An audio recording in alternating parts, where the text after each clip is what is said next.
moving along to February 16th in the evening on the night of the homicide. You have evidence to believe that Mr.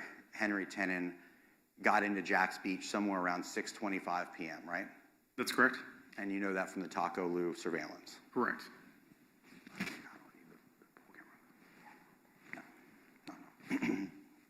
Okay. And this is the night, and we've already heard from Corporal Wallace, but on this night there's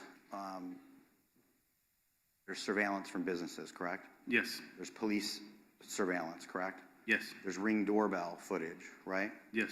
And there's other people's personal security videos that you were able to collect to put into evidence to sort of piece this crime together, correct? Yes. Okay. At any point prior to the homicide, do you have any surveillance putting Mr. Fernandez anywhere near that F-150? No.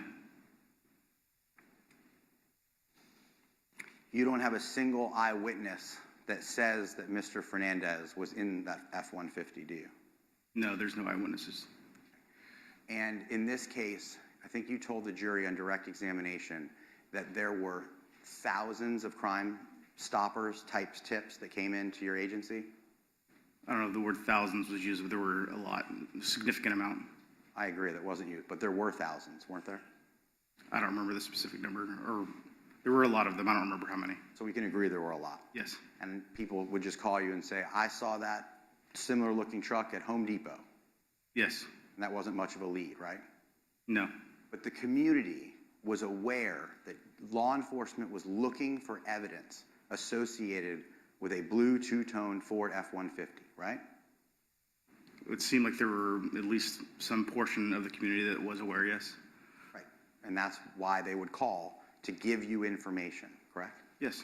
And there's not a single witness that's going to take the stand who called Crime Stoppers and said, I saw a person matching Mr. Fernandez's description in that F-150 that night, correct? That's correct. And there's not a single person that said, I saw an F-150 similar to that description parked near Mr. Fernandez's residence that night, correct? That's correct.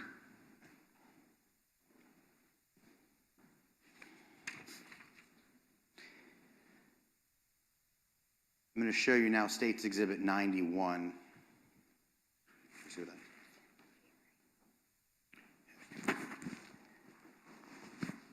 I just need one moment, Your Honor. Sure. Thank you.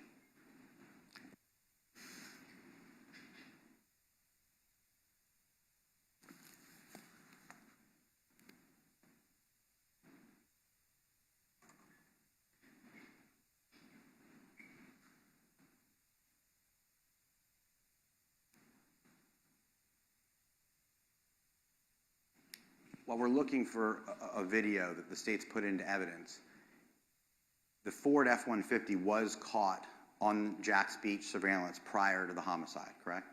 Yes. And it's driving right past the police station toward the area of Pablo Hamlet, correct? That's correct. And because it's prior to the homicide, we know it's around 7 p.m. when that happens. We'll see the exact time in a moment, but it's around 7, right? Correct. Okay. And this is Jack's Beach on a Wednesday night, early in the evening, right? Yes. There are people walking on the sidewalks. The area where the truck was is not a super populated area. It's kind of, but there were people walking on the sidewalks. Okay, let's look at it.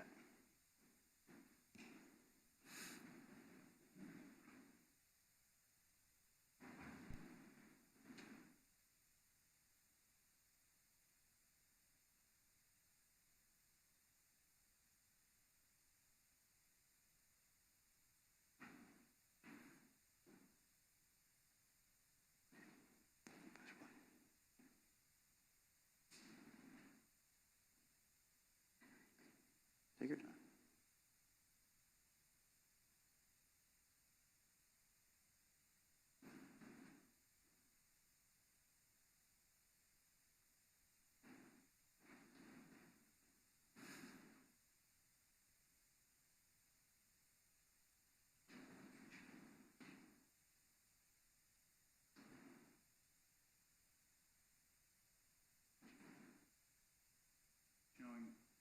I'm showing you what's been already placed into evidence as Exhibit 91. You're familiar with this particular clip, aren't you, Detective Johns? Yes, sir. Okay, push play.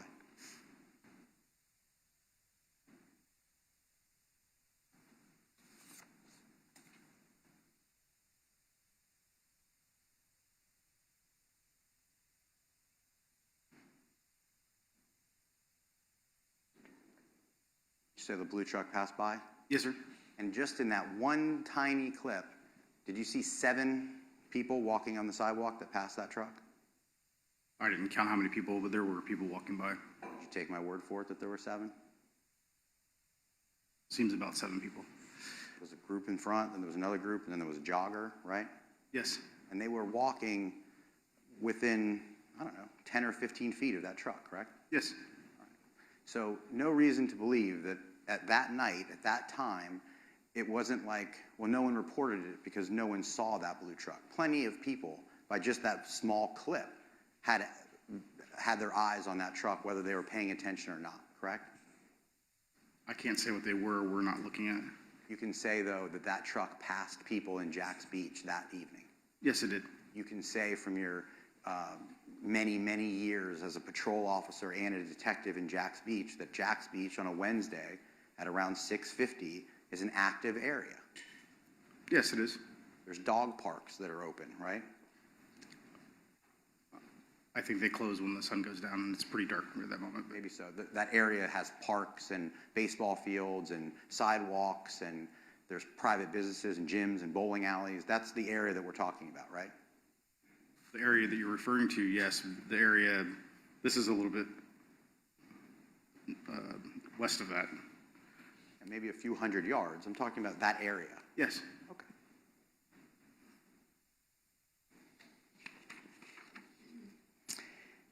At the scene, I'm not going to spend a lot of time on this because I think I've asked you, there's no physical evidence that puts Mr. Fernandez at that scene. No, there's not. There's no DNA, No. no eyewitnesses, No. no surveillance. No. Now, you do know that Mr. Fernandez is home at midnight because law enforcement went to his house around midnight and he was there. Yes. No dispute as to that fact. No. And you have no evidence that Mr. Fernandez was ever outside of his home after 5:45 p.m. on the night of the homicide, correct? Do you mind if I check my timesheet real quick? Sure. You can check it. Any piece of evidence that you think will help establish that Mr. Fernandez was outside of his home after 5:45 p.m.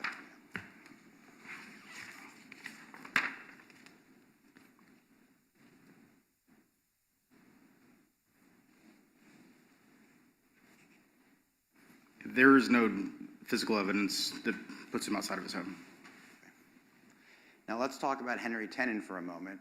He gets to Jack's Beach around 6:25, right? Yes, sir. And I'm going to try to simplify this, but if you think I'm oversimplifying it, please tell me, and I'll direct you to your notes where we can really pin this down. So we're going to talk about Henry Tenen's phones. You're familiar with Henry Tenen's phones? Yes. That was a big part of your investigation? Yes. Henry Tenen, for whatever reason, he had 4 phones, correct? That's correct. And one of the phones was associated with a number that he gave to his daughter that was on his plan, correct? Yes. And we can assume for the purposes of this conversation that doesn't really have any evidentiary value to this case, right? That's correct. Okay. Then there's another phone that Mr. Tenen gave to his girlfriend, or can we call Peanut his girlfriend? Yes. Okay. And Peanut's name is Janie Deal, Yes. but she goes by Peanut. That's correct. And in this case, Peanut had one of the phones. That's what your investigative efforts led you to believe, correct? Yes, sir. Okay. And there's some evidence in this case that Mr. Tenen calls Peanut on the night of the homicide, right? Yes. So different than the daughter, there is some connection that we can talk about with Mr. Tenen and Peanut, right? I'm sorry, I didn't understand your question. All right, I'll get to that later. Okay. Mr. Tenen, on the night of the homicide, you know he brought with him 2 phones, or at least there were 2 phones with him when he came into Jack's Beach and past Taco Lu, right? Yes. All right. And this is where I'm going to try to simplify it. You know by way of looking at the phones, and each phone has a unique identification number, right? Yes. Okay. And you were able to determine that one phone with one unique identification number stayed with Mr. Tenon on the night of the homicide, correct? Yes. And we refer to that phone as Tenon 2, correct? Correct. And just to give the jury some idea how you were to do that investigative effort, because that unique identification number to the Tenon 2 phone had geolocation, right? Yes. And because you were able to match up Mr. Tenon walking that night on surveillance, you were able to determine by the times of the surveillance, looking at the surveillance, and then looking at the cell phone, that Mr. Tenon was in possession of Tenon 2. Yes, that's correct. Then, the other phone, Tenon 1, right? Yes. You were able to determine that had a different and unique identification number, right? Correct. And you know that during that night that those two phones separated, correct? That's correct. No dispute as to that. No. And the reason that we know that is because after the homicide, Tenon 2 would call Tenon 1, correct? Yes. Sometimes the phones appeared. Excuse me. Take your time, you need a second? I'm good. Water? No. At some point, you know that they separated by way of geolocation, correct? Yes. And then you know that Tenon 2 called Tenon 1 post the homicide, right? That's correct. And common sense would tell us you wouldn't call the two phones if they weren't together, right? Correct. Okay. And in this particular case, you also were to determine that Tenon 2 and Tenon 1 were separated by way of geolocation, right? That's correct. At one point, you know that Tenon 2, around 9:15, is over by the police station because we see Tenon walking by the police station, right? That's correct. And you can match that with the geolocation because the phone was turned on at that moment, right? Yes. And at that exact time, you have previously said that you believe Tenon 1 was somewhere pinging over by Mojo's, correct? In the area of Mojo's or Pablo Hamlet area. Okay. I'll let Agent Blythe get into the specifics of that because there can be variations. Fair enough. But the one thing you know, and Corporal Wallace has previously testified to, is that Pablo Hamlet had surveillance all the time, right? Yes, it does. And you don't have any surveillance of the Ford F-150 at Pablo Hamlet anytime around 9:15, correct? There is some surveillance of the truck coming back to Pablo Hamlet, and then it moves into what we believe is the gravel parking lot. But after that, no. Let's break that down. You know that the phone, excuse me, not the phone, the truck pulls into Pablo Hamlet at approximately 8 p.m., correct? Just going to refer to my sheet here. Please.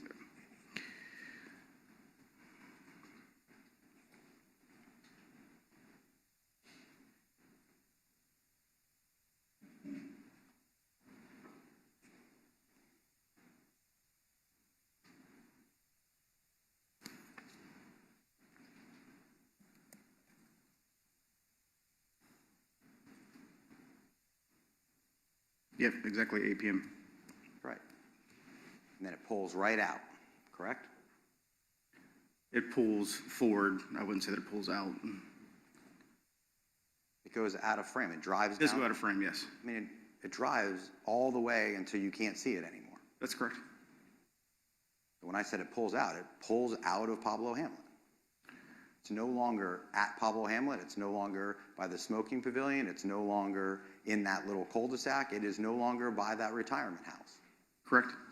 And at that point, you have no idea where that blue truck went. We have some idea, but we don't know where it went from the next place. You don't have it on surveillance, according to Corporal Wallace. You disagree with Corporal Wallace?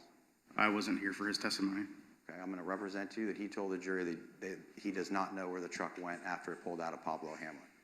And the jury will, if I'm saying it truthfully, the jury will determine whether that was said or not said.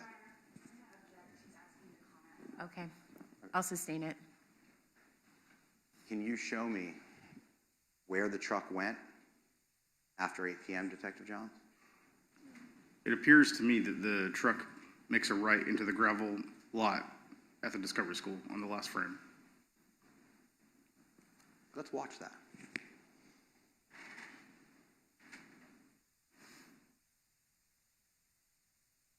This may take a second because I wasn't expecting to do that. I'd like to watch it with you.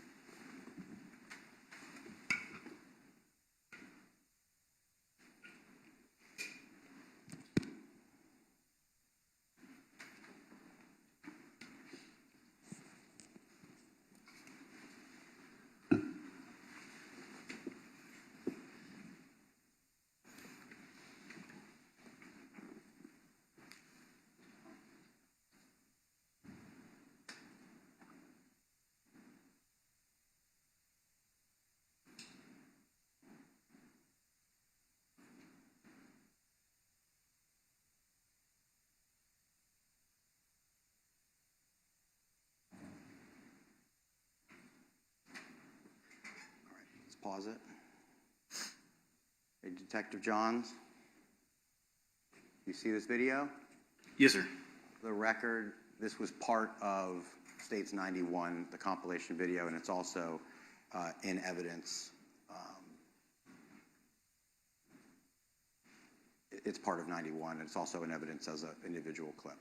I just can't reference it, Judge. I'll put that on the record later. Okay. This is not an unfamiliar video to you. No, sir. This is the exact video we were just talking about. 203. Thank you, Ms. Stifler. Okay, but nonetheless, that's for the record. You know this video. Yes, sir. And just to refresh the jury's recommendation, we both have been talking that the truck returned at 8 p.m., but you and I both know, and the jury's heard before, that the Pablo Hamlet camera appears to be about 17 minutes fast. That's correct. We both agree to that. Yes. So when the video clip I'm showing you is from 2/16/2022 at 8:16:25, this would be right around 8 p.m. Yes, sir. All right, let's push play.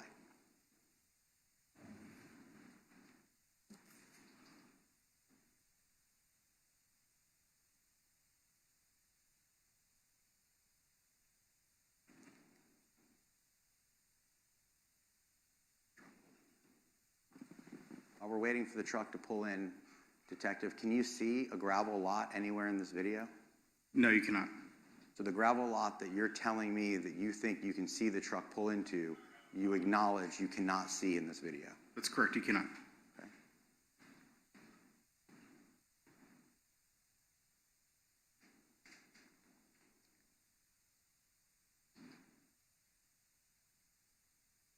Okay, Detective, do you see the truck? Yes, sir. That's the truck you believe is the truck that Mr. Tenen, that he owned, or his father owned, the F-150? That's correct. It appears to turn around and drive away. And then you see it make a right-hand turn and go out of frame, and it's moving, correct? That's correct. You never see that truck stop, correct? No, you don't. So when you just told the jury that you think it went up and it pulled into a gravel rock road, you've acknowledged you can't see a gravel rock road in the video, right? That's correct. And you just acknowledged that you never saw that truck stop, correct? That's correct. So you have no idea if that truck stopped in a gravel road. I think based upon where... All right, re-ask it, okay? Okay, so it's okay. I don't have he answered my question. I'm not sure if they heard. That's why I'm asking you re-ask it. My question was, you can't see a gravel rock driveway in the video, correct, Detective Johns? No, you cannot see it in the video. And you never see the Ford F-150 stop in the video, correct? Correct. Thank you.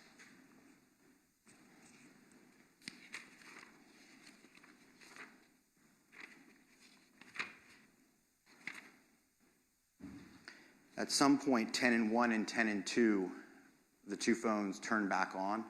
Yes. And when they do, they're both back near the Potomac address. That's correct. So reason to believe that whoever was with tenants 1 and 2, they go back to Potomac. Well, the phones go back to Potomac. I mean, I don't want to overcomplicate it. That's where, at some point in time, 10 and 1 and 10 and 2 were in Jack's Beach. We agreed on that.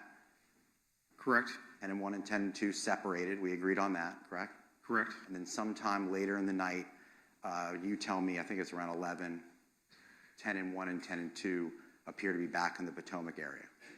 Correct. But you know that Mario Fernandez is home after 11 because law enforcement saw him there, correct? That's correct. And you don't have a single shred of evidence to believe that Mr. Fernandez ever was at Potomac that night? No.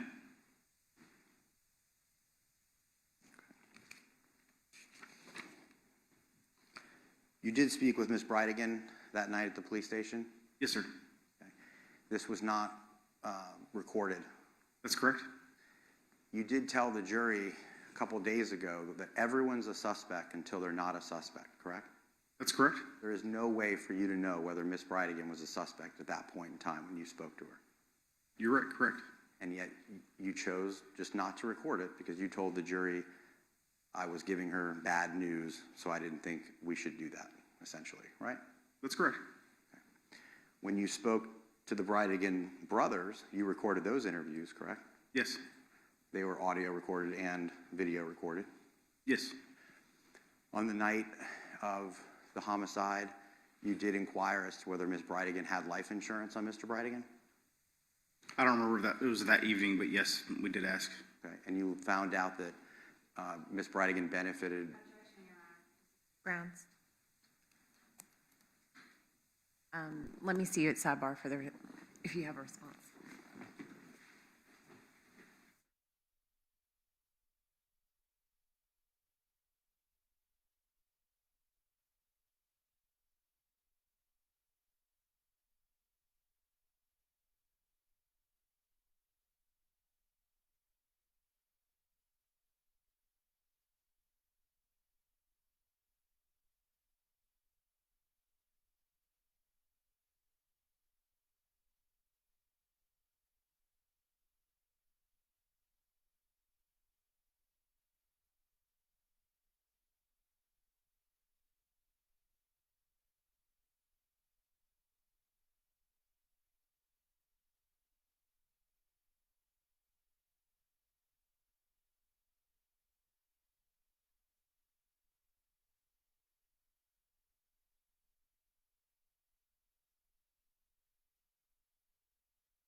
Madam Court Reporter? Through your investigation, you learned that Ms. Bridegan did receive life insurance, correct? Yes. And that was important for you to determine what that was because you were trying to investigate and find out any and all information you could about this homicide. Fair enough? Yes. You didn't just speak to Ms. Bridegan that night at the police station. You spoke to her many, many times throughout this investigation, correct? That's correct. And regardless of what you were talking about, life insurance, her location, anything that you were investigating, you never one time did it in a recorded or videotaped setting. The only time she was ever at the police station in the soft room was the first night. Every other time we ever met with her, it would have been out in the field or it would have been through a phone call. Because maybe that's where you chose to meet her. That was a decision you all made. When you asked Mr. Fernandez to come in, you asked him to come into the police station, right? Yes. You asked him to come into a room that had a couch and a camera in it, right? Yes. You controlled that setting. You and Detective Lamont, right? We asked him to come in and he agreed. And you turned the camera on. Yes. You could have turned the camera on when you met with Ms. Bridegan if you asked her to come to the police station, right? Correct. She was cooperative with your investigation, is what you said, right? Yes. So if you asked her to come to the police station, you have no reason to believe she wouldn't have. No. Then you could have asked your questions in a recorded room if you wanted to, right? Yes. And you didn't in this case. No. All right, I'm going to move to October 6, 2022. We're going to make a big jump. That's the day that the Potomac Avenue home was searched by law enforcement, correct? Yes. All right. Can I get some help with these boots, Mr. Hill?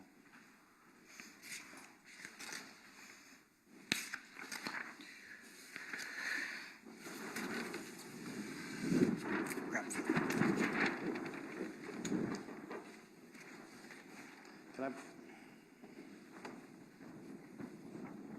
You want to set them somewhere? Can I sit them on top of the tire? Yes. Thank you. You okay with that, Your Honor? Yes.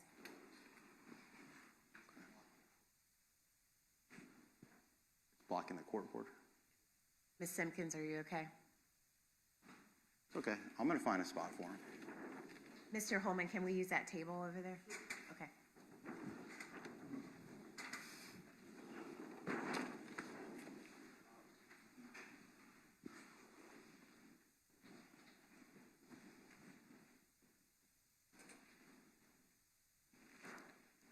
Is this okay, Alan, or is it blocking you? Here we go. We'll get to it. Those boots were found at the Potomac address. Yes. Those boots don't have any DNA on them, do they? I'm sure they might have some somewhere. All right, let me ask a better question. You can't associate those boots with anything at the crime scene, correct? Correct. It's just that you think that maybe those were the boots that Mr. Tennant was wearing when you look at that grainy surveillance. That's how you came up with the fact that those could be the boots, correct? They appear to match the boots in the video. Just so the jury's clear, it's all the videos that they've seen of Mr. Henry Tennant walking through Jack's Beach. Sorry? It's the videos that the jury has already seen of Henry Tennant walking through Jack's Beach. That's the videos that you're relying on to determine that those are the boots, correct? Yes, sir. You never found a footprint that you could match to the bottom or the soles of those boots to say, yep, those match the boots that we framed and put before this jury, correct? That's correct. Okay. There's no biological evidence like Mr. Bridegan's blood on those boots, correct? Correct. There's no biological evidence that you guys decided to frame this jacket that connects this jacket to the homicide scene, correct? Or this sweatshirt? Correct. Okay. And the reason I said jacket is because originally you guys, law enforcement and your investigators, you framed another jacket. Correct. Okay.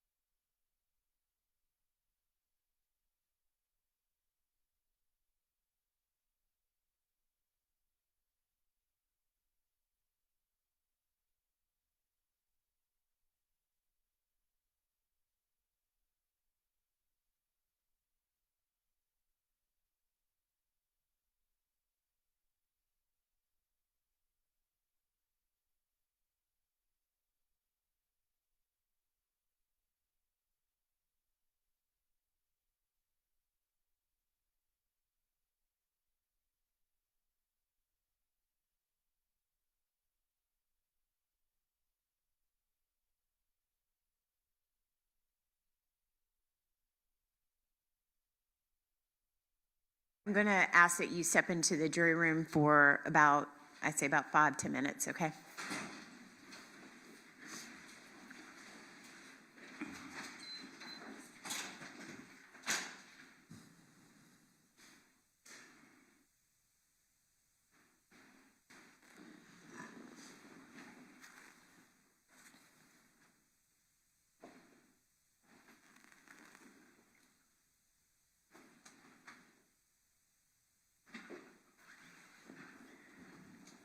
All right, please let the record reflect that the jury has left the courtroom. Everyone may be seated.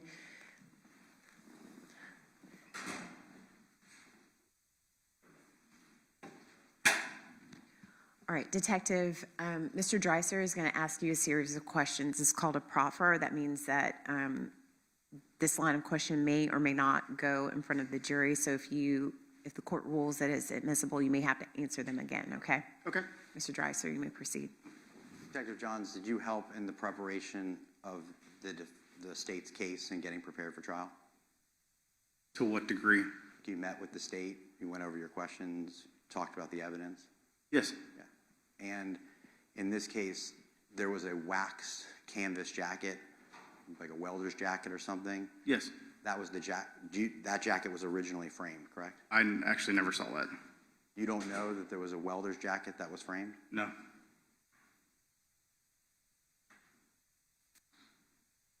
You never went into the conference room and saw that? The only exhibits I have seen in the conference room or that I recall seeing are the ones that are here. And no one ever told you, or you never participated in the preparation of choosing the welder's jacket to be framed over this sweater? No. No further questions, Judge. Any questions by the state? Let me see you all at sidebar.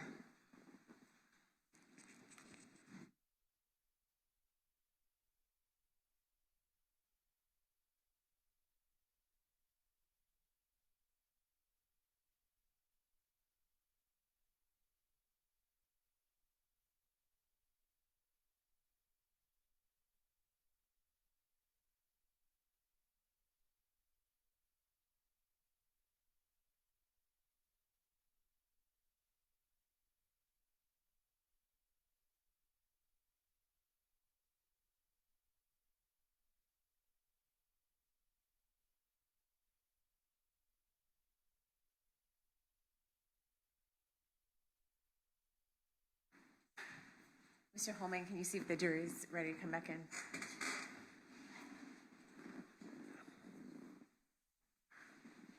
Can y'all move that jacket, please?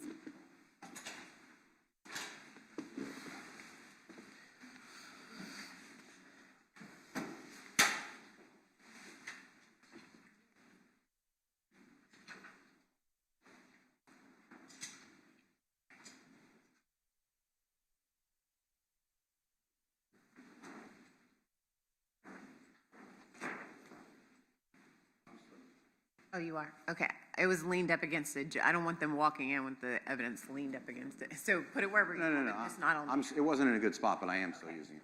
All right. Thanks, Alan.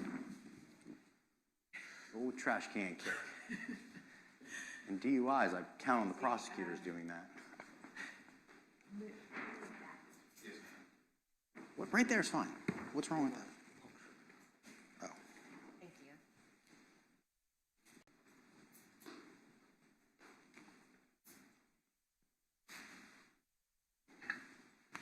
Don't put it back there. It's in the way of like walking towards the stand, okay? You should have let you pull up the photos.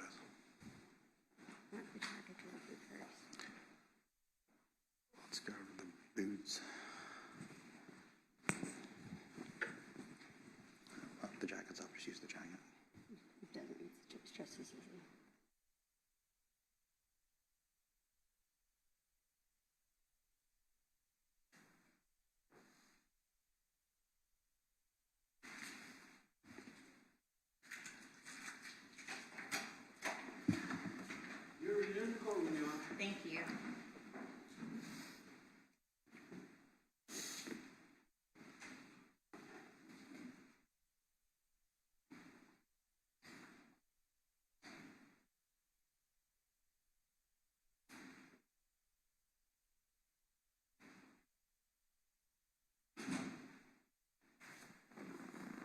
All right, welcome back, everyone. Everyone may be seated. Mr. Dreiser. Detective Johns, can we agree that, again, this particular sweatshirt was found at Potomac? Yes. This particular sweatshirt, you believe, by looking at the same video that's been submitted into evidence to this jury, you can identify this particular jacket by looking at that particular surveillance video? Yes. And you feel confident that looking at that, you can determine it's this particular sweatshirt? The video seems to match the jacket that is there. Jacket.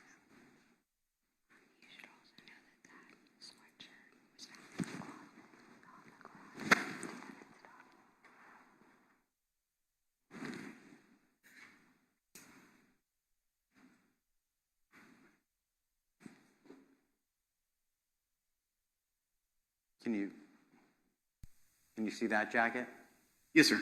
That was also found at Potomac? Yes, it was. And you believe you can definitively tell from looking at that surveillance that it's not that jacket, it's that jacket? I believe that to be the jacket that was in the video surveillance. Just so we're clear, it's only because you look at it.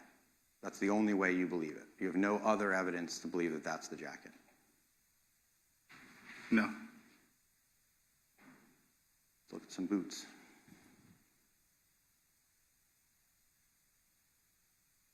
These boots were found at Potomac, Yes. and you believe by looking at the surveillance video that's in evidence that you can tell it's those boots that are framed and not these boots? Certainly not those boots. You don't think it's those boots? No. Okay, let me show you another pair of boots that was found. How about these boots? Could it be these boots? I don't believe so. Why don't you believe so? If you look at him walking and you see the tongue of the flap of the boots, it's more consistent with those boots versus the ones that are on the screen. And I just want to make sure when you're talking about the analysis that you're doing, you're looking at the video that's been submitted in evidence. There's no other videos that you're looking at. There's no other videos. And you can tell by the tag of those boots different from the tag of these boots. Tongue. I'm talking about the tongue. Tongue of those boots compared to the tongue of these boots. That's your testimony. Yes. Okay. Let me show you another pair of boots. The ones in the car. One boot that was found is one of the boots that the government framed, right? Yes. But it's next to another pair of boots that were found at Potomac because they're found in the exact same spot, correct? That's correct. And you can tell that it's not those boots. I don't believe them to be those boots, no. And so the record's clear. There's a pair of a black boot next to the boot that's framed in the courtroom. That's correct. Okay, let me show you another pair of boots.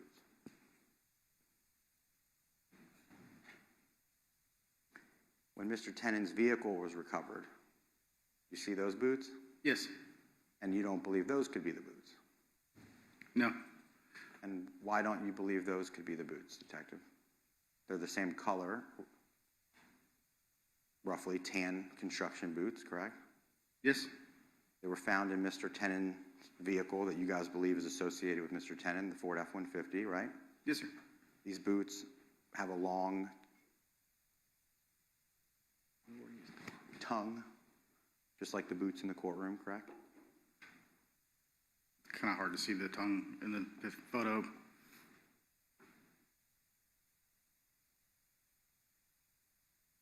Can you see the tongue in this Yes. long tongue? Yes. It's just not folded out like the ones that are framed in the courtroom, correct? That's correct. And it's still your testimony that you think, looking at that video that's been given to the jury, that you can tell that those are the boots and that's the jacket by looking at the surveillance in which has been submitted to this jury.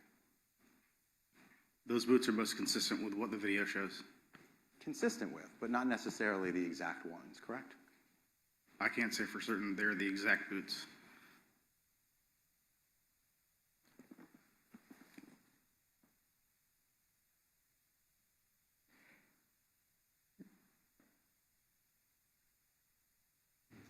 Mr. Dreiser, when you're referring to the photos, if you could say the exhibit number.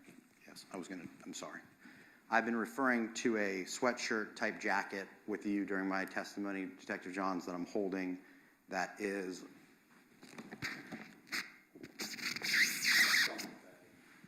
can I just pull it out? States 128.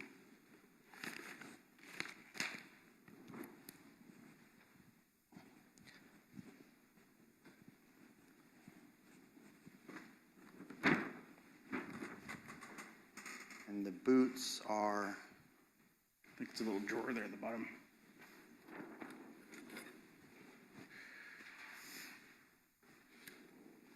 I'll just look at the list. If you just give me a It minute. just pulls out there at the bottom. Pulls out. They're not, sorry. This. Oh, I don't want to mess your evidence. I see the bag. I just don't want to mess it up. 129 for the record. The boots that we've been discussing that I keep saying are in the courtroom versus the other boots are 129. We can agree with that, right? Yes.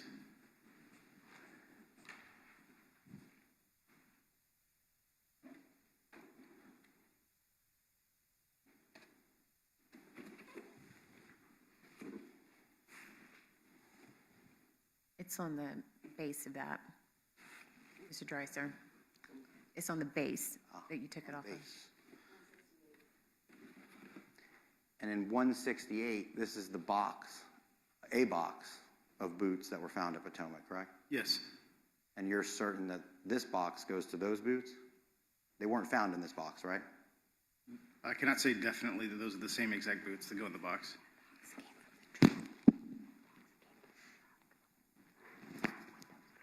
And actually, if you know this, it's my understanding that this box was not found where those boots were found. Those boots were found at Potomac, and this box was found in the Ford F-150. Yes. So it would be more consistent with the photo of the boots that I showed you in the F-150, because that's where the box was found, correct? Those boots don't seem to match the picture on the box, but I'm not a shoe expert. You're not a shoe expert? No. Okay. Hold on. And then lastly, I want to show you another jacket that was found at Potomac. Can you see that, Detective? Yes, sir. Okay, and it's another jacket that was found over by Henry Tennant's belongings. Yes, sir. Let me show you a better picture. And I showed you Defense Exhibit 11, which is the green camo jacket, Your Honor. Thank you. Okay.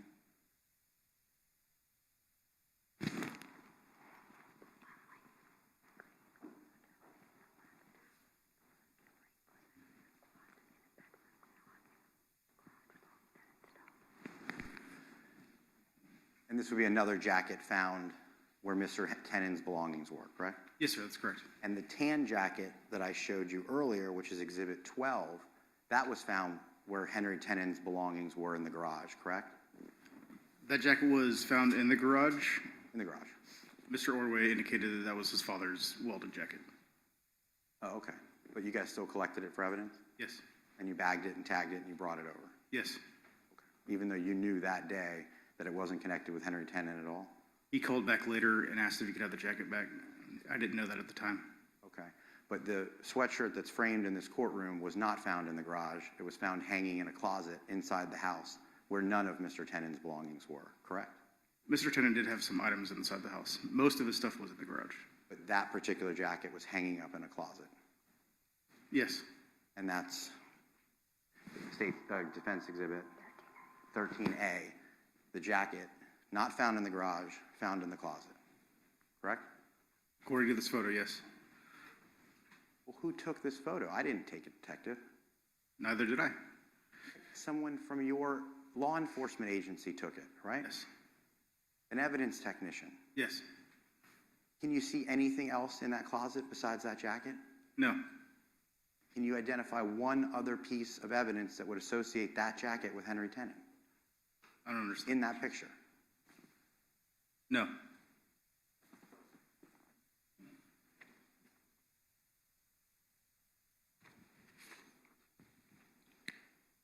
On October 7th of 2022, you conducted a controlled call. Yes. Can you tell the jury what a controlled call is? Control call is when we have someone make a telephone call to another person without their knowledge that it's being recorded.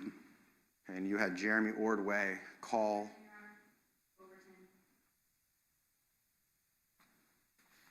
You want to be heard? I need a moment, Your Honor. Okay.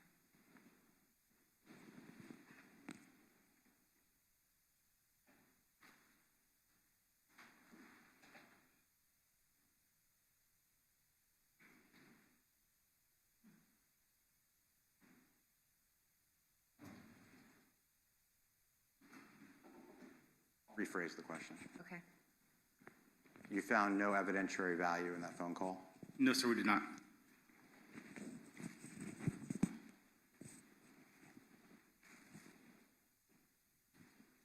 I'm going to move your attention to October 14th of 2022. That's when the blue truck was located. Yes, sir. Okay, and that blue truck was located at Jimmy Jones's house, correct? Yes, sir. That was a friend of Henry Tennant, That's correct. not a friend of Mr. Fernandez. No. You have no evidence that Mr. Fernandez was ever at Jimmy Jones's house. No. Although Mr. Fernandez owned several rental properties in town, he did not own Mr. Jones's house. No, we did not. And while I'm pulling up some photos of that house, that home was never searched. No, it wasn't. So although the biggest break in the case was found, which is the blue truck, right? Yes? At a location that Mr. Tennant went to, because it was Mr. Tennant's friend, right? That's correct? You still had not recovered and have never recovered a firearm in this case, correct? Correct? You never searched that house. No, we did not. Never went inside. No. Never looked to see if there was a 10 millimeter in that home. No. I'm showing you, is it defense or state? Defense 56A. That's a photo of Mr. Jones's home. Yes, sir. That's where the blue truck was parked. That's correct? That blue truck has evidence in this case, correct? Yes, sir. Evidence was found at Jimmy Jones's home, correct? The truck was found at his home. No other evidence. You didn't look in the house, so you don't know, right? There was no reason to search his house. Other than the fact that the biggest break in the case was found at Jimmy Jones's house. Other than that, there was no reason to search the house. We had records stating that the truck showed up at his house several months after the homicide. There was no reason to search the residence. Several months after the homicide, you hadn't found the firearm, right? And there was nothing that pointed to Mr. Jones as a possible suspect. But it pointed to Henry Tennant, right? Yes, And you did have evidence that Henry Tennant was at Jimmy Jones's house, correct? that's correct. You have evidence that Mr. Tennant chose to park the truck, which was the truck used in the ambush at Jimmy Jones's house, correct? He asked after the truck was not operable, Mr. Tennant asked if he could have the truck towed there. Right. And what you don't know is if Mr. Tennant said, hey, can you stash this 10 millimeter in your closet for me? You don't know that. No, And if he did ask, it could have been in his closet when he dropped the truck off, right? I don't think that's true based upon, there's no evidence that suggests that that is true. There is no evidence to suggest, because we agree that you never searched the house, right? That's correct. And had you gone in and had you found a 10 millimeter, there would be evidence, right? I'm sorry, I don't understand. Had you gone in and searched the home, there would be evidence that there wasn't a firearm, or there would be evidence that there was a firearm. But we just don't know today, right? We did not search the house. On February 8th of 2023, you pulled Mr. Fernandez over in a traffic stop, correct? There was a traffic stop, yes, And he was not arrested on February 8th. that's correct. You pulled him over because you guys got a warrant to get his cell phone device, That's correct. okay? And when you pulled him over, he was cooperative? Yes, He gave you the cell phone? yes, It was without incident. correct. You found no other evidence associated with this crime in his truck. Correct. You didn't find any large amounts of cash. No, You didn't find any disguises. no, You didn't find any additional passports. no, Nothing to suggest that he was on the run or he was attempting to flee. No. And in this particular case, he gave you the cell phone and he went on his way. That's correct. And you know that that cell phone, by way of your forensic investigation, is not the same cell phone that was used or that Mr. Fernandez owned on February 16th of 2022, correct? Correct. So it's a totally separate device. Yes. It had been about just short of a year by a few days when you collected the device from Mr. Fernandez via that warrant that we just talked about, right? Correct. Not unusual that a person could get a new phone over the course of a year, correct? No. It's not as if you stopped him like a week later and all of a sudden he had a new phone. It was a year later and Mr. Fernandez had a new phone. Correct. And then ultimately, you arrested Mr. Fernandez, and he had another phone, but that makes sense because you took his other phone, right? Correct. You didn't even search the new phone because it had been so long and it was such a brief period of time. Is that my understanding? Correct. And when you arrested him, he didn't flee? No. He was cooperative? I wasn't there during his arrest, so I can't say whether he was or wasn't. Anybody report to you that he was uncooperative? No. It's on body camera? I believe so. You agree that Mr. Fernandez had moved to Orlando to live with his brother on, I don't know when, but he was arrested in March, and at some point before that he had moved, correct? Yes. The Marsh Inlet home had been sold. That's correct. Miss Gardner had already moved to Washington. Yes. Mr. Fernandez was not hiding out in Orlando, right? No. The news media had taken pictures of him in his driveway. Everyone knew he was in Orlando if you wanted to know, correct? Correct. And in fact, at some point you guys put a tracking device on Mr. Fernandez's car, correct? Yes. You knew exactly where he was. That's correct. And you have nothing to offer this jury that he was leaving or attempting to flee or anything of that nature. He was just living with his brother in Orlando. That's correct. Never switched his vehicle or his car. No. And then, of course, the day you got arrested, both days, let me just back up. The day you stopped him for his phone, he didn't know he was going to be stopped, right? That's correct. And the day he got arrested, he didn't know he was going to be stopped, correct? Correct. And you didn't find any large amounts of cash, correct? When he was arrested? Yeah. I don't know. I wasn't there. It would have been reported to you if he had like $100,000 in cash, right? I'm sure it would have been. If he had an additional passport that didn't match his name or identification, you would have learned that, right? Most likely. And of course, you didn't learn that. No. You didn't learn that he had any disguises or wigs or anything like that. No. He didn't have like a go bag in his car where if I had to find out that I was going to be arrested, I could jump on a plane and go with him. I don't recall anyone mentioning a go bag. Well, that would be good evidence if you found him with a go bag, right? Law enforcement would have been interested in that. Yes. And there's no evidence to suggest that he had a go bag. No. And lastly, I understand you're going to come back and you're going to talk about financial records, so I'll ask you about those later. But for today, you put up poll cameras at Marsh Inlet. Yes, sir. Yesterday, we talked about poll cameras at Potomac. Correct. Nothing in all of the thousands or hundreds, thousands of hours that were recorded on the poll cameras at Marsh Inlet, you found nothing of evidentiary value. No. You never saw Henry Tennant go to Marsh Inlet, the residence of Ms. Gardner or Mr. Fernandez.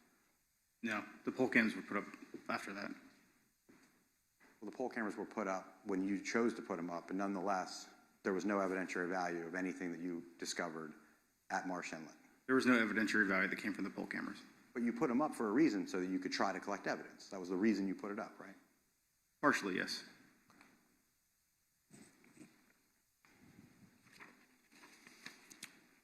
May I just have one moment, Your Honor? Yes.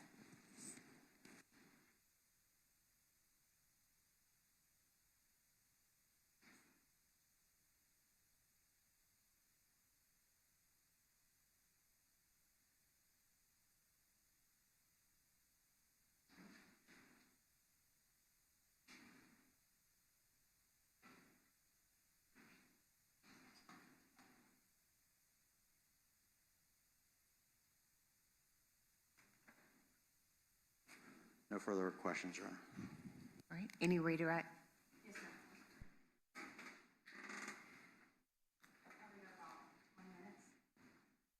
Okay. The jurors, you're good, right? We just came back, okay. Sure.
While Ms. Day is finishing getting set up, Your Honor, may I approach the witness?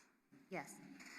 Detective Johns, I have an exhibit I want to show you. Mr. Dreiser mentioned this yesterday, and for the record, I'm marking this as States 9B.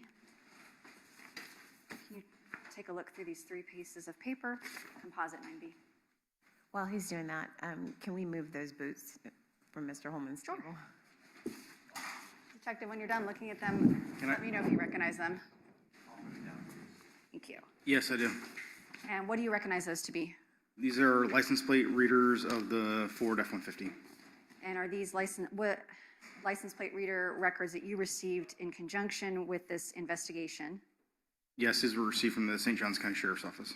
And they're fair and accurately and kept in the regular course of business within law enforcement? Yes. Your Honor, the state would seek to introduce, without objection from defense, state's composite 9B is the next numbered exhibit. I think it's 211. Mr. Hathaway, is it 211? 210? All right. Is there any objection? No, we just stopped talking about it and I stipulate. Okay, so that'll be so entered, 210.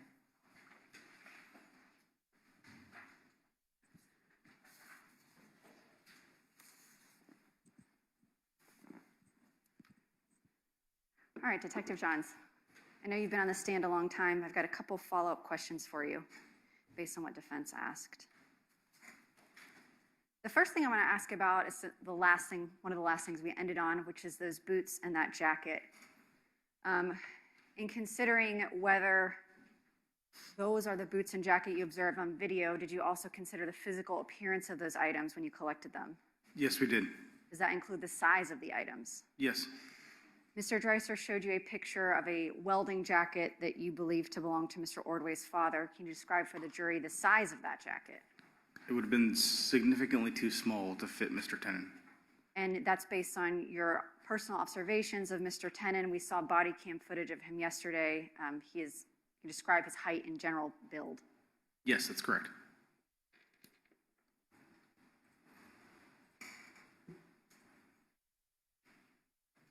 Mr. Dreiser asked you about not recording Kirsten Bridegan when you were telling her that her husband had been killed. And you testified on direct that you did so because you were giving someone bad news.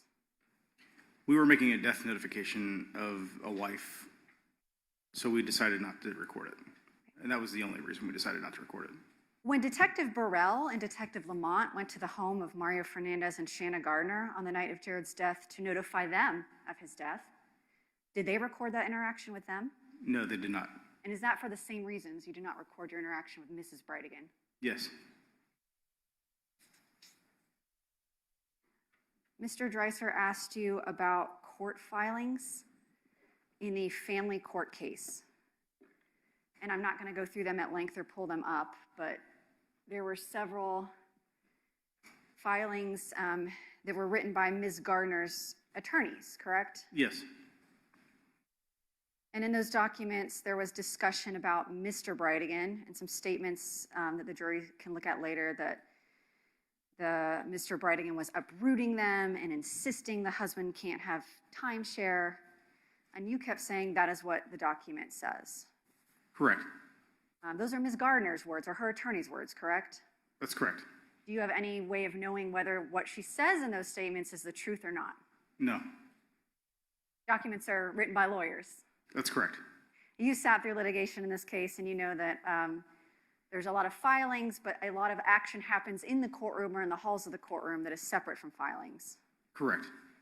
So the docket may not necessarily reflect the tone and tenor of what's going on when they show up at court. Correct. Or I'll rephrase.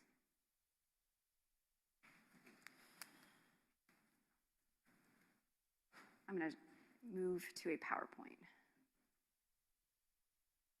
I'm going to start with the cell site slides that Mr. Dreiser asked you about.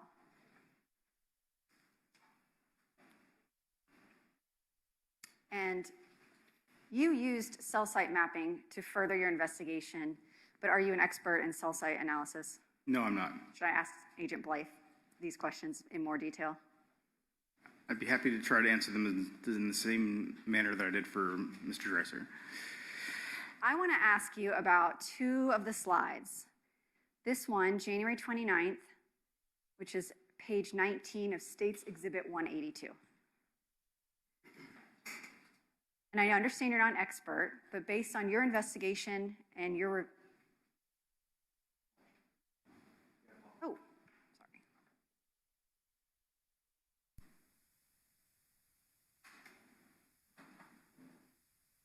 So based on your review of this slide, does it appear there is some period of time in which Mr. Tenon and Mr. Fernandez devices overlap in the same area?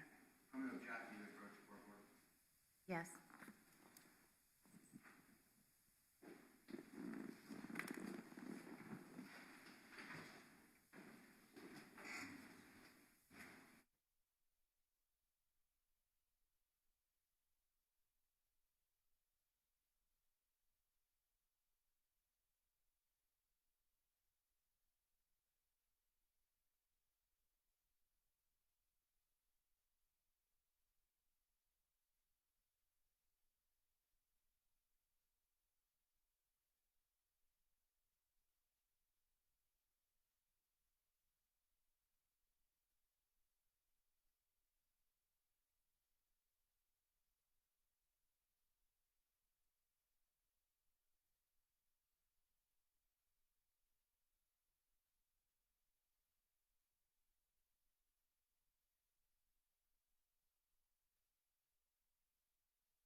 You may proceed. Thank you, Your Honor.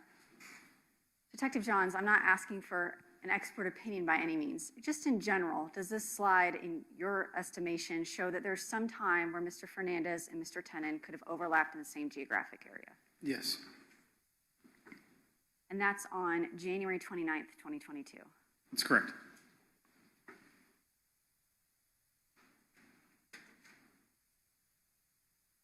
And then another slide from January 29th, 2022.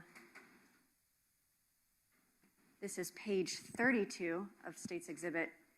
We can see here as well, does it appear, at least just generally, that Mr. Tennant's geolocation data and Mr. Fernandez's cell phone are in the same geographic area for some period of time? Yes.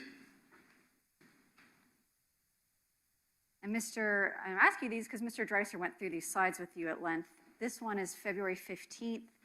This shows, and Mr. Dreiser asked you some questions about this, that Mr. Fernandez was, or at least his device, was in the area of 5239 Potomac Avenue for approximately, I would say, 27 minutes. Yes. And it appears at some point that, I'm sorry, I have the wrong slide, hang on. Here we go. February 15th in the evening, for a little less than an hour and a portion of this time, would you agree with me, or can you state with some confidence that Mr. Tennant's device and Mr. Fernandez's device appear to be in the same geographic area for some period of time? Yes. Now, in February 16th, 2022, Mr. Tennant was obviously driving that blue two-tone Ford F-150. Yes. I want to ask you about the license plate reader report that you just identified for the record. Is the light not on?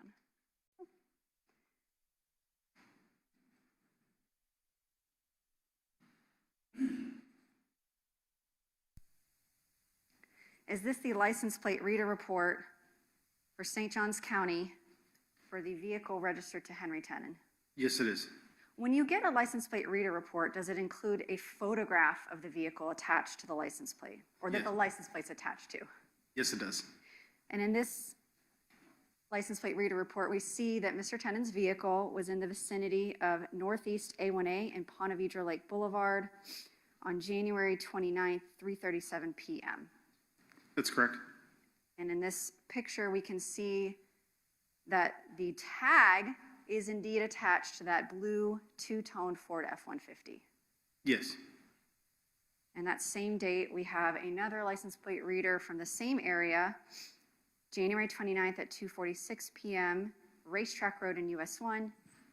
And a photograph here, we can see the tag is attached to Mr. Tennant's blue two-tone Ford F-150 vehicle. Yes. And here we can see, again, January 29th, 2:45, at Greenleaf Drive, Northeast Valley Ridge Boulevard and Greenleaf Drive. And that is, again, the two-tone truck. Yes. In any of these license plate reader reports, was there a photograph such that you were able to see who was in the vehicle? No. Was there a photograph such that you were able to see how many people were in the vehicle? No. But this lets us know that Mr. Tennant on January 29th was in his blue two-tone Ford F-150. Yes.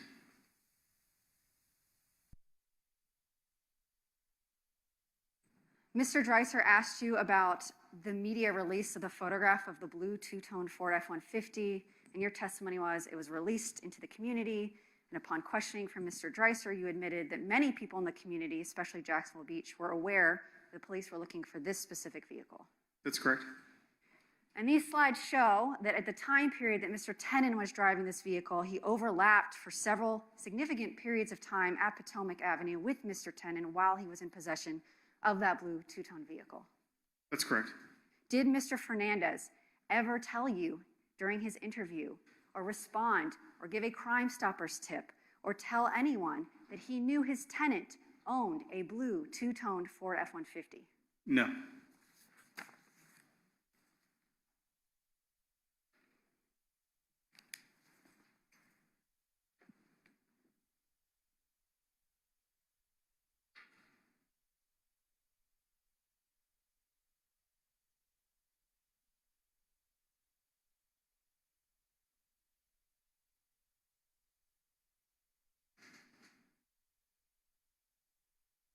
I want to talk about your interview with Mr. Fernandez.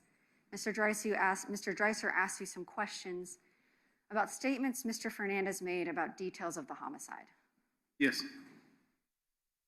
And do you believe that the media had released information that there had been a tire in the road shortly after Jared Bridegan's death? I do know a media report was done. I just don't remember the exact date that it was done. Did you and investigators initially believe that Jared Bridegan had gotten out of his vehicle to move the tire before he was killed? Yes, we did. Was that information ever made public? No.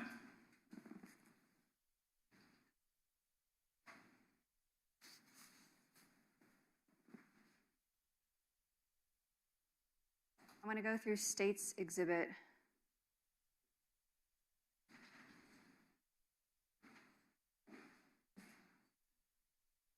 Where may I approach? Yes. State's Exhibit 91. It's some surveillance video Mr. Dreiser asked you about. And you testified that you believed on the second time that blue truck went to Pablo Hamlet that it pulled into the gravel lot at the Discovery School. Can you explain to me why you believe that? Just based upon where you see the turning happening, it seems to be too soon to be turning onto the next street. Also, the next street only goes to the police station or the golf course. There's no exit onto a major highway.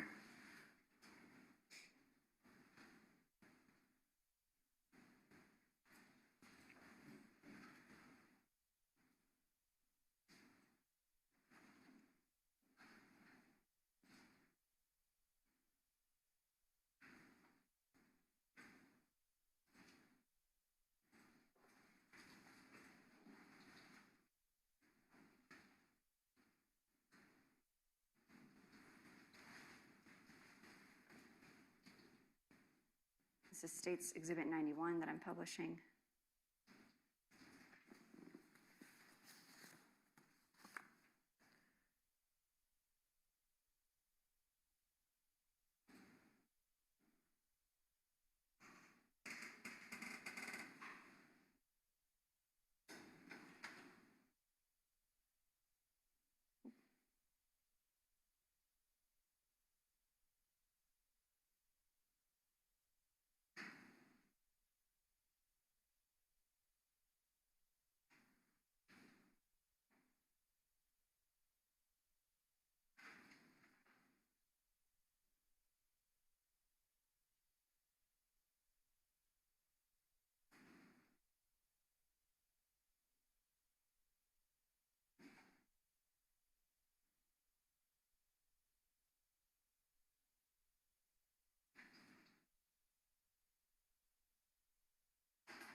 That is the first time the truck left Pablo Hamlet prior to the homicide. Is that right? I can't see them on the screen. Oh, rats. I'm going back and forth between. Get this queued up. All right, so playing at 28:05.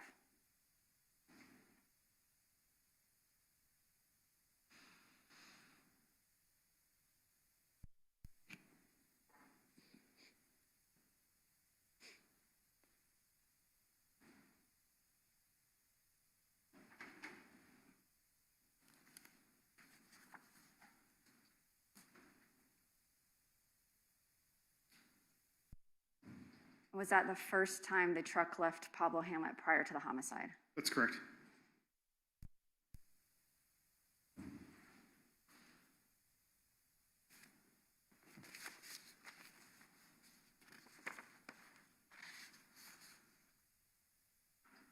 And this time should be actually 8 p.m. That's my fault. We see here the blue truck. Yes.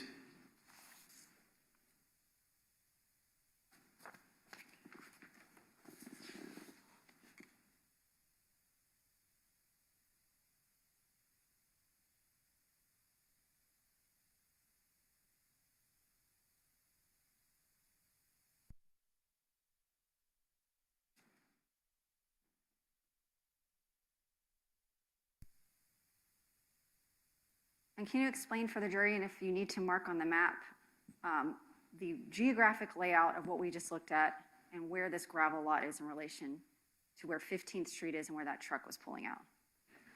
So the area that we're, Hold on, I can zoom in. This is hold on. State's Exhibit 208.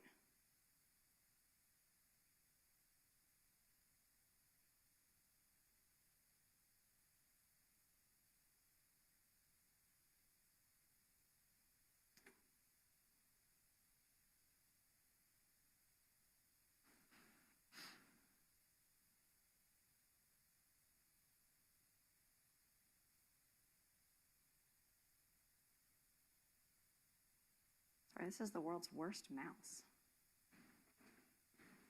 All right, I'm gonna leave it like this. We're on 208. Detective, if you could show them what, So the camera is actually coming from this Pablo Hamlet area. And then basically the gravel lot is about right here, which is basically on the side of the Discovery School. at the time of this homicide, you've already, or I think someone previously testified, did the Discovery School have video surveillance equipment They did not. or working? Well, they did have it, it just was not working.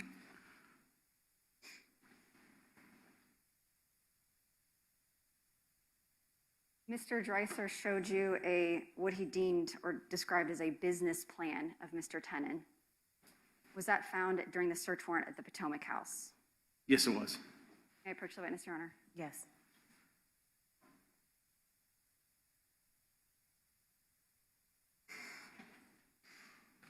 This is State's Exhibit 197.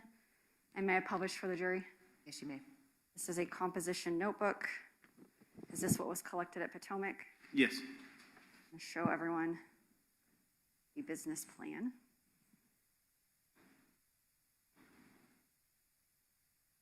You all will take this back with you.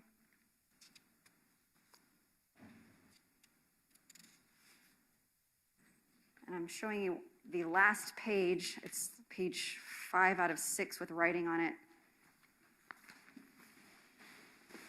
And there describes some costs associated with the pallet business, and they are dated. Can you tell me the dates on this business plan? The cost, or the sheet here is dated March 29th, 2020. Thank you.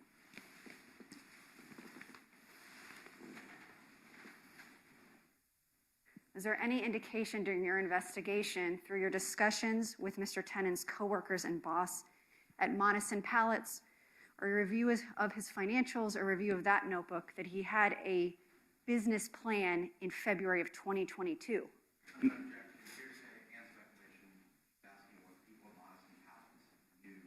Okay. All right. Response? I can rephrase it. All right. You may. Did you ever find any evidence that Mr. Tenen had a current business plan in 2022 such that he bought equipment, or had reached out to vendors, or had filed any paperwork with the state? No, I did not.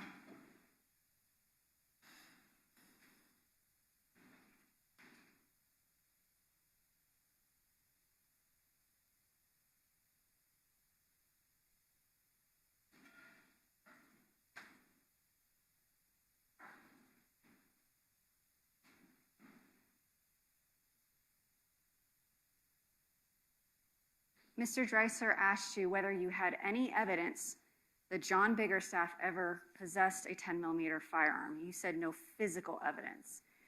Did you have other evidence in the forms of statements on recorded wires, witness statements, that led you to keep investigating Mr. Biggerstaff? Yes. Did Mr. Biggerstaff have a gun cabinet still at his home when members of your team went to interview him? Yes. Did you speak to a witness, Mr. Fred Barton, in regards to Mr. Biggerstaff's activity with his firearms? Well, a member of my team did, yes. Did you receive information from the ATF regarding a police report filed by Mr. Biggerstaff's son, Juan Biggerstaff, regarding the serial number of the 10mm firearm? Yes.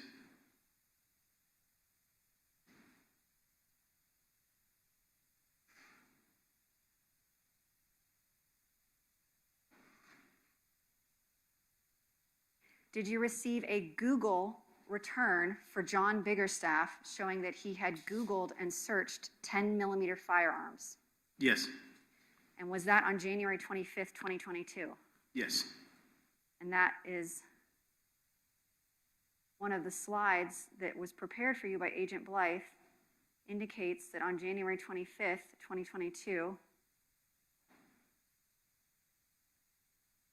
that Mr. Fernandez was in the vicinity of Mr. Biggerstaff's residence. That's correct.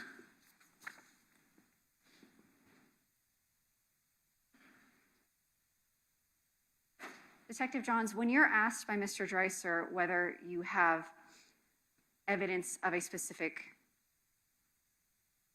conclusion, I guess, and you say no physical evidence, can you explain to the jury how it is you look at your investigation? Is it piece by piece? Can you describe to them how you view the evidence when making your determination of how to proceed as a homicide detective? There's certain things that are a one-off or a conclusion, but a favorite cop term is a totality of the circumstances. So you look at everything, you can't explain things through maybe one little piece, but when you start looking at a big picture and you look at everything together, that is when you can start developing evidence that all kind of comes together and makes sense, versus a one-off thing that maybe by itself doesn't mean much. One of the last things Mr. Dreiser asked you was in regards to the recovery of the blue truck at 1705 University Street, where Mr. Jones lives. Yes. Mr. Dreiser asked you that there is no evidence to suggest it's not true that firearm could be at Mr. Jones' house. Do you remember that question? Yes. Did you receive information during your investigation in 2023 that the firearm, in this case, was disposed of, Yes. and therefore not at Mr. Jones' house? Correct.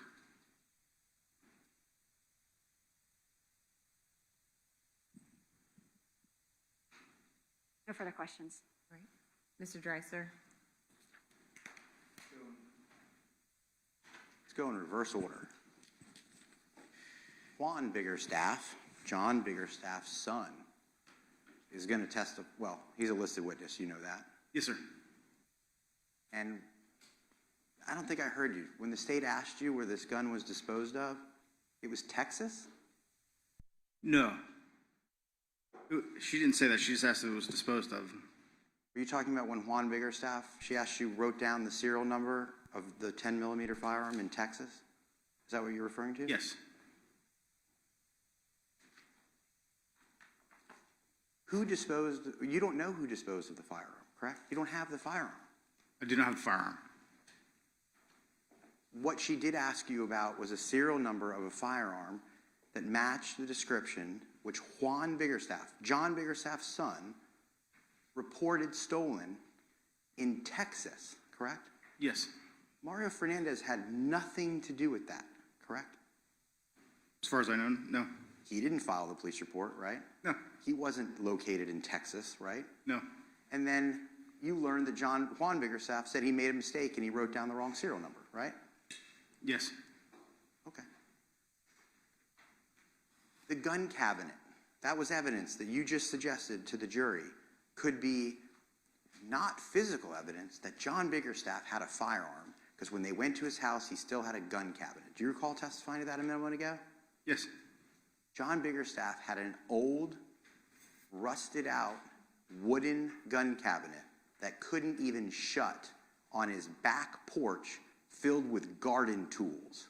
That's what you found at John Biggerstaff's house, correct? Correct. But the state, you didn't offer any of that information. It was just that an old gun cabinet. And Mr. Biggerstaff couldn't own firearms. Scratch that last question. Mr. Biggerstaff couldn't own firearms, correct? He was not legally allowed to have a firearm. And that, the state of disrepair of the gun cabinet that they just asked you about was consistent with a gun cabinet that hadn't seen a firearm in about 8 years, right? I have no way of telling that. But it wouldn't surprise you if a gun hadn't been in there in 8 years, right? I can't say. People don't keep guns on their back porch, do they, unlocked? Generally, no. Yeah, generally no, right? And did you find a gun in the cabinet or did you find garden tools? There was garden tools in the locker. Okay, so now let's talk about the license plate reader that the state asked you about. You're right. It didn't have a picture of Henry Tenen in the car, right? No, it did not. You just used that information to determine that Henry Tenen likely could be in the car, and then you used the Google information to determine that we do believe it was Henry Tenen, right? Yes, You're not going to look at this jury and say it's not Henry Tenen, right? You believe Henry Tenen was in that vehicle. yes, You just don't have a picture of him. correct. But what license plate readers also provide is additional information that a vehicle was in the area, correct? Yes, And in the area is an area of Nocatee where there were lots of businesses, correct? I'm honestly not familiar with that exact area. You know that's what the gymnastics area was, right? I know that Nocatee generally has lots of businesses. Yeah, thank you. And you knew the time that the blue truck was there, correct? Yes, So that gives you an investigatory lead that you could then go and determine if there was any surveillance that could put Henry Tenen or Mario Fernandez in that blue truck, correct? I don't understand your question, sorry. You could take the location of the vehicle and the time of the vehicle, looking at State's Exhibit 210 that they just put into evidence, and you could say, we know he's in this area at this time, let's go see if there's any surveillance that we can now put Mr. Fernandez in that vehicle by other businesses with that information, correct?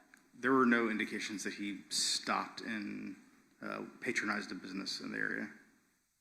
So you just didn't do it? You didn't ask any Oh, single... what I said, Did you ask one single business if they had any surveillance of any of a blue F1 Ford 50 around the time of January 29th in Nocatee? no, I did not. Today, going back to the gravel lot thing, you never saw the vehicle stop in the gravel lot, correct? No, I did not. So you don't know if it just kept going. Even if it pulled into the gravel lot for a second and you happen to be right in your speculation, you don't know that it stopped there, right? I can't say how long it did or didn't stop there for. And just so we're clear, the gravel lot is a children's school, correct? Yes, This is 8 o'clock on a Wednesday night, right? yes, A random pickup truck sitting right in front of a children's school stopped for 2 hours is the length of time that truck would have been, that vehicle would have been there. Not a single person reported a suspicious vehicle inside of a school parking lot? that area is actually very dark. It's on the side of the school. I don't know that anyone, you could probably pull in there and no one would even know that the truck was there. Or someone could walk by and see a suspicious truck in front of the gravel lot in front of a children's school, right? On the side. On the side of the children's school, right? Yes, To get into Pablo Hamlet, you have to pass that road, correct? yes, And no one reported a suspicious vehicle outside of a child's school at 8 p.m. on a Wednesday night ever to you that entire night, correct? that's correct. And the other thing that the jury should know is that the gravel lot is about 400 or 500 yards closer to the police station from where it would be tucked in at Pablo Hamlet, correct? I don't understand the question, sorry. How far is the gravel lot from the police station? It's fairly close. So the truck moved closer. This truck was just involved in an ambush murder. We know that it hung out at the Pablo Hamlet for about 20 minutes prior to the homicide. We know this time it backed in and it pulled right out. Can we agree with that? Yes, And your speculation is that it pulled closer to the police station, it pulled off the road closer to the police station. by 25, 30 feet, yes. You think it's 25, 30 feet from the cul-de-sac at Pablo Hamlet to where you think that car pulled out? You think that's 30 feet? I don't know that I'm estimating, but it's not very far at all. We saw it on video. That whole time the car drives out, you're telling me in this jury that you think that's 30 feet. I don't know exactly how far it is, but it's not very far at all. Nonetheless, you will agree at least that it's closer to the police station. It is physically closer to the police station. And it's also closer to a major intersection, 15th and Shetter, correct? Yes. And then lastly, on redirect, this morning you felt comfortable talking about the January 29th, and when Mr. Fernandez goes to Potomac, you were able to say that you felt comfortable saying they could have been there at the same time. Do you recall saying that? Yes. Those are your words, could have? Yes. Because you can't say that they were there at the same time, right? Their devices were, two devices that belonged to those people were there at generally the same time. Yeah, that's what I'm trying to get at. Let's break it down. Let's start with what we can agree on. When Mr. Tenon comes back after this dry run, you can say that for a period of time, the device of Henry Tenon was at Potomac when the device of Mr. Fernandez was at Potomac. You testified to that, right? Can you show me the slide again? Sure. Ms. Day, can you pull up January 29th slides? And let's go backwards. Let's start with the return. Do you mind if I use the restroom while you do that? Sure. Okay. Members of the jury will take 5 minutes and we'll return back. Leave your notepads on your chair.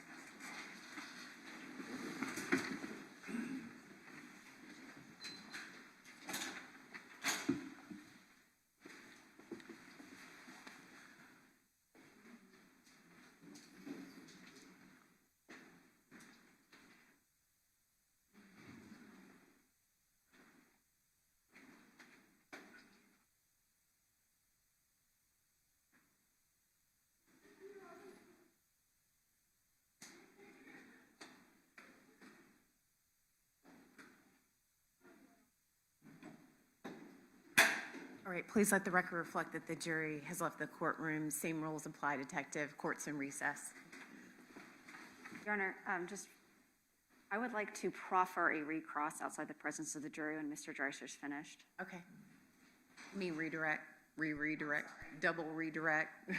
Yes. All right. Re-squared direct. Okay.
Yes, that would be fine, Judge.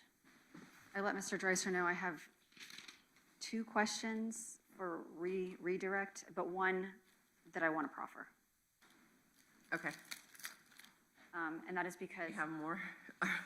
well, no, it would just be this one question, but I wanted to let court and counsel know, based on Mr. Dreiser's questioning of the firearm could be at Mr. Jones' house, you don't know, you've never recovered the firearm, it could be there. Okay. I would like to ask Detective Johns, because he's been instructed that we're not bringing in any of Henry Tennant's statements into this trial. Okay, so Detective, again, a proffer is a situation where the attorneys ask you questions outside the presence of the jury. It's for admissibility purposes only, so you may or may not answer these questions again in front of the jury. You may proceed. Okay. Detective Johns, independent of what Mr. Dreiser was asking you about a police report involving the bigger staffs, in February and March of 2023, without saying where you got the information, did you come to learn that the firearm, or as part of your investigation, did you learn that the firearm used in this murder was disposed of in such a way that it was unrecoverable? Yes. So that's what I'd like to ask. Any questions based on that? But no questions for him.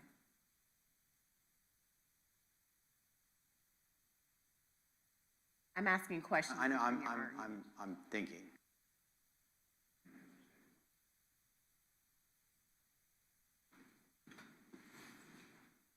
Detective Johns,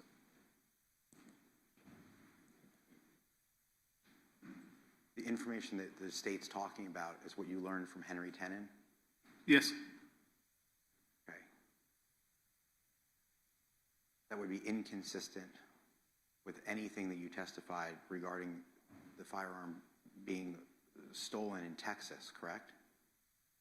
Both things can't be true. It can't be disposed of in February or March of 2022 and then stolen in Texas, correct? I can only testify to what I was told, and I'm only testifying to what one bigger staff reported. Right? And what you were told is it was disposed of in such a way it was unrecoverable, correct? Correct. So then it couldn't be in Texas with Juan Biggerstaff, correct? That's an inference. You weren't told that the gun went to Texas.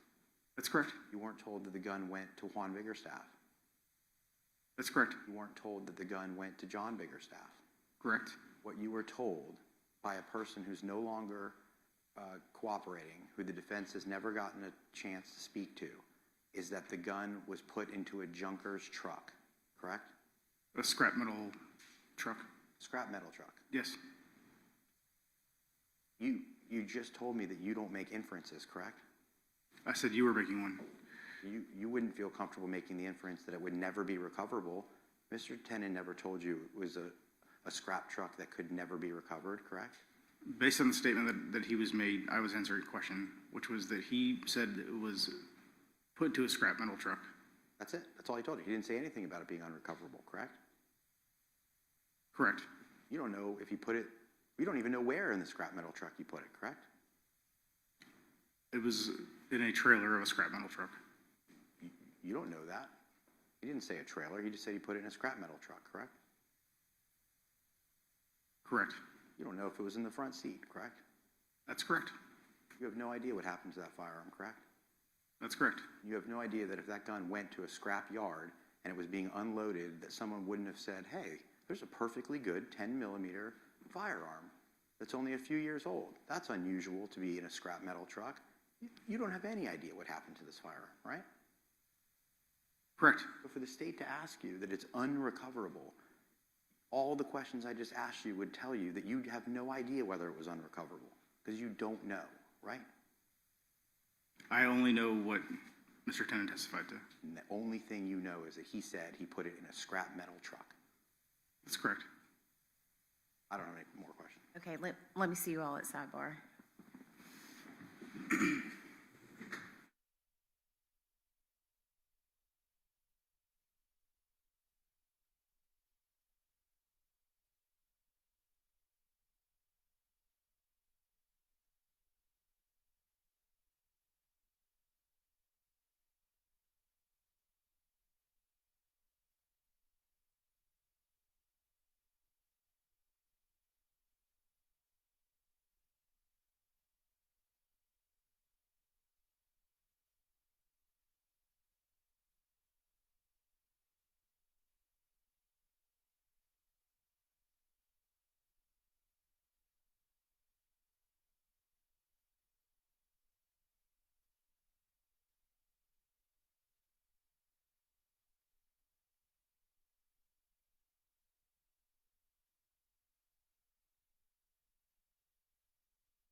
All right, let's bring in the jury.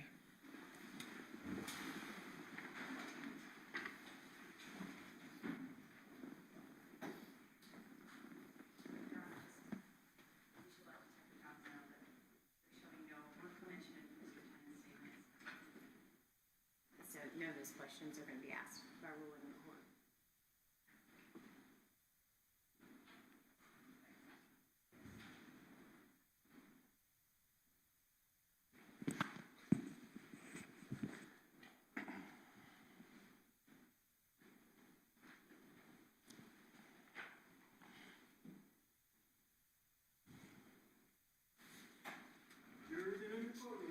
Thank you.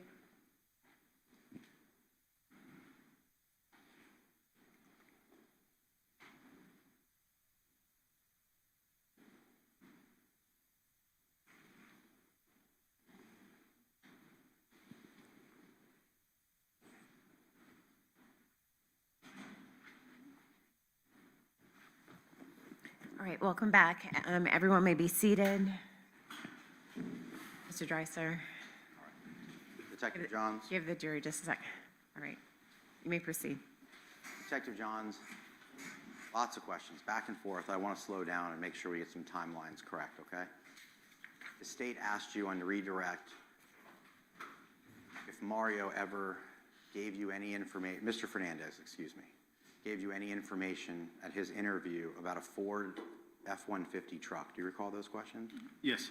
And of course, he didn't do that, did he? No. When was Mr. Fernandez's interview with you? It was March 1st, 2022, correct? Correct. You didn't release the Ford F-150 to the media until March 9th of 2022, correct? Correct. So, Mr. Fernandez, had he told you anything about a Ford F-150 truck, he would have been making a serious admission to you that he had knowledge about the crime, correct?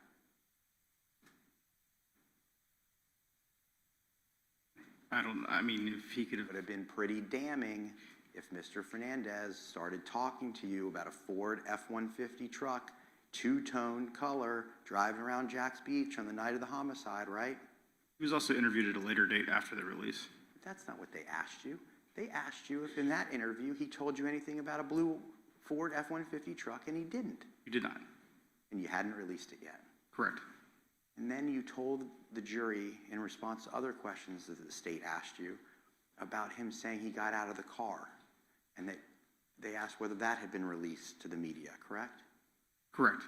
But Detective Burrell and Detective Lamont went to Mr. Fernandez's home on the night of this homicide around midnight. You know that, right? Yes. And they gave a death notification, correct? Yes. And in a death notification, people ask what happened, right? I don't know anything one way or the other about their conversation. Because you weren't there. That's correct.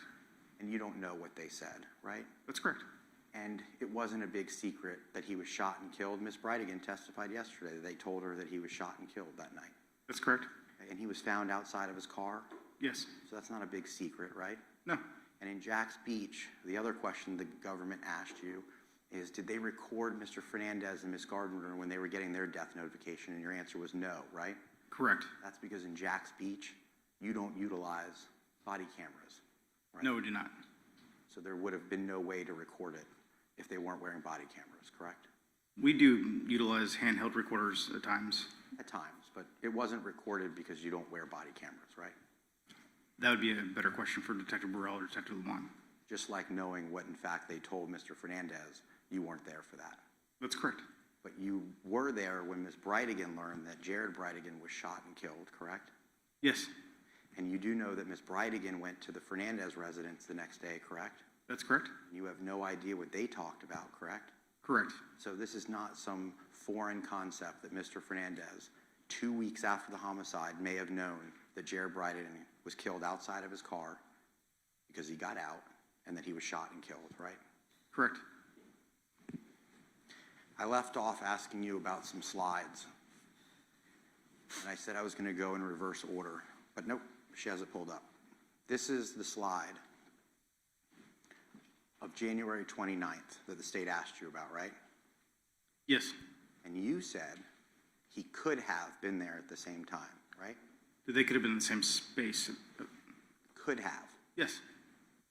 But what I'm trying to ask you is, they also could not have, because the location data isn't accurate enough to put them at the same spot at that time, right? I can only attest to what is on the slide. I'll let Agent Blythe answer your technical question. Okay, let's see what's on the slide. Henry Tennan's in black in geolocation, correct? He's the red dot. He's the red dot. Right, and it's showing at what time? 2:06. Yes. Let's back down below. At 2 o'clock, he appears to be in the area of Potomac, correct? That's correct. And at 2:06, he's even farther away from Potomac, correct? Correct. And then look all the way to the right under the call-out box. At 2:10, he's even farther away than from Potomac, right? That's correct. So with your limited ability to testify, Mr. Tenon is leaving Potomac, right? Yes. His device is. Yes. But I'm going to agree with you that we all believe it was Mr. Henry Tenon in that truck that went on that dry run, right? Yes. There's two different technologies going on. We're using geolocation for Mr. Tenon, and we're using cell timing advance records for Mario Fernandez, correct? Correct. That's why you can't necessarily tell exactly where Mr. Fernandez is, because he's moving between cell towers using timing advance records, right? Correct. So up top at 2 o'clock, all right, at the same time, you see where we said Henry Tenon was at Potomac at 2 o'clock? Yes. You see where Mario Fernandez is at 2 o'clock? He's inside that top band, right? Yes, but there is potential for them to overlap. And that was what was questioned, asked of me. I'm getting there. At 2 o'clock, they're not in the same spot. There's no data for both of them at exactly 2 o'clock, or between 2 o'clock and 2:02. Right, so the point is, they could have been at Potomac at the same time, or they could not have. They may have been two ships passing in the night. You can't say one way or the other. I'll let Agent Blythe answer that question. Well, I'm going to ask you to answer that question. You felt comfortable doing it for the state. You said could have, so you're also agreeing that they may not have, correct? Based upon the time lapse, it is possible, yes. That there are two ships passing in the night? Yes. Okay, and then we'll see what Agent Blythe says, right? Yes. May I have one moment? Yes.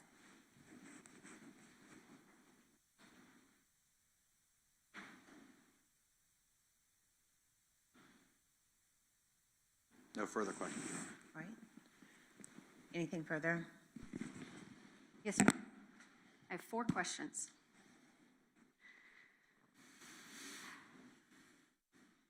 Sure. Yeah.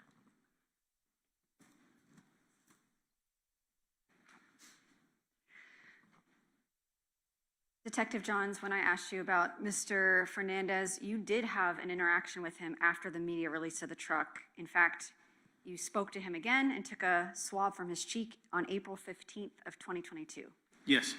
Did he mention at all a blue two-tone truck? No, did not.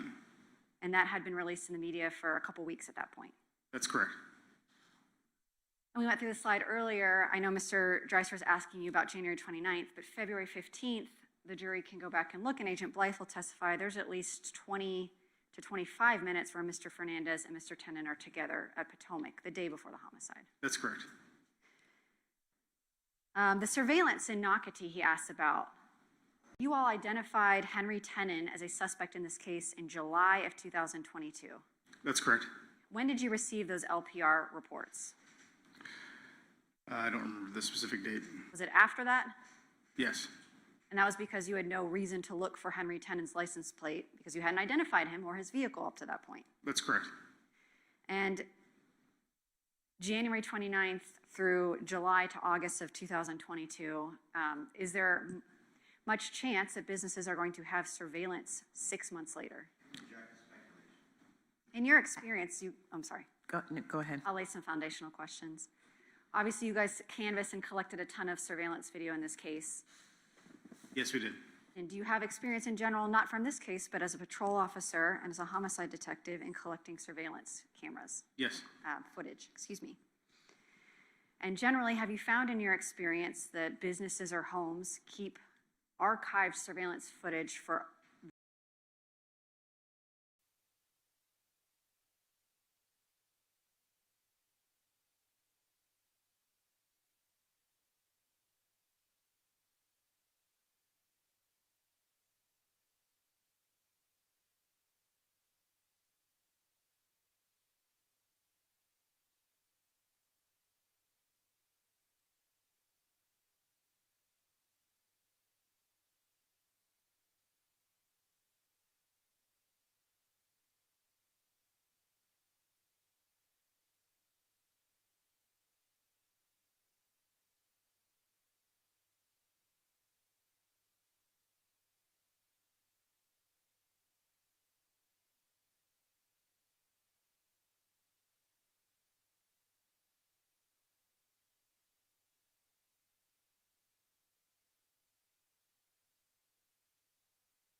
So you interviewed Mr. Biggerstaff at his home in November of 2022.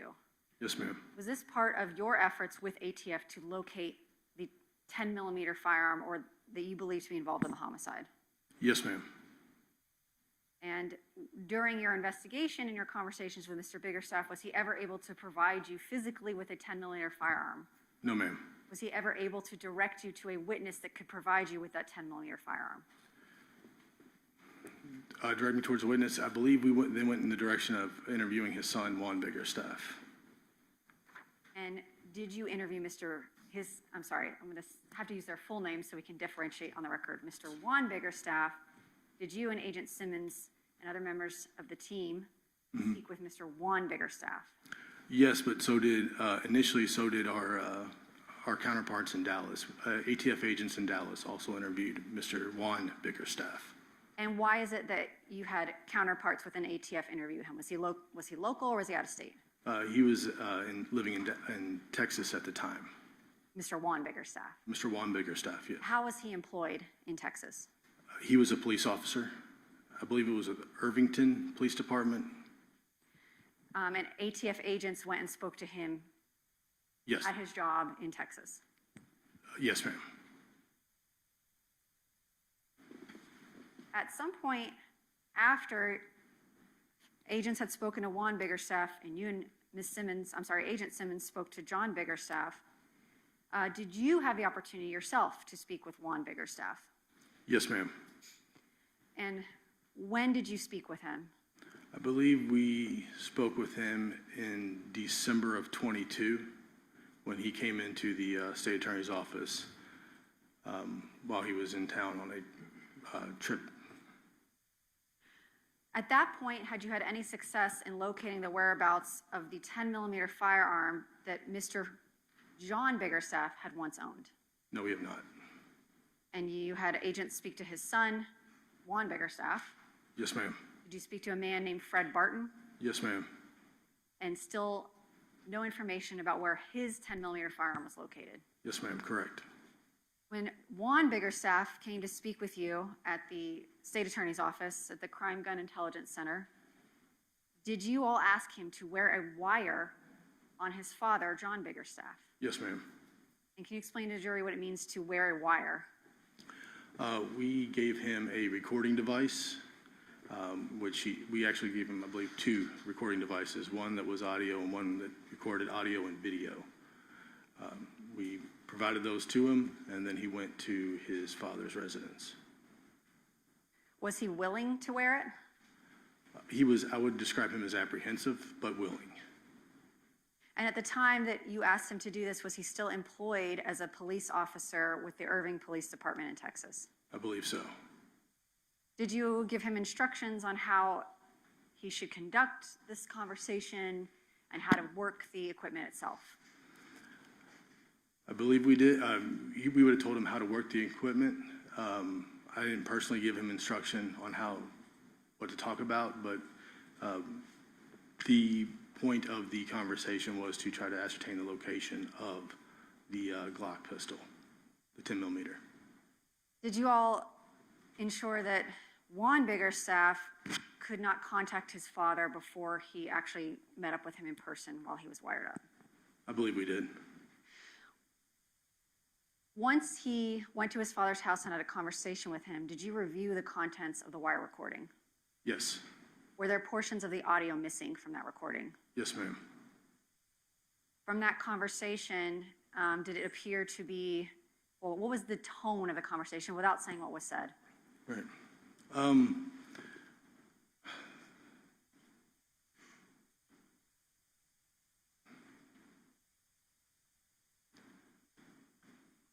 I don't believe Mr.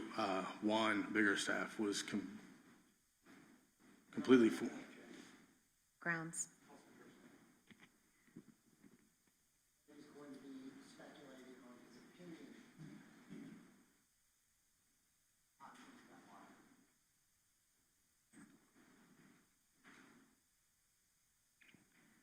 So as to the speculation, I'm going to ask that you just rephrase that it has to be his own personal knowledge, and I'll overrule the other. And you're on the right track. I know you mentioned hearsay earlier. Without saying what they talked about, based on your training and experience as a special agent, what did you perceive the tone and tenor of that conversation to be? Did it appear to be flowing naturally? Did it appear? It did not appear to be flowing naturally. What do you mean by that? Again, without saying what they said Yes, to ma'am. you.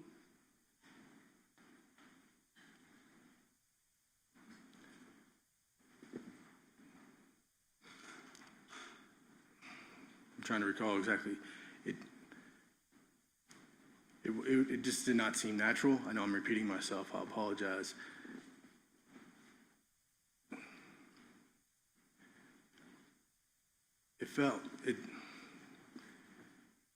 Let's see.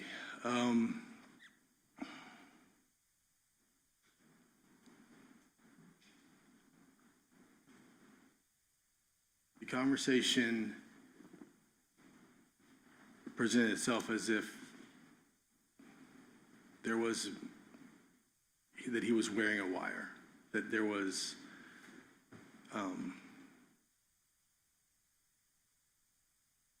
it was hesitant. Okay.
You may proceed. Okay. Thank you. Agent Stengel, Yes, ma'am. your perception of reviewing that tape was it did not appear natural. Correct. Asked and answered. Okay. Sustained. From that conversation, did you all obtain any investigative leads that helped you locate and physically recover that 10mm firearm? No, ma'am. In June of 2023, were you alerted by the same ATF agents who spoke to Juan Biggerstaff back in 2022 as to a police report that Juan Biggerstaff had filed in Dallas, Texas? Yes, ma'am. And did you obtain a copy of that police report in that investigation or relay that to your fellow teammates on this homicide investigation? Yes, I believe Agent Simmons received the report of the report you're referring to. Yes. Yes, sorry about that. Do you need him to repeat? Miss?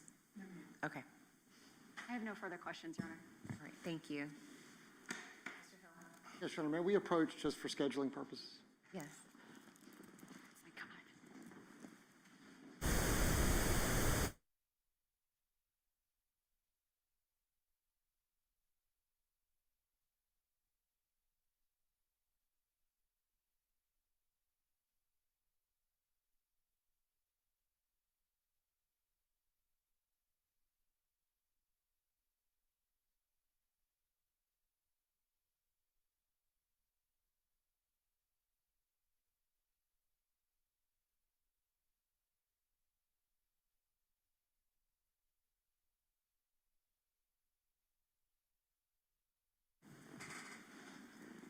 All right, Agent.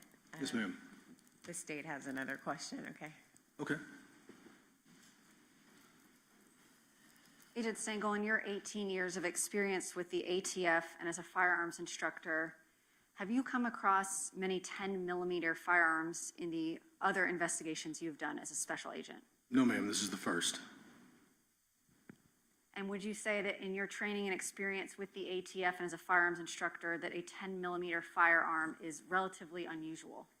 It is unusual, yes, ma'am. Okay, thank you. Now I am done. Thank you, Your Honor. All right. Agent, we're going to come back after the lunch period to take up your cross-examination. Yes, ma'am. What I'm going to instruct that you can leave in just a moment, but you are still considered to be on the witness stand, and you should not discuss your testimony with anyone, and that's including the lawyers. Do you understand this court's instruction? Yes, ma'am. All right, thank you. You can be excused for the lunch period. Members of the jury, I have an unrelated hearing that I have to have in a separate case, so I need to kind of expand or lengthen. You can go ahead, it's fine. Lengthen your break. So I'm going to do an hour and a half, but if it kind of infringes on the staff's ability to have a break, it may be just a little bit longer, but know that it's not the parties that sit before you right now that is the delay. It's this court's schedule with the other case, okay? But I will try to be as on time as I can. It is 12 o'clock now. We will come back in session on this case at 1:30 or as close as I can get to it, okay? Leave your notepads on your chair. Enjoy your lunch.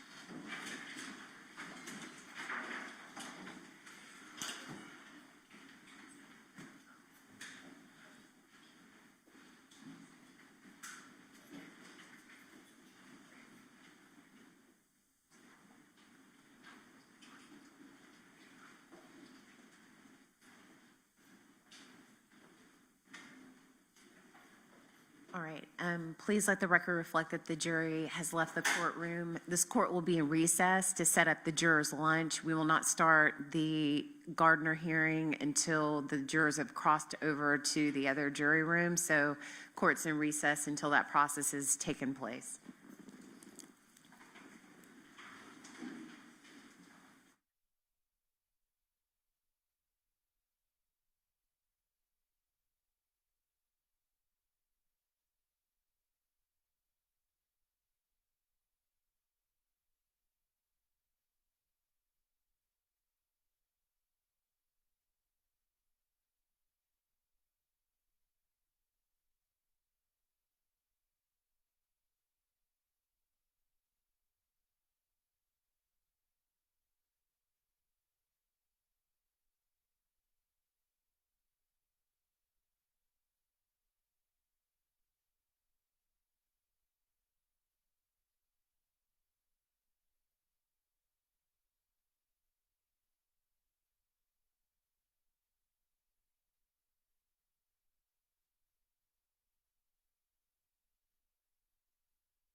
For issue.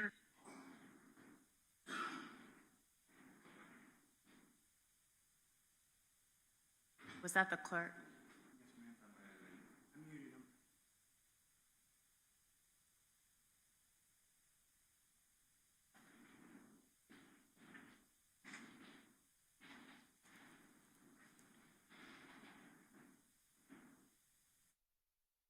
Please.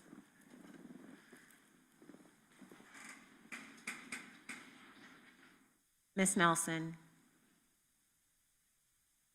Good morning, Your Honor. Kirsten Nelson on behalf of Shanna Gardner. We waive her physical presence today. Okay, thank you. Mr. Clifton. Thank you, Your Honor. Mr. Doug Clifton on behalf of Christian. All right, thank you. Ms. Bridegan's also present. Okay, so Mr. Hathaway, the clerk, just handed me one is Ms. Gardner's notice of sworn affidavits in support. And so then there are 2 affidavits that are contained. I haven't had a chance to read that. I guess Mr. Hathaway pulled them in, so I need a second to read the affidavits.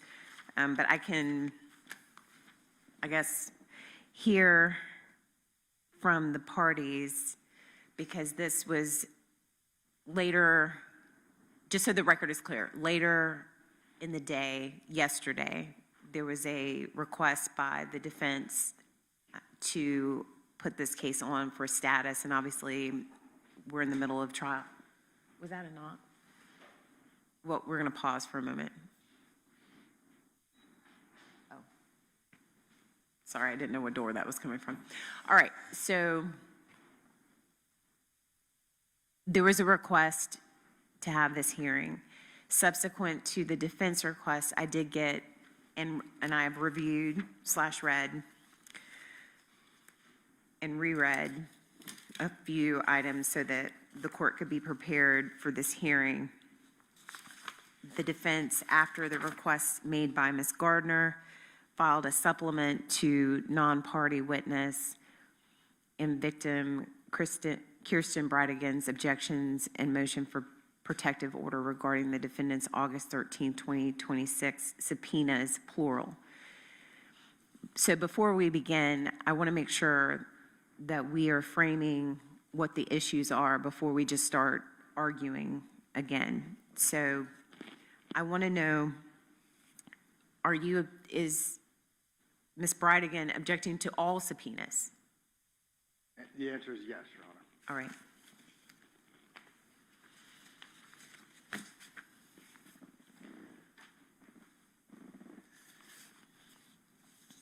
Is there anything that, from Ms. Gardner's perspective, we need to take up before I address the objections to the subpoenas? No, Your Honor. We followed the court's directive yesterday to not file papers in opposition, but we are prepared to respond if the court has questions as to our position. Okay.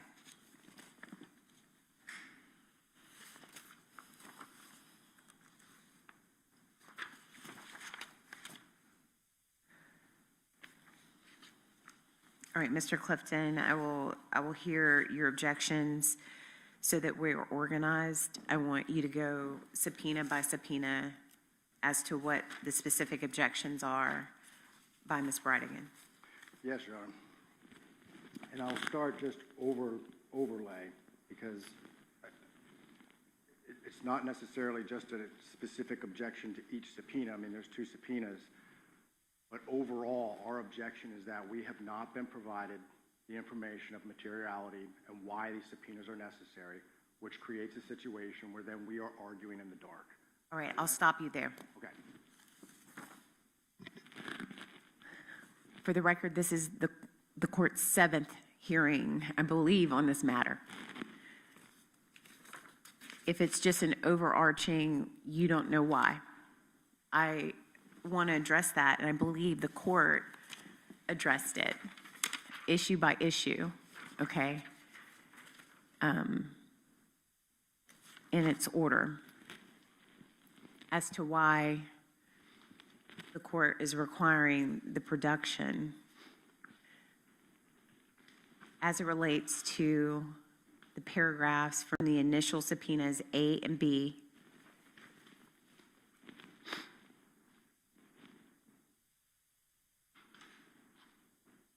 Do you have an objection to the call logs, which is G?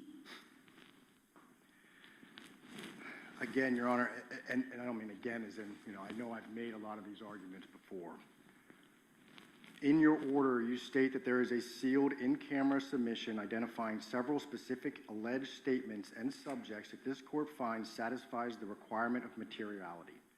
We don't know what those specific subjects are that they provided to the court. I'm unable then, or Mrs. Bridegan is in the position of being unable then to object to their either characterizations or the reasons why these subpoenas should not be issued. So in a normal circumstance, if they were going to subpoena call logs from, say, Verizon, I think the case law would say that I am at a loss to say that they can't get those. They didn't do that process. They are going after Mrs. Bridegan's phone to get that same information. I don't believe that it's the same, I guess is the best way to put it. And again, though, I don't understand the reasons why they would even be allowed that. And I couldn't find a case where, again, the majority of the time when you're dealing with subpoenas for phone logs, date, time, and all of those information, you're getting it from the carrier. I've done it. It's difficult to keep people from getting clients' cell phones for just that. I mean, there's arguments, say that you can find patterns. Hold on. What is that sound? What is that rubbing? It's you.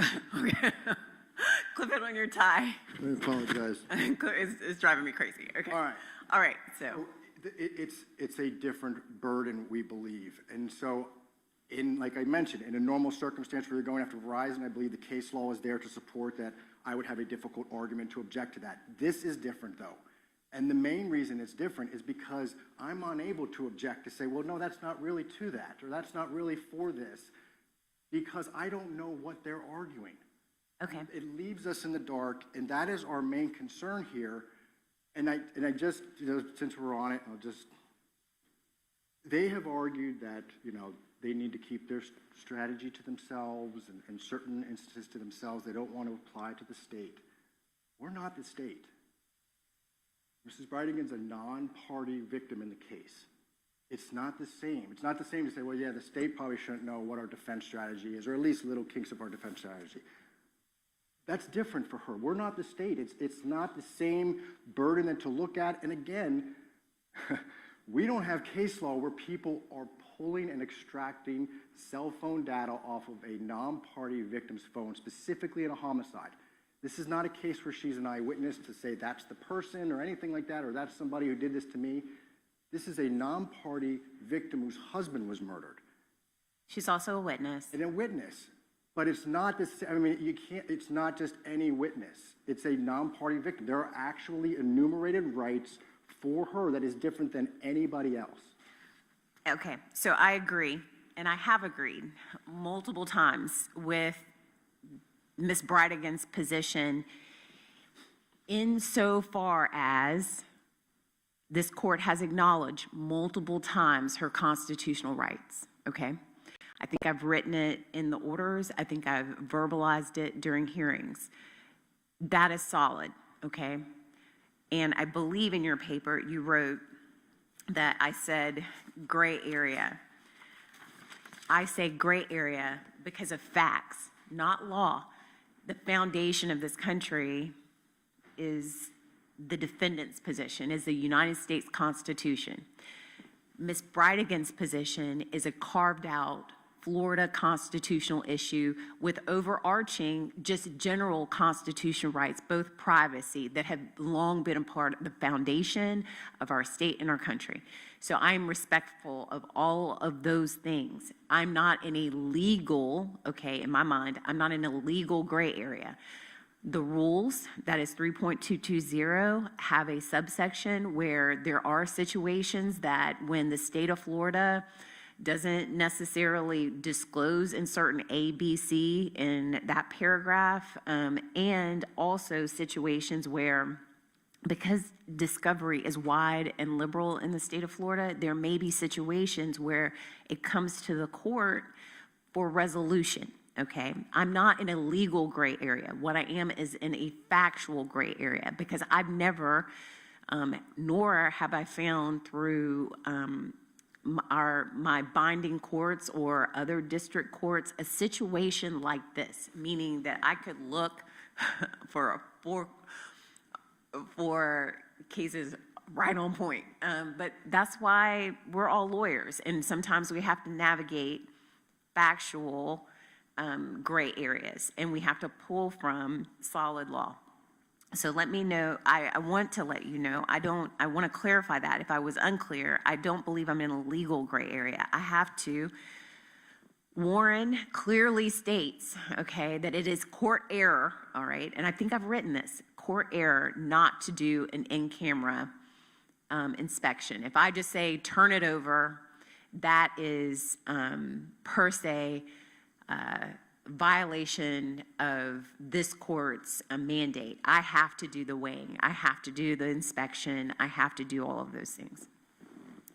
And I went back and I read Warren again, and that's why I want to say that we're not in legal gray territory. And then Roque talks to the download. I'll go back to Warren.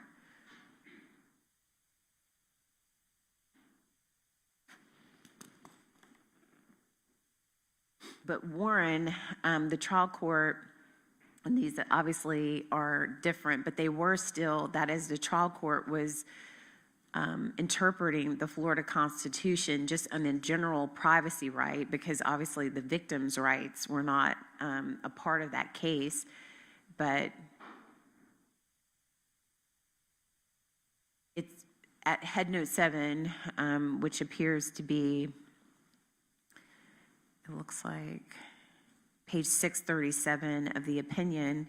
It says, when a person raising the privacy bar establishes the existence of a legitimate expectation of privacy, the party seeking to obtain the private information has the burden of establishing need sufficient to outweigh the privacy interest, okay? And I'm gonna pause there because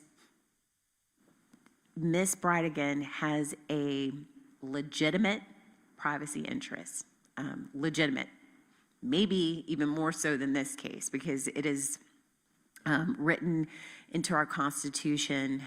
So that being said,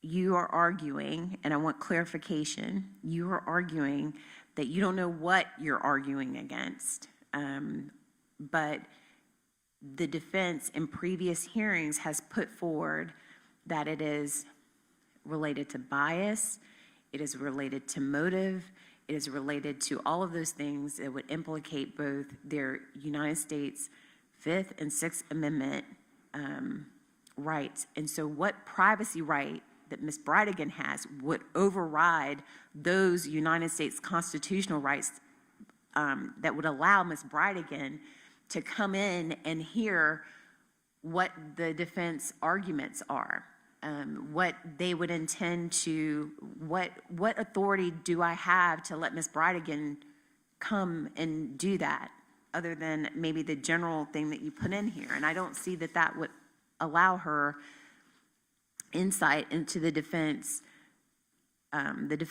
Fifth or Sixth Amendment rights that are implicated within their arguments related to other witnesses. When Ms. Bridegan, if she was just a victim and she was not being called as a witness and there was no showing whatsoever, I don't know that I would have granted it because, I mean, it doesn't really make any sense, but the state has represented to this court that she will be a witness in the Gardner case. There have been showings at previous hearings that she's had and testified to in deposition without objection about her contact with other listed witnesses in the case, and some of it may be relevant, some of it may not, and there were no objections then when it was talking about the content. That's where I'm at a loss, that now because they're asking for paper or information independent of her testimony, that now all of a sudden she gets to know what they're doing and why they are doing it. That's my question. Okay. Number one, in her depositions, yes, she answered their questions. I mean, that's what she was instructed to do. In her second deposition, the court actually instructed in your order that she put together that she put together information in order to answer their questions, and she followed the court's order. To now reverse that and say, well, you did it then, and now we should be able to search your phone. No, there's a line there. There's a line. I'm going to stop you because I said lodge an objection if you thought, and you can bring it to me. I didn't say don't object. I just said that was a separate issue where it was allegations that she was feigning that she could not remember. That's why I asked. It was the feigning, and so I didn't, to avoid the possible request of a third, I just wanted it to be productive. And I also said you could object and certify whatever questions you thought were inappropriate. Just so I'm clear in the record, is the court stating that Mrs. Bridegan has waived her privacy rights by answering questions in a deposition? No, I'm not. Well, then her privacy rights still exist. And Right. so it still exists even though she answered those questions in a deposition. Answering questions verbally, going along with the information that they have, and again, Your Honor, everything that they're talking about that they need, they had in that deposition because they were asking her direct questions about records, about posts, about everything. That's how this all came about. So her privacy rights doing verbal is different than now they want to go into her phone.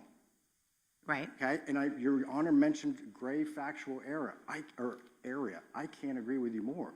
We're also in a gray factual area because it's not just their claims of bias and witness encouragement or however they put it in their motions that Your Honor just talked about. That's not the reason why Your Honor granted it, because we were making those arguments and there wasn't anything. There was an in-camera submission that states the sealed in-camera submission identifies several specific alleged statements and subjects that the court finds satisfies the requirement of materiality. That is where our issue lays, is I am unable to address those specific submissions that identify several alleged statements and subjects this court finds satisfies the requirement of materiality, because I don't know what they are. Mrs. Bridegan doesn't know what they are. So we're asking to be basically hand a phone over and let it be searched. We don't know the reasons why it's being searched, because a vague bias is not a reason for somebody to be able to search a phone. And so again, we're in that gray area of facts too, because we don't know what's there. And this is a different situation because again, the majority of the case law, when we're talking about in camera, here's the documents. Like, you know, I mean, it's something that's already in hand. And that's not the case here. In order to take that step, you have to, there has to be, I guess, a finding by the court that, number one, Mrs. Bridegan does not have a right and is not going to find out what the submissions that were provided to the court that were specific alleged statements that support the finding of materiality. And that, based upon those submissions, the defendant's rights outweigh Ms. Bridegan's. And we just have not gotten to that complete picture of things, but I think now is, since we're here and we're kind of getting to the end of this after, like you mentioned, 7 hearings, that's really what this is about. So there has to be some type of ruling that says, number one, she cannot know what this is because that hasn't happened. And number two, that based upon these submissions, their constitutional rights, Mrs. Gardner's, outweighs Mrs. Bridegan's. And when we get to that point, again, I'm going to make the same objection. I don't know what the submissions are. But I think that's kind of the first. What authority is there that says that Ms. Bridegan is entitled to defense theory?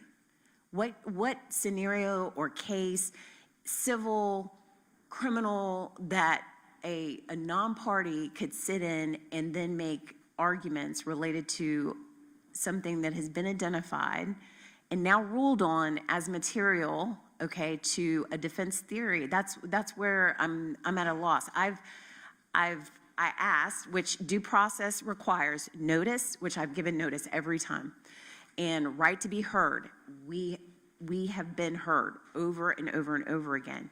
I have identified, okay, the areas, and I said not everything, and that what I believe Ms. Bridegan is entitled to. based on the court's ruling. I have ruled, okay? And I think that's what's lost in all this. I have ruled. So now there needs to be compliance. There has to be some level of finality. Right, wrong, indifferent, there has to be some level of finality with this. And so using the Warren decision, using the Roque decision, not in legal, I'm not in legal gray area. There cannot be a wholesale turnover of her phone. And so what I have tried to do is painstakingly go over, and while I understand through the objection, I did not in this order say turn over your phone. I'm sensitive to that. People's lives are in their phone, okay? They are not entitled to that. Instead, I thought maybe we could piecemeal or extract just certain portions so she would have some level of comfort that I'm not even looking at it, okay? But there's an objection to that by the defense. And I found another case that says objection without solution. I can read it to you. That's inappropriate too. Just saying I object, there has to be some level of finality, and I believe it's in Warren that says it. Just saying I object, and then there's no, that's why I was trying to come to some solution, because I have ruled, okay? I have ruled, and I ruled a long time ago, and in my mind, and then I gave them only narrow areas, narrow time frames. If the Ms. Bridegan's position is that I don't want the defense, and you objected to the defense expert that I don't remember his name right now, but like the defense expert doing it, I said identify one that y'all were comfortable with. Then that expert that was identified said that he does not believe, same arguments that Ms. Stifler made yesterday, that like it can't extract just a piece. Then if that's the case, then I will go through it and just give them this small area of time from each area that I say, not everything from 4 years. Some of their arguments only talk about May 2025. Certain things only talk about that, and I will parse through it. What I think is fair, and I'm going to get to it from Ms. Bridegan's standpoint, is the whole phone, Mr. Clifton, gets given to her. And if you want to do an objection log based on my order saying, okay, this message from AB, okay, consider this, judge, this should not be a part of the disclosure. I think that's what's fair. That would protect her privacy interests without impacting Ms. Gardner's constitutional rights. But, Your Honor, how do we make substantive objections to messages if we don't know what the materiality of any of these messages are? That is what we I come gave you back to. clues. Any substantive message.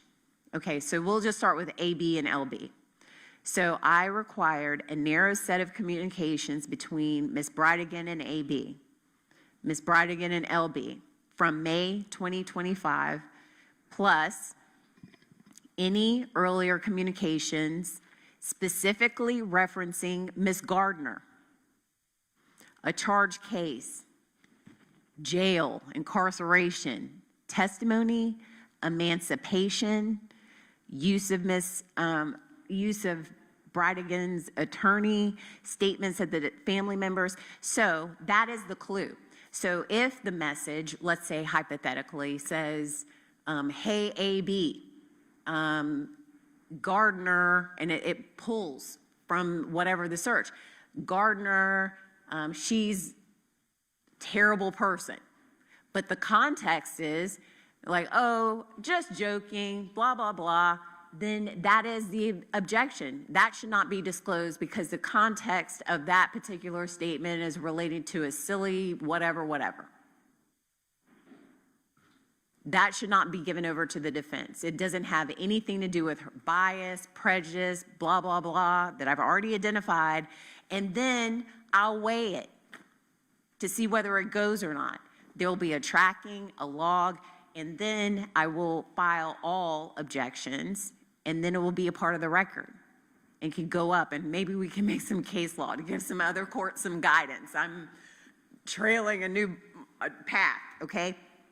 That's what I'm saying. But the metadata, the fact that they could have gotten it, we've been down that road. If it's on the phone and it hasn't, whatever, if it hasn't gone away, then there's no privacy rights in dialing a phone number. Like, it's the same thing. And as far as the AB and LB, on the 4th page, on those areas, if you want to look at it first, I'll give you a short snap count because we keep litigating the same thing. Object. Say that should not be disclosed. Judge, read 3 messages before. That was related to whatever. That should not go over. That's just a relationship, whatever. And I will make the call to say, because I know about the strategic things, and I could say, just like I would in any ruling, whether something comes in or it stays out, it's a judgment call by the judge. It's discretionary on me. And so I know the rules. I know the evidence code. I know discovery, okay?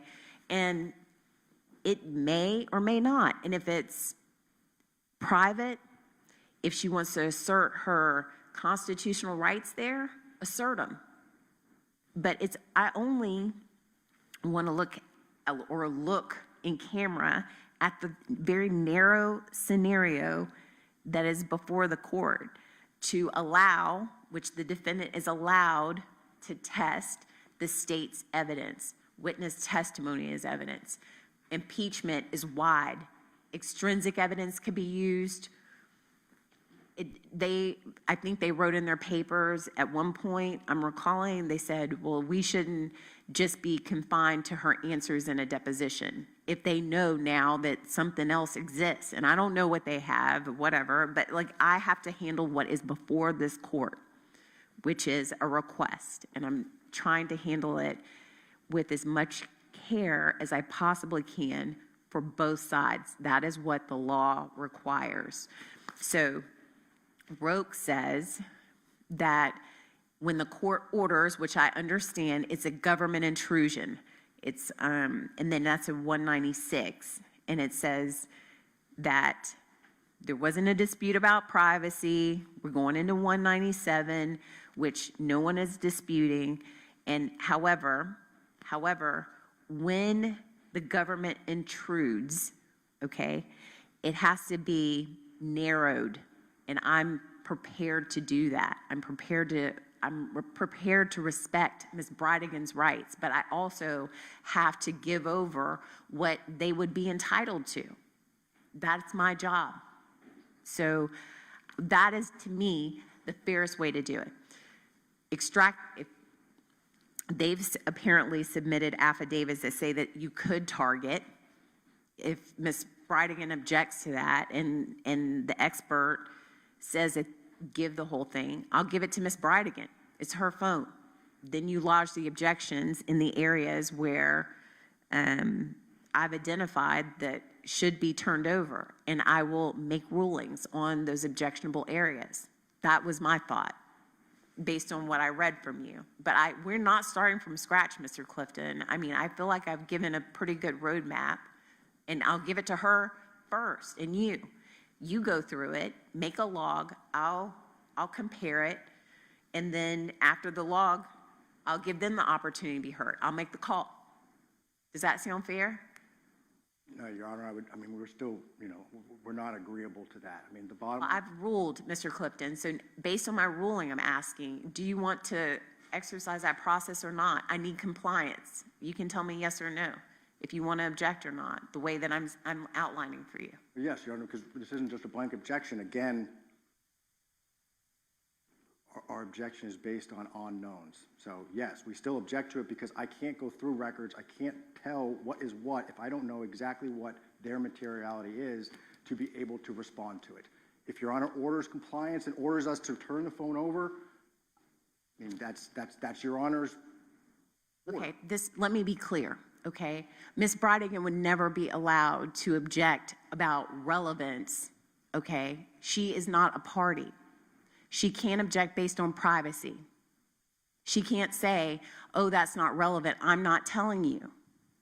She can't object on privacy. And the state of Florida's bowed out. They don't want to be heard about this. And so that is her legal ability to lodge objections to this particular piece of evidence. So whether it's relevant or not, or goes to their defense or not, that's not her obligation. We're like, think about it like you're in a depot, right? She can't say, I'm objecting. You're not going to, that's not relevant. But she can say, this impacts my privacy rights. And so looking in that lens, okay, based on the categories that I've given, that is where I need your input. That is where I need her to say, no, that's taken out of context. No, that impacts my privacy. No, they shouldn't get that, because that is her legal foothold in this whole situation. That's the way I see it. I've ruled, okay? I've ruled about this. And if to the certain extent, like the justice for Jared, I said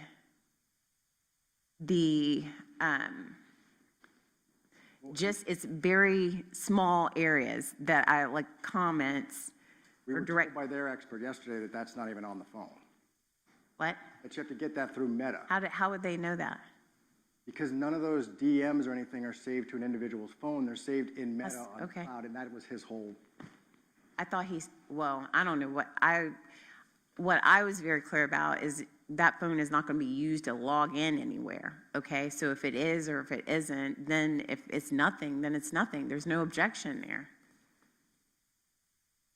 It's what is contained. They've asked for information on the phone, but the phone is not going to be used to connect to anything. It's just going to be whatever. So I don't know what Cellbrite is able to do now, but like it's only what is actually on the phone that will be allowed. I'm not, Ms. Nelson, I hope that was clear.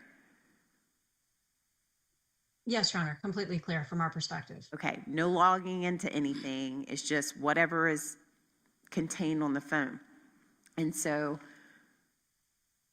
this is the next question I have, Mr. Clifton, which is the defense has identified 2 individuals that say that they can target the areas within my order, or are you requesting the full download and you go through it and you lodge your objections that way? I'm not requesting a full download because I don't think that's proper. I don't know who their experts are. I mean, that was just filed. I didn't review it, Your Honor. I didn't have time to do that. I guess the best thing I can say to Your Honor in order for us to move on is we are not in agreement to turn the phone over. So if Your Honor, it sounds like you are going to order compliance to turn the phone over to a certain individual on a day, we're just asking then for that order to take place. Because that has not taken place yet. And so I just want to be clear.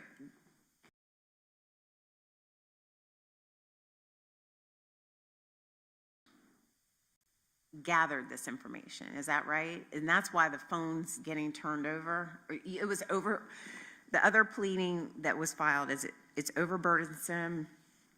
It's not, I guess, organized in a way in order for Ms. Bridegan. I did not want to order the download, but I also need the information in some form, and so that's how we got here about the download. There are particular documents that she put together for that second, on her phone to talk about that second deposition, and she testified all those. That's never even been requested. That's like those specific information has not been requested. It's just a solid request that we want all communications from May 2025 and on, not what we talked about in the deposition. Is it a part of what I've ordered to be in camera reviewed? What It is, Ms. Your Honor. Bridegan has put together? It is, Your Honor. We requested the screenshots as part of our subpoena. I don't have anything regarding screenshots, but there it is. I mean, so there is, I guess, a portion that she put together for your own. I mean, that is there. Okay. Has Ms. Bridegan complied with EF, turning that over? Yes, ma'am. Okay. mean, there's been, and again, I mean, because this idea of just objections and not saying anything, we're allowed to object. I mean, a subpoena came out and we objected to it. And that's what we're dealing with right now. If there's going to be an order, you need to turn over the X information that you talked about, these messages in that. Again, I mean, an order, I can't go through this order and just say, now we're going to give this, but hey, we're not giving this. Overall, we don't want a download of her phone. If there are specific messages that they want, send a subpoena for that and we will deal with it. But that's, I mean, that has not been done. We're talking about a download of the phone, not specific, hey, please give us the whatever it was that we talked about in the second deposition. I love objections, Mr. Clifton. That's what I'm up here for, okay? I love them. All right, but they can't be endless, okay, when there's a court ruling, all right? So those are the rules. Then when the way we got to the download is based on your other pleading. That's how I thought we got to the download. I'm not just coming out of the air saying, turn over your phone. Somehow we have to, it morphed into that at this last hearing. I want the information based on the order provided to the courts for an in-camera review. The only information that has been compiled is what she testified to at the second deposition, Your Honor. So how can we get this information without a download? They can send a subpoena and I'll work on that. That's without a download. Right, Yes. okay. That's like we did with EF, but that is different than us plugging in or saying, now, Mr. Brady, you need to go on your phone and start taking screenshots of 3 years of messages. That's different. And so if we're just talking about the information that she specifically discussed in her depo. I specifically addressed the 3-year period. I'm talking about May. I'm asking, is there a way without turning her phone over that you can comply with this court order? That is what I'm asking. Not fully, no. Okay. And I think that's the issue then, because I can't, again, we get into like piecemealing things. I can't piecemeal it. There is information that has been compiled by her through the court order for the second deposition. Everything else isn't. So I can't just say, well, this is it, because that's not everything. This became because they wanted a subpoena for her download of her phone. That's what they filed in July. It wasn't my filing. I didn't say, yeah, let's do download. I know, but now we've progressed. So now we're in a more specific area. Now they have filed an actual subpoena asking to download her phone. If the court is saying, we're not doing that, but you need to give her what you've compiled, like we did with EF, because that was the court's order. That's different than what is going on here right now, Your Honor. Okay, I want Ms. Bridegan to comply with my order. And so if she was able to compile that, can she compile the things within the order? That's a yes or a no. No, Your Honor, that is where we're going to get to overly burdensome. Right, so now what is the solution without turning her phone over? Hours and hours. So now, compliance-wise, what is the solution without turning her phone over? Our solution was to allow us to understand the materiality. I've gotten past that. I know, but that's it. I mean, that is our solution. So I guess we're at that That you point can then. object more, I'm asking, how can you, if it's overburdensome, give me a solution that would not be so burdensome to Ms. Bridegan to comply with the court's order? We don't believe that the court should order an extraction or ruled. the information of the thing. I have ruled. Then again, Your Honor, it's going to have to be just then an order stating that she has to hand her phone over to somebody for an extraction. Your Honor, if I may, one of the 2 affidavits that we filed this morning is from another qualified expert at Invista, and the affidavits outline the proposed way that Invista could effectuate this type of extraction, and also a filter team process by which Jake Green, who was the person who appeared yesterday under oath and gave testimony before the court, would be walled off and would not have any access or direction or involvement whatsoever in the extraction, since that was a concern expressed by Ms. Bridegan's counsel yesterday. We've proposed a solution, Your Honor. We're simply asking that the court enter an order allowing Ms. Kayla Nelson, who is the professional from Invista, to perform the limited extraction of the applications the court has outlined in its order and outlined in our subpoenas. And Ms. Nelson is available and can be in Jacksonville tomorrow morning at 9 a.m. to complete the extraction. I'll hear Ms. Bridegan on that solution. Your Honor, we stand on, we do not agree with having an extraction of her phone. We believe it's a violation of her privacy rights. We believe that we have a right to know what the materiality is of what is being sought on her phone. I understand that the judge has already ruled on those issues. That is our position. All right. I'll overrule the objection. Ms. Bridegan turns her phone over at 9 a.m. tomorrow. This court hearing is concluded. Your Honor, I apologize. I just want to be sure. I've got to start writing, Ms. Nelson. I've got a jury back there. What is it? I understand. I just want to make sure that we are giving Ms. Nelson the correct scope. So is it both subpoenas that have been issued by the defense? Yes, with the correction, I went back through the order. I misspoke yesterday. I did say that everything, I'm going to just say everything comes to me in camera review, and I will review it and then release it from there. Understood, I Your did Honor. say yesterday that release directly to you, but I'm just going to do an in-camera review of everything. And Mr. Clifton, you can, the offer still remains. Do you want to review the download after the fact to make objections to the disclosure that I would consider prior to any disclosure? Yes, we want to be heard prior to anything going to the defense. Okay, Yes. all right. It's going to be a short turnaround then. 9 a.m. tomorrow. Thank you, Your Honor.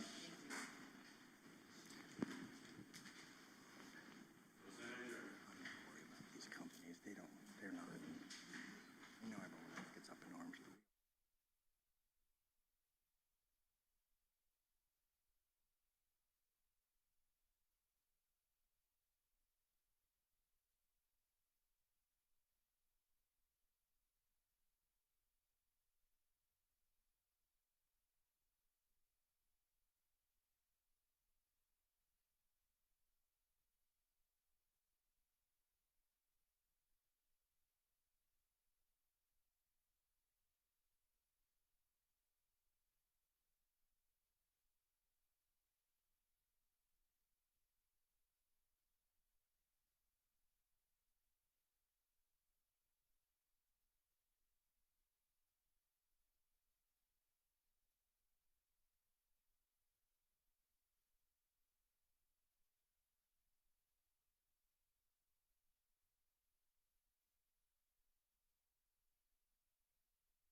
question is your cell phone and electronic device are turned off. All right. You know, tell me what is it. Thank you. Good afternoon. Good afternoon. Have something. Your Honor, Jesse Dreiser on behalf of the defense. Mr. Fernandez is present, Mr. Hill is present, Ms. Day is present, and Ms. Nepstad is present. I do want to put, I'm not so sure it's an objection at this point, but I do think it's important for the record that I'd like just to make a comment or proffer what could be perceived as an objection at a later date. At this point in the trial, the court has heard that the state attempted to get the lead detective, Detective Johns, to testify that he believed that the firearm became completely disposed of sometime in February or March of 2022. That was what the attempted proffer and the attempted argument by the state was. The record is clear, as there was a court reporter present for all of that.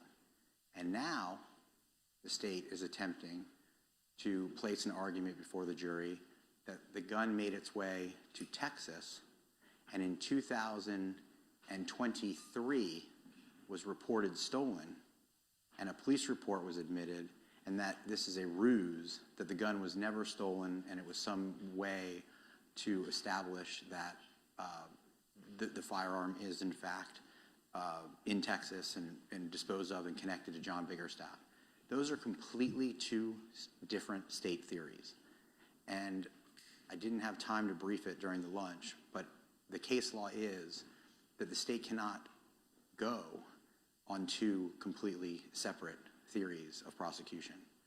And I believe that is what is being attempted. I don't think it's in any way even a gray area. I think the attempted proffer was that the lead detective believed one thing, and both things cannot be true.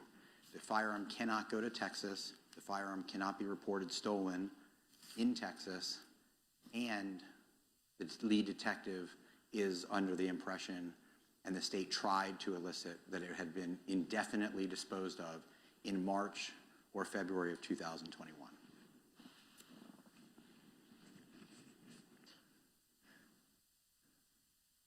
And just because the court made a ruling on the proffered evidence, I don't believe it's a distinction with a difference. You can't lose an argument and then pivot and then create a new theory of prosecution. The prosecution has to be the same. What are you citing for that proposition? I mean, I'll do some research now that you brought it to my attention, but I'm citing what I know from previous litigation experience. I do not have a case. That's why I'm not saying it's a formal objection. I'm not asking for the court to take action. I believe the case law is that they cannot move forward two separate, and I will get some case law research. So when you're saying two theories of prosecution, are you, okay.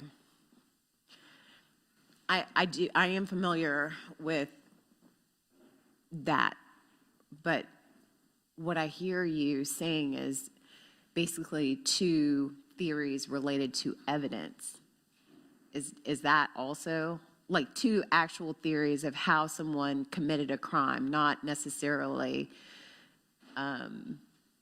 two theories about how a piece of evidence that may be missing, is missing, was somehow, isn't there a distinction between that case law?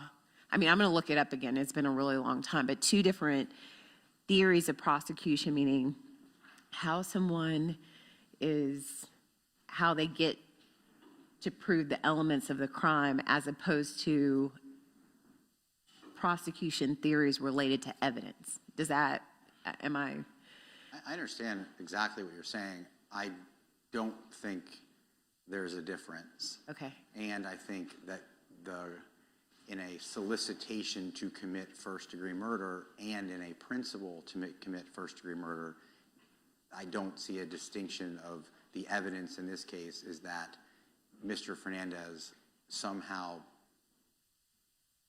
became in possession of a 10-millimeter firearm, in which was used and given to Henry Tenen in order to commit the murder of Jared Bridegan, I do think that is what they're establishing to attempt to establish the elements of this crime. Okay. So what you're saying now, though, is pre-crime. And what I heard you say before, and you can correct me if I'm wrong, that's post-crime. Pre-crime, I think, it's been a long time. I will look it up. But pre-crime, I think that you're right, like the way that they get to prove it. But post-crime, meaning disposal of evidence, I mean, it's often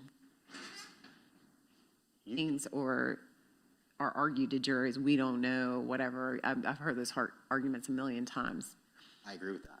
So- If their argument was, we never found the firearm, we don't know where the firearm went, but that's not what I believe that the record reflects at this moment in time. I think the record reflects this moment in time that the theory of the government is that in one theory, A, Detective Johns, the lead detective, was attempted to say that it was disposed of indefinitely in 2021, February, March. B, the gun made its way to Texas, and in a false police report, it was the serial number of that firearm was written down in a police report and reported stolen. Okay. Both of those things cannot be true. Okay. Has the state looked into this at all? We have no response at this time, Your Honor. There's no reason to even discuss this at this point. Okay. We have not alleged any arguments. They have no idea what we're going to argue. We are presenting evidence to this jury. Two things can be true at the same time. This is a non-issue for us to bring up. He wants to entertain an objection. I think we need to get started with this jury. Thank you. Okay. Is it an objection, or you're just bringing it to my attention? I'm bringing it to the court's attention that at this point, I believe that it started and that Mr. Mizrahi is right that right now I have not lodged a formal objection, but so we don't need to take this up in further argument. I wanted just the record to reflect where I thought the evidence was at this point. Okay. All right, let's bring it to the jury. What, I'm sorry? Okay, well, we need just a moment for, can you come up and help? It's not?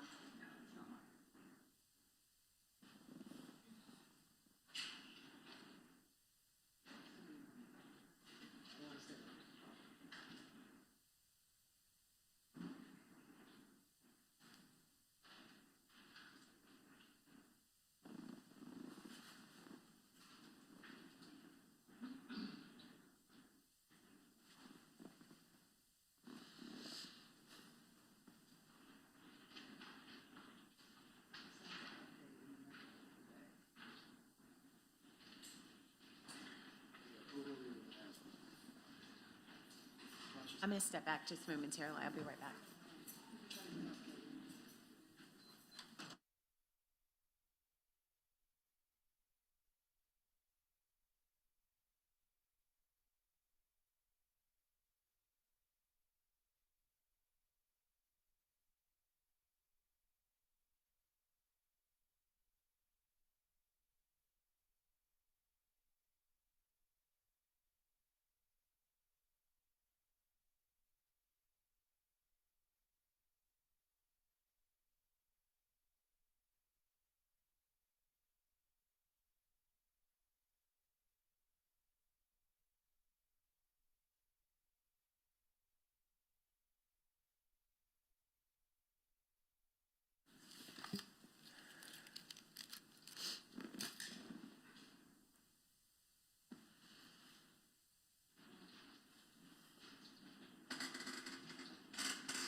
everyone follow the communication rules, even though you had your device. Is that correct? Yes. Okay, great.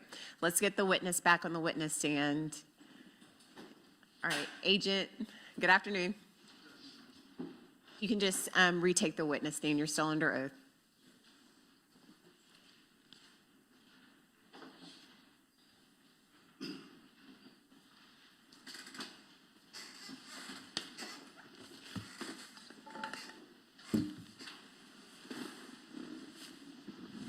Mr. Hill, Thank you, cross-examination. Good afternoon, Agent. Good afternoon, sir.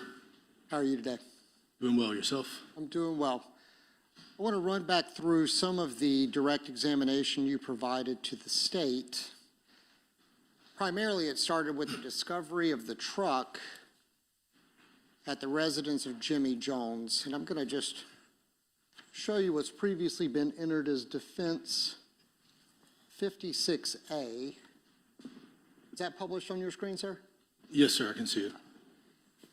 Now, when you were looking for this truck, you said that was a big part of what your duties were. You guys were all actively looking for this truck. Is that correct? Did I understand you correctly? Yes, sir. Okay. And this included, from my understanding, people were flying in helicopters looking for this truck. Is that your understanding? I'm not aware of the helicopters. You and Agent Simmons were actively looking for this vehicle. Is that correct? Yes, sir. Okay. And you located in the backyard of Mr. Jones's house, but if I understood your testimony on direct examination, you used location data from Henry Tennant's device. Is that correct? Yes, sir. Okay. So I want to make sure we're clear on this. This was not that it was reported, like someone called 911 to your knowledge, or Crime Stoppers. We reviewed Google location data. Yes, sir. Not information provided by Jimmy Jones, correct? Yes, sir. Okay.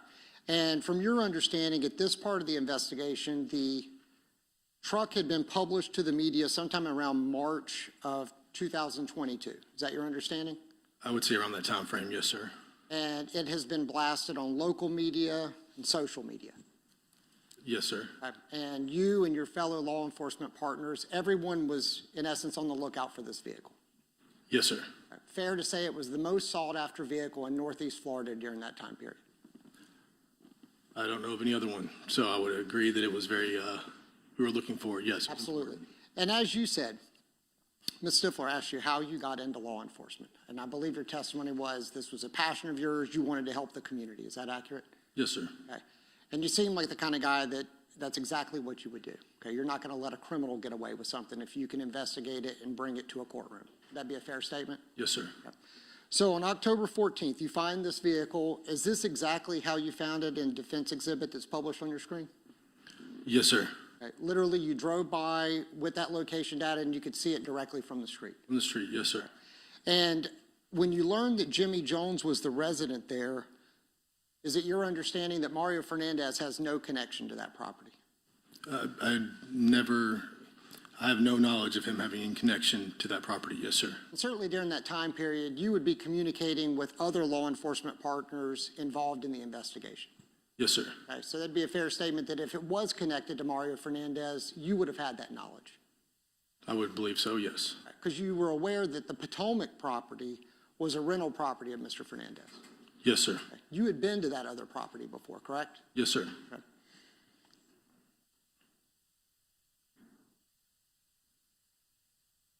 Now, once you enter this property, okay, my understanding is that Mr. Jones was absolutely cooperative. He was cooperative. Yes, sir. Spoke to you with no problem. Yes, sir. Okay. Offered for you and your fellow law enforcement officers to come into the backyard, take a look at the truck, and retrieve it. He gave us consent to look in the truck, or to look in his backyard. Yes, sir. Certainly. And what, in law enforcement, you guys would call that the curtilage, right? As far as the backyard, the outside of the residence. I would say the curtilage is more of the edge of the property, not necessarily like the backyard. So maybe like the property line, the areas along the sidewalk, that's more curtilage. But the backyard, I wouldn't consider that curtilage. Well, once he gave you that consent, okay, you could walk around that backyard as much as you wanted, correct? Yes, sir. Okay. And certainly if you wanted to take a look in the trash can and the recycling bin on the side of the house, you could have done that with the consent of Mr. Jones. If I had his consent, yes, sir. Okay, and you did have his consent to go in the backyard, and he actually offered you consent to search his home. A comment was made to it, but that if I wanted to go in his house, I could. Absolutely. Any reason to think he wouldn't have let you search the entire backyard had you chosen to do that? I don't think there's any reason to think he wouldn't have. Now, at this point, you had learned that Mr. Jones was a family friend of Mr. Tennant, correct? After recovering the truck, or locating the truck, I should And say. you were there at the property, That's when I learned he was a family, they've known each other for a while. Yes, sir. and you learned that Mr. Jones was not a mechanic. Yes, sir. Okay? So that vehicle wasn't pushed in that backyard because it was going to receive any type of repair work. Yes, sir. And I want to make sure the jury's clear. Mr. Jones is not like a work-from-home mechanic. He is not, no, sir. And that truck was not pushed into that backyard because it was anticipated that Mr. Jones was going to do any type of repair on that truck. Correct. As far as you understood, that truck was pushed in that backyard by Henry Tennant with the intent of it being stored in that backyard for however long. Mr. Jones gave a statement multiple times of how long he was okay with having it there, based on the fact that other people had done that and he had been through it before. He didn't want it left there. Months, though. Could be there for months, is your understanding. Yes, sir. And it had been there for several months, is your understanding. Yes, sir.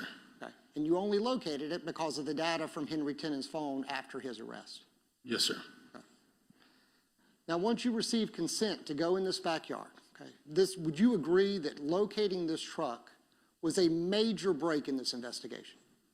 Yes, sir. Okay. Aside from the driving while license suspended arrest of Henry Tennant, which we all understood was to further the homicide investigation, is that your understanding? It was part of it, yes, sir.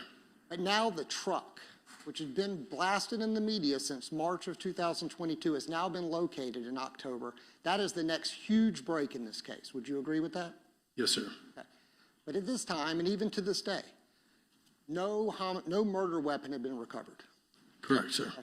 And you work for alcohol, tobacco, firearms, and explosives. Yes, sir. Okay, ATF.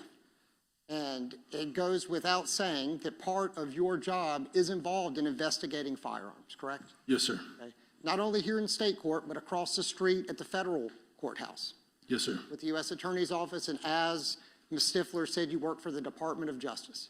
Yes, ma'am. Or sir, pardon. Take orders basically from the President of the United States. There's a chain of command, sir. Absolutely, okay. But you investigate firearms and you try to make sure they're not in the hands of people that should not have them, Yes, sir. okay, including convicted felons. Yes, sir. Okay. So now you've located this truck. Huge missing piece of the puzzle, but yet the murder weapon is still missing.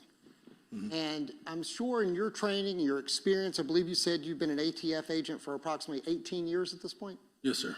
Okay. You certainly had other law enforcement officers show up on the scene that afternoon, correct? Yes, sir. Even Mr. Jones commented, how many cops were there? Yes, sir. Yes, sir. Jacksonville Sheriff's Office, Yes, sir. Jacksonville Beach, Yes, sir. ATF.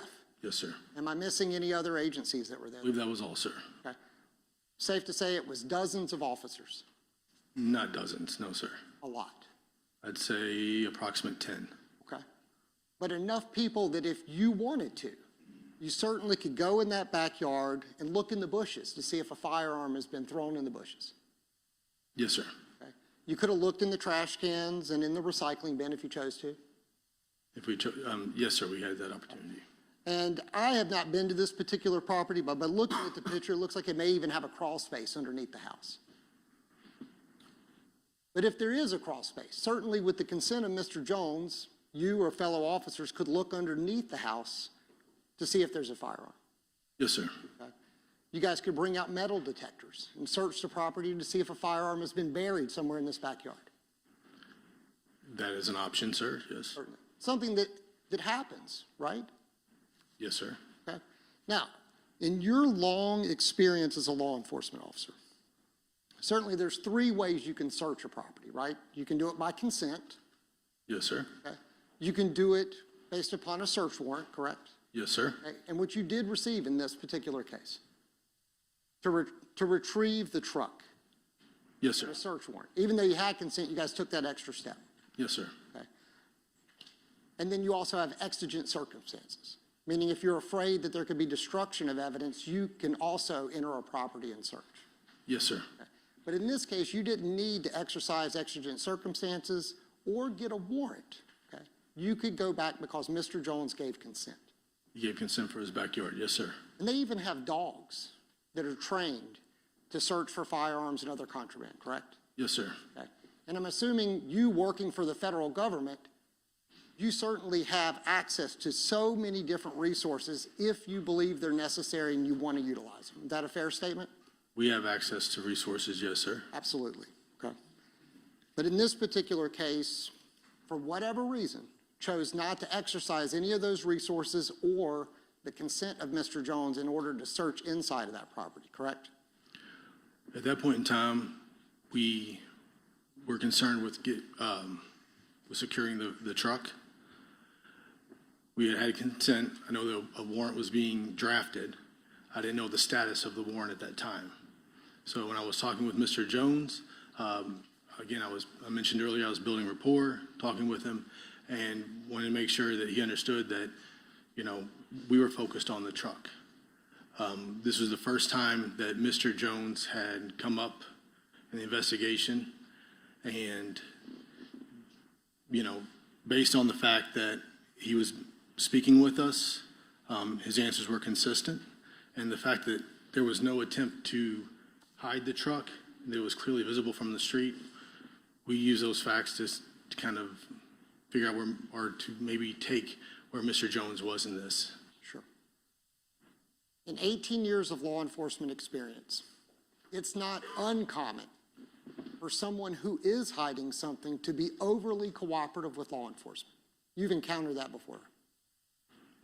Not very often, sir. But it does happen.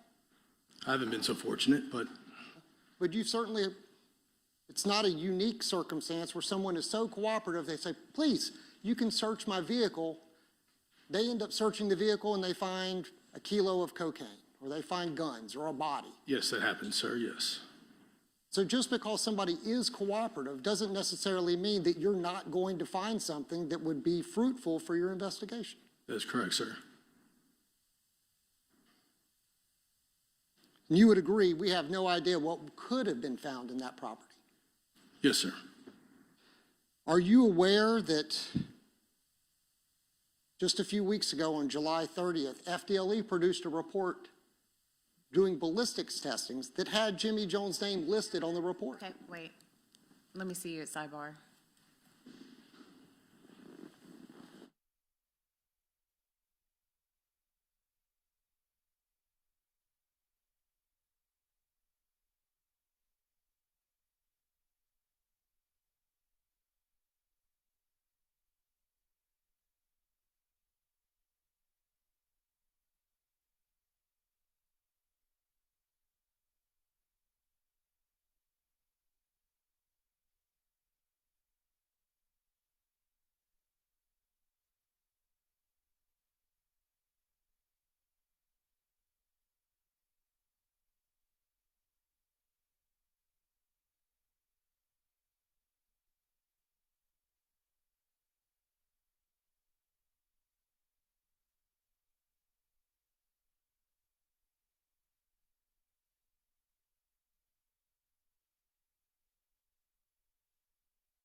may proceed.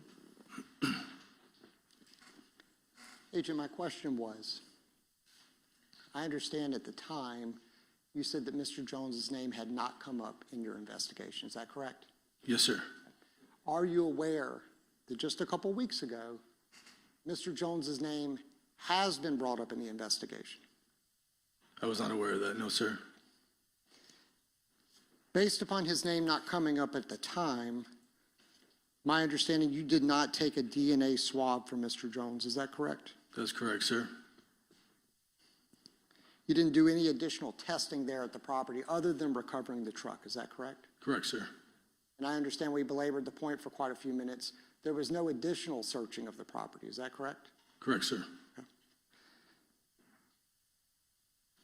Now, I understand the state asked you about the 10-millimeter firearm. And I believe your testimony is that you either had only encountered it once in your career and that you testified, I believe, that you believed it was a rare firearm. Is that correct? I believe I testified that I have not come across one outside of this investigation. But for the last 2 years, you've been a firearms instructor up in Brunswick, Georgia. Is that correct? Yes, sir. Okay. Are you aware that in this particular case, it's been alleged that a Glock 10-millimeter was the homicide weapon? I'm aware of that. Yes, sir. Are you aware that Glock has been producing 3 models of a 10-millimeter as far back as 1991? I understand that Glock makes a 10-millimeter pistol. I am not versed in the history of the Glock 10-millimeter pistol. Are you aware they make 3 different models of that? At this moment, yes, sir. Okay. And you understand Glock to be a well-known firearms maker? Yes, sir. They produce lots of firearms. Yes, sir. No dispute, they're probably one of the most popular firearms manufacturers in the United States. Yes, sir. Law enforcement carries Glocks, many occasions. Typically a 9-millimeter, maybe a 40. Yes, sir. The 10-millimeters are also produced. They are produced. Sure. So you would agree it's not necessarily the rarest firearm out there? I believe I said it's not very common. I didn't specify to the rarity of it. I just said in my own personal experience, Sure. This is the first time I've come across one. The state asked you about your interview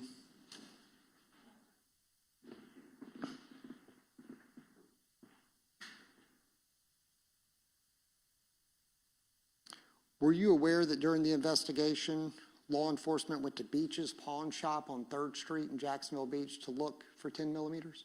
I believe they canvassed different gun stores. Yes, sir. Are you aware that at just one gun store, they located 6 purchases of a 10-millimeter? Sir, I think if you were to put that in perspective of all the guns sold in a gun store, I don't think it's that significant. How many gun stores do you think are in Jacksonville? I couldn't tell you, sir. Would you agree there's more than one? I would agree. Yes, sir. So to have 6 at one, that's not necessarily insignificant. Again, you're talking about a numbers game where you had to put that in relation of all the other guns sold. Sure. We'll let the jury make that determination. Now, Mr. Agent Stengel, you testified that you interviewed John Biggerstaff. Is that correct? Yes, sir. Part of that investigation was based upon the fact that at one time he owned a Glock 10-millimeter. Is that correct? Yes, sir. Okay. Your understanding that he became a convicted felon in 2017? About that time, yes, sir. Okay. And you at the time were not a firearms instructor. You were an active agent for the ATF. Is that correct? In 2017? Yes, sir. Yes, sir. Okay. And you understand the federal system. You've worked in the federal court before? Yes, sir. Okay. Have you been a case agent before? Yes, sir. Okay. So you understand that when a person is arrested or indicted and they have to participate in pretrial release, as Mr. Biggerstaff did, he had to turn over his firearms. Yes, sir. Okay. And I believe the state showed you a firearm inventory list. Is that correct? Yes, sir. Your Honor, may I approach the evidence? Yes. And Agent, the state showed you what has been marked as Exhibit 190. Your Honor, may I approach the witness? Yes, you may. Can you recognize that inventory list, do you, sir? Yes, sir. Now, I know that's handwritten, but your understanding is that would be provided to pretrial release? I believe it's pretrial services. Yes, sir. And ultimately, the state kind of alluded like nobody goes to the house and searches to make sure they've turned over those firearms. Is that your understanding? That is my understanding. But if a federal magistrate judge orders you to turn over your firearms, you would expect they would follow that order. I would expect, yes, sir. There's consequences if you do not. Yes, sir. What would be a consequence to your knowledge if you violate the terms of your pretrial release? You would be incarcerated? Okay. Until such time as your case is ultimately resolved. Yes, sir. Okay. Mr. Biggerstaff, to your knowledge, he was never incarcerated after being released on pretrial release, was he? I thought he did serve some time. But he didn't violate his pretrial release, did he? Not that I'm aware of. Okay. And this inventory that was produced, if you can do your best, I know it's handwritten, but if you can see if you can find the Glock 10 millimeter on that list and identify by what number is associated with it. Looks like it'd be item number 7, Glock 40, which would be the model. I honestly can't make out looks like 4 characters next to it, but it looks like the serial number is BBGL, possibly 770. Okay. And if you can, read for the jury what is number 6. Glock 27. Looks like there's a 40 next to it, and it looks like the serial number maybe RBP38, and possibly a 6. Okay. Would you agree that number 6 and number 7 are written right on top of each other? Yes, sir. And in fact, the serial number for number 6 and number 7 are almost right on top of each other. They're on adjacent lines, yes, sir. But pretty close. Pretty close, yes, sir. Now, Agent, it was asked on direct examination. 1 second here.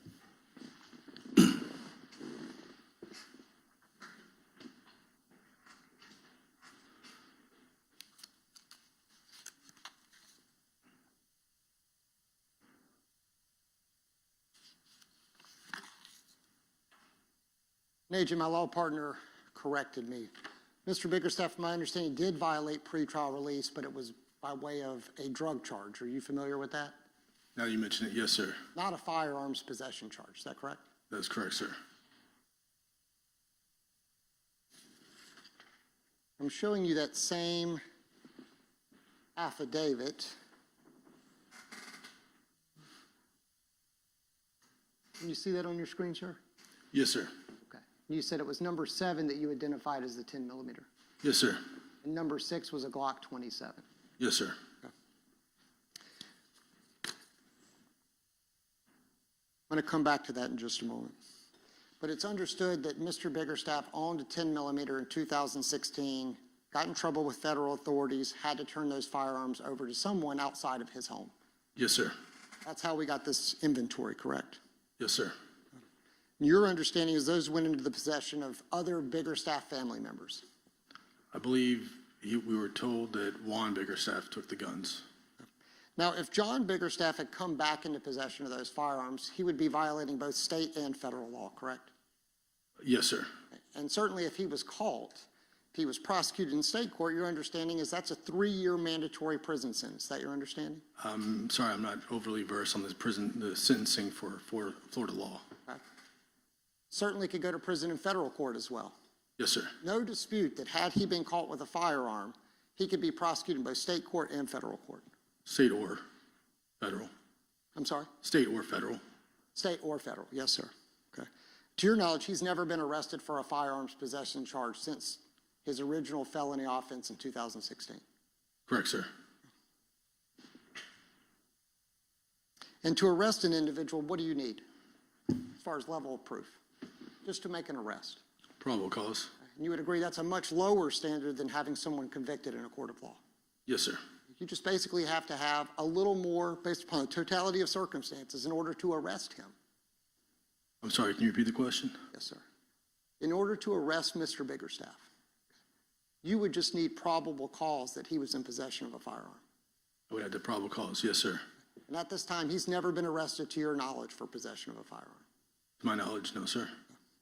The state asked you that when you went to his residence, whether or not you saw any evidence of, I think, gun possession. You testified to this gun cabinet on the back porch. Yes, sir. And you basically said it was kind of a beat up, wouldn't even close anymore. That's my remembering of it, yes, sir. Had garden tools in the back of it. Yes, sir. Okay. Certainly just repurposed is what it appeared. Yes, sir. Okay. He didn't get arrested for that, did he? No, sir. Because that's not considered a firearm component, ammunition, or a firearm. Correct. Okay. So he could have that. There's nothing wrong with that. Correct, sir. Where it came from, you have no idea. I believe he's had it. Correct. Whether or not it was returned to him empty and just placed on his back porch, you have no evidence, say one way or another. Correct. Okay. Certainly has no relation to Mario Fernandez. Not to my knowledge. In reference to the gun cabinet, right? Yes, sir. No. And with regards to Mr. Biggerstaff, John, your understanding is that he testified, or it was provided, he's not given a firearm to Mario Fernandez. I'm not aware of Mr. Biggerstaff's testimony, sir. You aware that he was offered immunity? I believe so. Okay. Can you explain to the court what immunity means from your understanding as a law enforcement officer? That if he had committed a crime, he wouldn't be held criminally responsible for it. That he would not be held criminally responsible? Yes, sir. Okay. So in this particular case, Mario Fernandez is being prosecuted for first-degree murder, correct? Yes, sir. A capital offense. Yes, sir. Okay. Mr. Biggerstaff, if he was involved in that, could either be charged as a principal or as an accessory, correct? Could be. Yes, sir.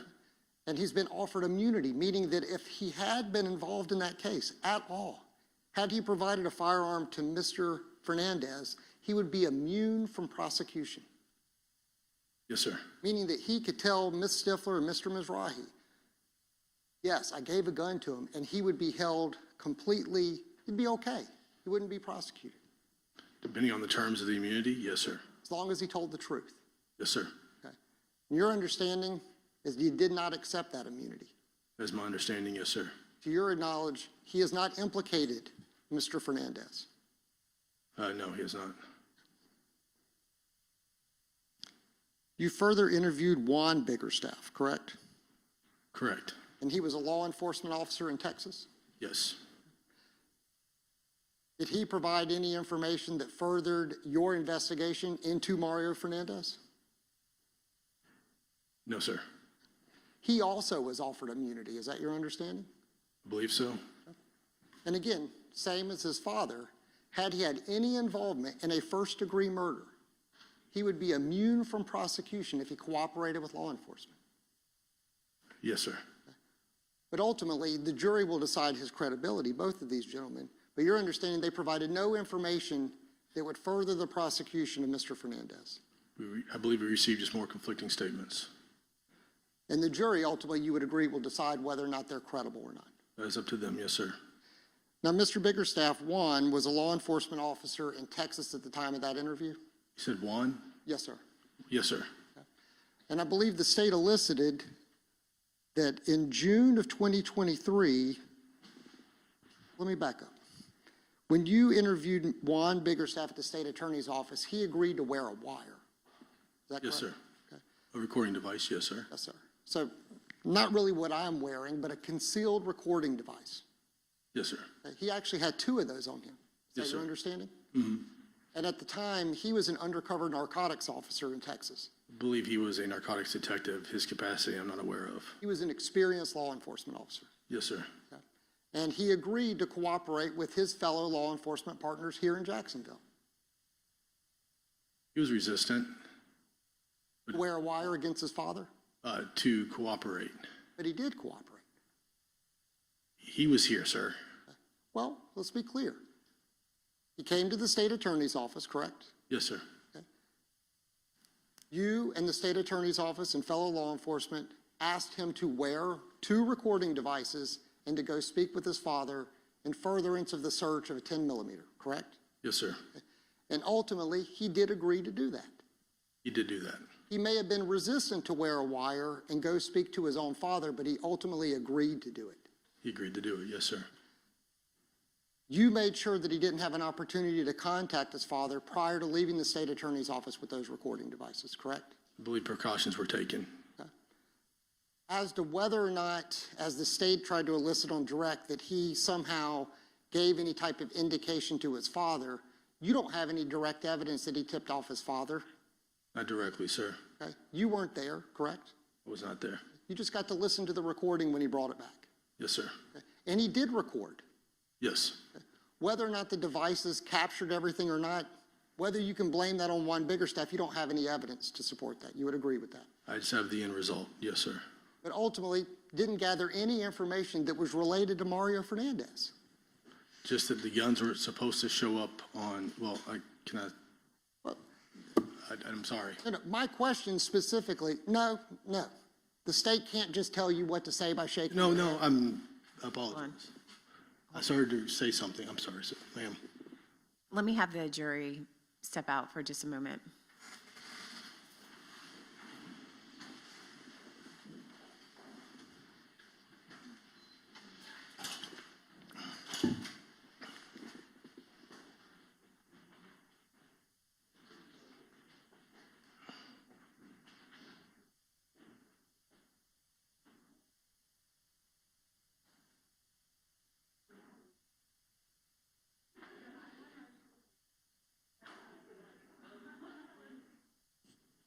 All right, Agent, everyone may be seated. Agent, let me have you step out into the anteroom, okay? Yes, ma'am.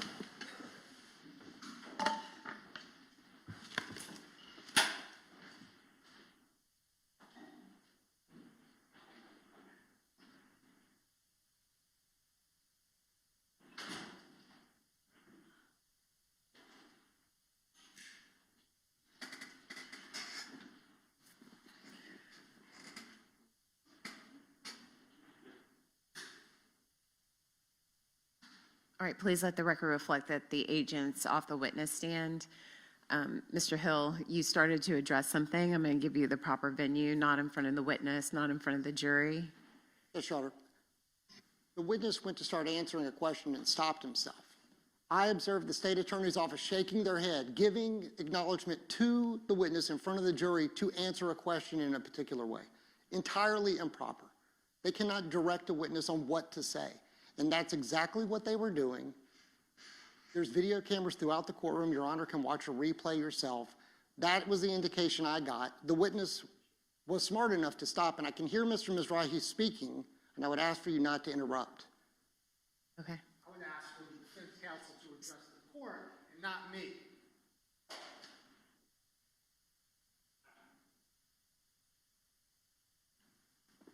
I want you both to address me, okay? And then I'll let the state respond. Was there head shaking? I was reading something, so I didn't see anything. Yes, we're sitting here looking at each other, shaking our heads. Mr. Hill is asking a line of question that opens up the doors to a lot of answers. And the witness is looking at everybody, myself and Mr. Hill and Mr. Mizrahi, asking if he can answer. I'm gesticulating to draw his attention to the court. The court is the only one who can answer whether a witness can answer a question or not. I don't think Mr. Hill can ask a question not like the answer that's being given and cut him off. But, I mean, this whole line of questioning it's opening up the door. What do you believe is implicating? I think that if he's asking him questions about, he's opening the door to what was said on this wire. He's asking, can I? Okay, so that's what I'm asking. I'm also, I don't know what the evidence is. And so was he instructed not to go down a certain line or say something? In pretrials, I like all witnesses advise them as to the rules of evidence, including hearsay. And Your Honor's already seen this witness once on his own bring up, I don't want to get into hearsay. I think he's unsure of how to answer. If I am asking him questions, of course I can say, of course you can answer. But if Mr. Hill asks him a question and he's responsively answering the question, he can continue to answer. And he's stopping himself because he's looking back at Mr. Hill and looking at us, and I don't know if you want to instruct him that he needs to draw his attention to the court and ask the court whether he can answer or not, but. So, okay, let me address that one point in particular. I need a heads up. I don't know, he's just a name on a list for me. I don't know what his involvement is or what he's reviewed.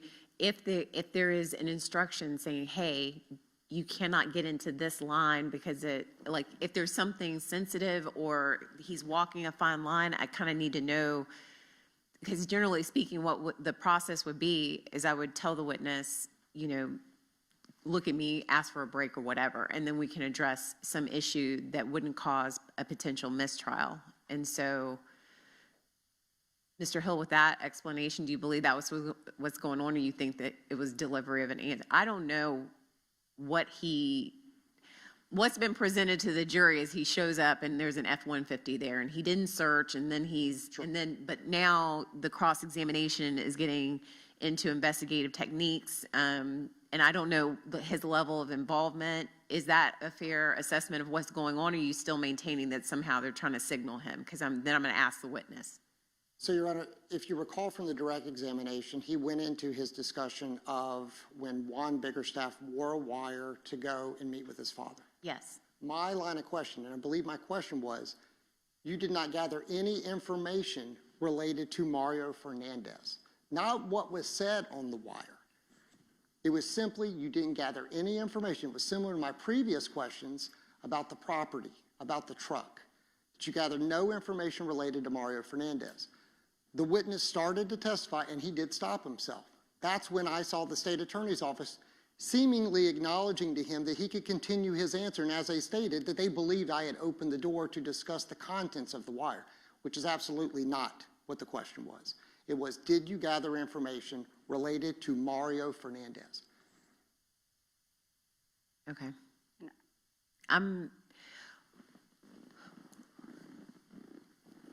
From your response, Mr. Hill, are you saying that there could have been some, like he's looking to say, is this okay from the state?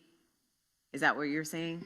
I'm not going to go as far as to say that the state attorney's office was seeking to put words in his mouth. Right, but you're seeking his approval whether to go forward or not. What I observed was him, which he's done several times, even in his direct examination, where he was seeking for what to say, either internally or externally.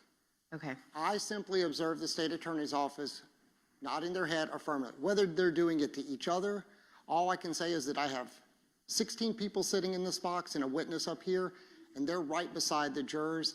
That's why I wanted to make sure that that was shut down. All right. Okay, we're going to stop. I think that I'm going to chalk this up to a miscommunication. I'm going to bring the agent back in. He has been a very careful witness, and I've said it multiple times. Like he appears to be having some type of internal communication with himself, like trying to follow rules or whatever. So I'm going to let him. Agent, if you'll come all the way forward.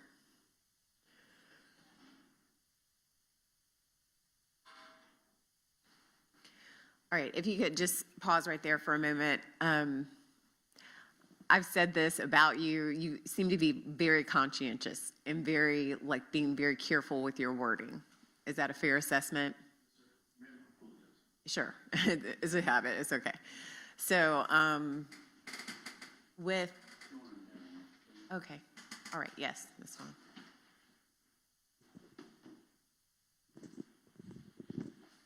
I'm going to ask this based on what's happened during the trial. Do you feel like you've mentioned, let me say this, you've mentioned the word hearsay? Yes, ma'am. Okay, are you trying to avoid that some way in your testimony? Obviously, you might be. Yes, I'm trying to not state anything that I was told during the investigation, because I understood that I'm not allowed to do that. Okay, so, which is very, like I said, you're very conscientious, all right?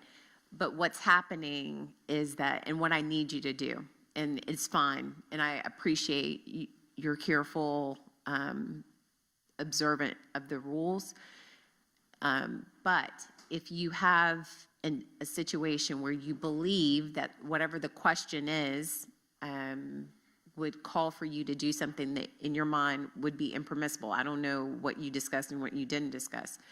All you have to do is turn to me and say, Your Honor, may I? Okay? Yes, ma'am.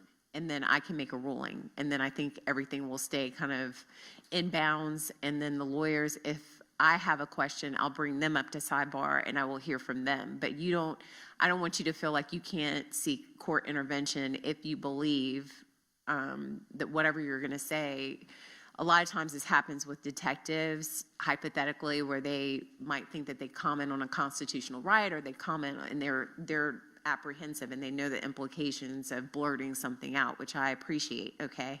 But if your honest answer to their focused question is something that you believe through your training and your experience being, a federal agent, if you think that is going to cause some concern for you, you can seek my approval. So you need to avoid kind of looking to the state for approval, because they don't say yay or nay about anything that goes on in court about what comes in and what doesn't. They have to ask me. So I'm the ultimate decision maker in that process. And then it gives the defense an opportunity to be heard if they want to be heard related to whether it should come in and come out. But if it's a unilateral glance and then you continue because they say so, it creates an issue. Okay?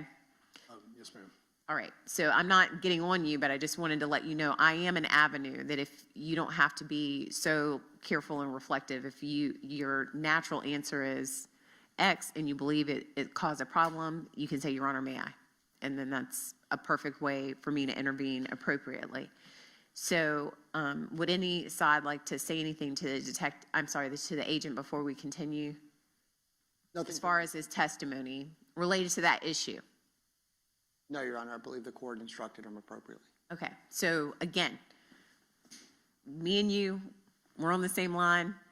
You look at me, say, may I? I'll look at them, and then we'll handle it from there. So don't feel so apprehensive. Just, we can keep going, but I want you to know I am a resource for you if there is an issue with your testimony. I know I'm learning a lot. I have limited information about the case prior to trial. I'm learning the full scope of whatever you've done kind of real time with the jury. Okay, so it's not like I have some kind of working knowledge of what you did and didn't do, and I don't know what you're trying to stay away from and what you're not. I learn it from the lawyers, okay? Yes, ma'am. All right. All right, so we can get back started. Yes, sir.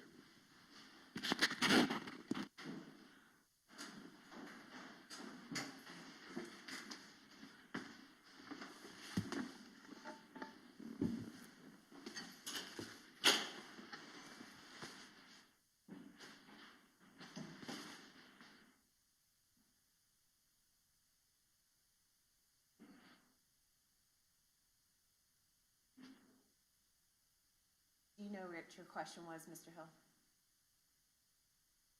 I'm sorry, Your Honor? You remember your last question?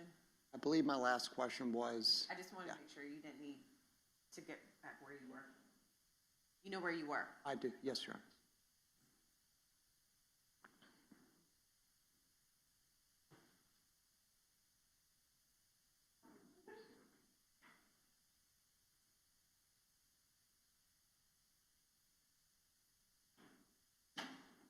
You're released in the courtroom, Your Honor. Thank you.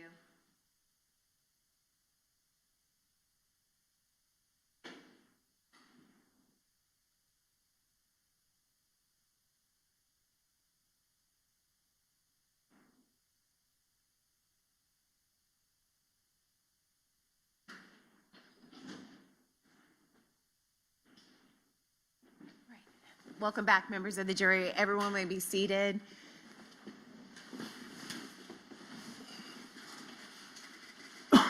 All right, Mr. Hill, you may continue. Thank you, Your Honor.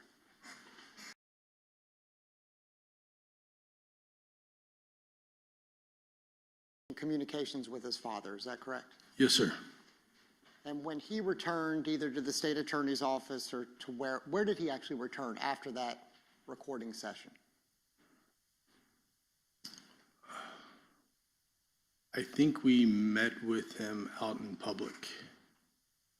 After you had an opportunity to reconvene, did your investigative efforts provide anything specific to Mario Fernandez?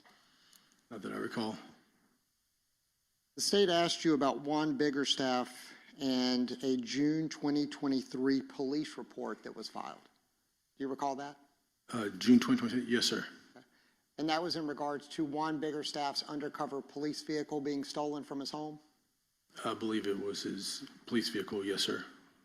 And that it was reported that several firearms were stolen out of that vehicle? I believe it was 2, sir. Okay. And one of those was a Glock 27? Yes, sir. but it bared the serial number on what was on the report of the Glock 40, the 10 millimeter. Yes, sir. Now you're looking at that inventory that I showed you earlier that was produced after Mr. Biggerstaff was federally indicted. Yes, sir. Okay. And I asked you to identify where the Glock 40, the 10 millimeter was, and that was number 7, is that correct? Yes, sir. And number 6, what is that? That is the Glock 27. Okay. And that's what you understood was reported stolen, correct? The Glock 27, yes. And you would agree that the serial number for the Glock 27 and the Glock 10 millimeter are right on top of each other? Well, real quick, just to clarify, you have a Glock 27 that was reported stolen. If you're saying that that's the same one in this inventory without the serial number, I can't discern that. And I'm not asking you to make that determination. Okay. You've confirmed that a Glock 27 was reported stolen by Juan Biggerstaff in Texas. Yes, sir. Okay. And on the report, it listed the serial number for the Glock 10 millimeter. Yes, sir. Okay. And you would agree on this inventory that a Glock 27 is listed immediately above the Glock 10 millimeter. Yes, sir. And ultimately, the jury can make a determination as to whether or not those tie to each other, but you would agree they're right on top of each other, including the serial numbers, in some occasion, almost touching each other. Yes, sir. You understood that Mr. Biggerstaff remained a law enforcement officer past June of 2023. I do not know the date that he separated from his agency. And ultimately, Juan Biggerstaff has not been arrested in connection with this case, correct? Yes, sir. I have a moment with counsel, Your Honor. Yes.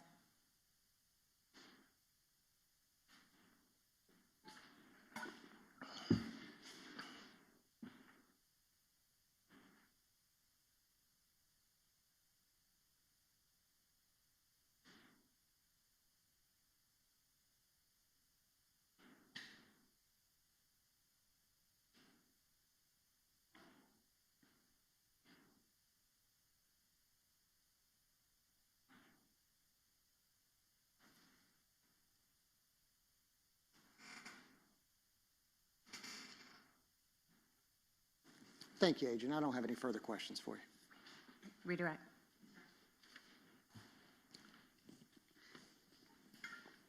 Do you need this? Sure, I'll take it, thanks.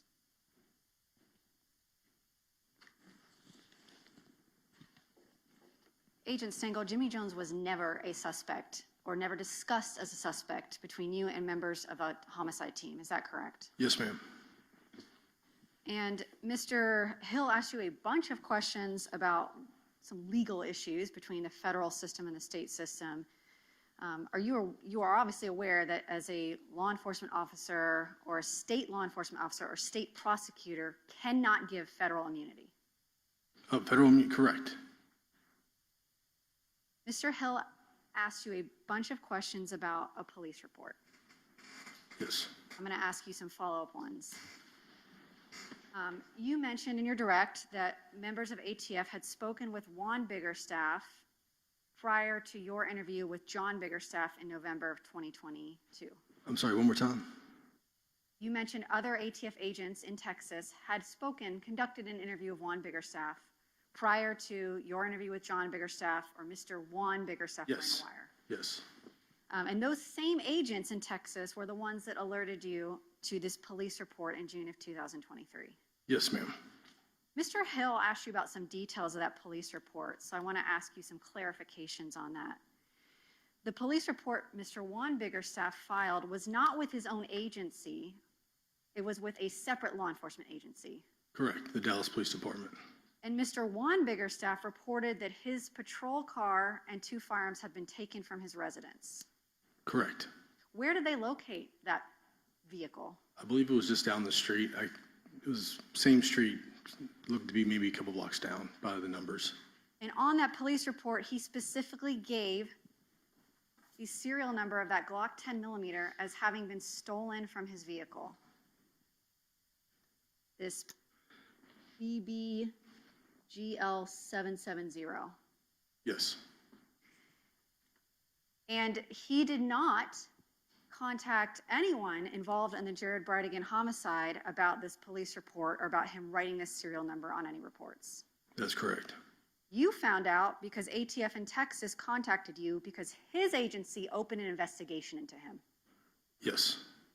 And Mr. Hill asked you that whether Mr. Juan Biggerstaff remained employed at his law enforcement agency after this incident. He did, but he was actually placed on administrative leave pending investigation. Yes. And members of ATF, the agents that had previously interviewed him, went and conducted follow-up interviews on this matter. Yes, they continued to interview him. And Mr. Juan Biggerstaff, in fact, retained a criminal defense attorney for those interviews. Yes. And Mr. Juan Biggerstaff no longer works as a sworn law enforcement officer. That is my understanding. Yes. No further questions. Thank you, Agent. Any follow-up? Briefly, may I say at defense table? Okay. Agent, Juan Biggerstaff did not report that a 10 millimeter Glock 40 Gen 4 was stolen. He reported a Glock 27. Is that correct? A Glock 27 was stolen, yes. And a Glock 27 is not a 10 millimeter, correct? No, sir. And as far as Mr. Biggerstaff and his employment with the law enforcement agency in Texas, he remained employed until he moved back to Jacksonville. Is that your understanding? Again, I'm not sure when he separated from his agency. And as far as when his vehicle was stolen, is it your understanding he reported it to the agency in which the jurisdiction where his home and vehicle were actually located? Yes, sir. Okay, so he actually reported it to the correct law enforcement office in the jurisdiction where the vehicle was and where he resided at the time. I believe, yes, that is true. I think even the responding officers felt like something didn't add up in that. But again, he reported a crime in the jurisdiction in which the crime occurred. I'm thinking he did. I don't know the jurisdictional lines of where he lived. Understood.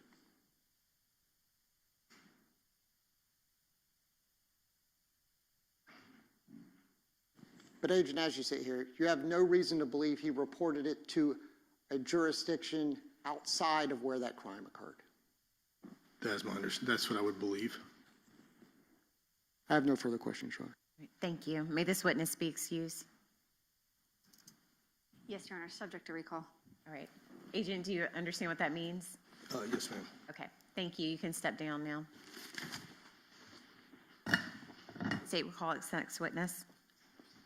Calls Carlos Fong. Carlos Fong.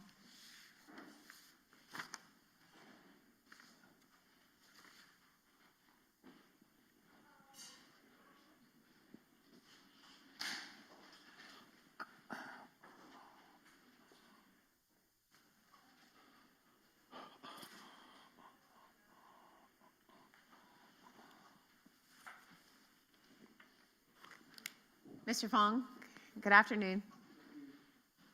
Come all the way forward. Yeah, because of the timing, I had Mr. Fong come directly from work, so Okay.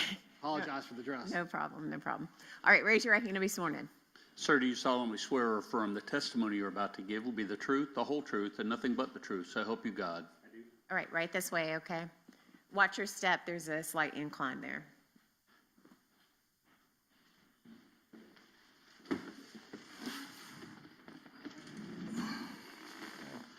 All right, you may proceed. May it please the court. Please introduce yourself to the jury. I am Carlos Fong, last name Phuong. Thanks. It's like you've done this before. What do you do for a living, sir? Work for ADT as an install tech.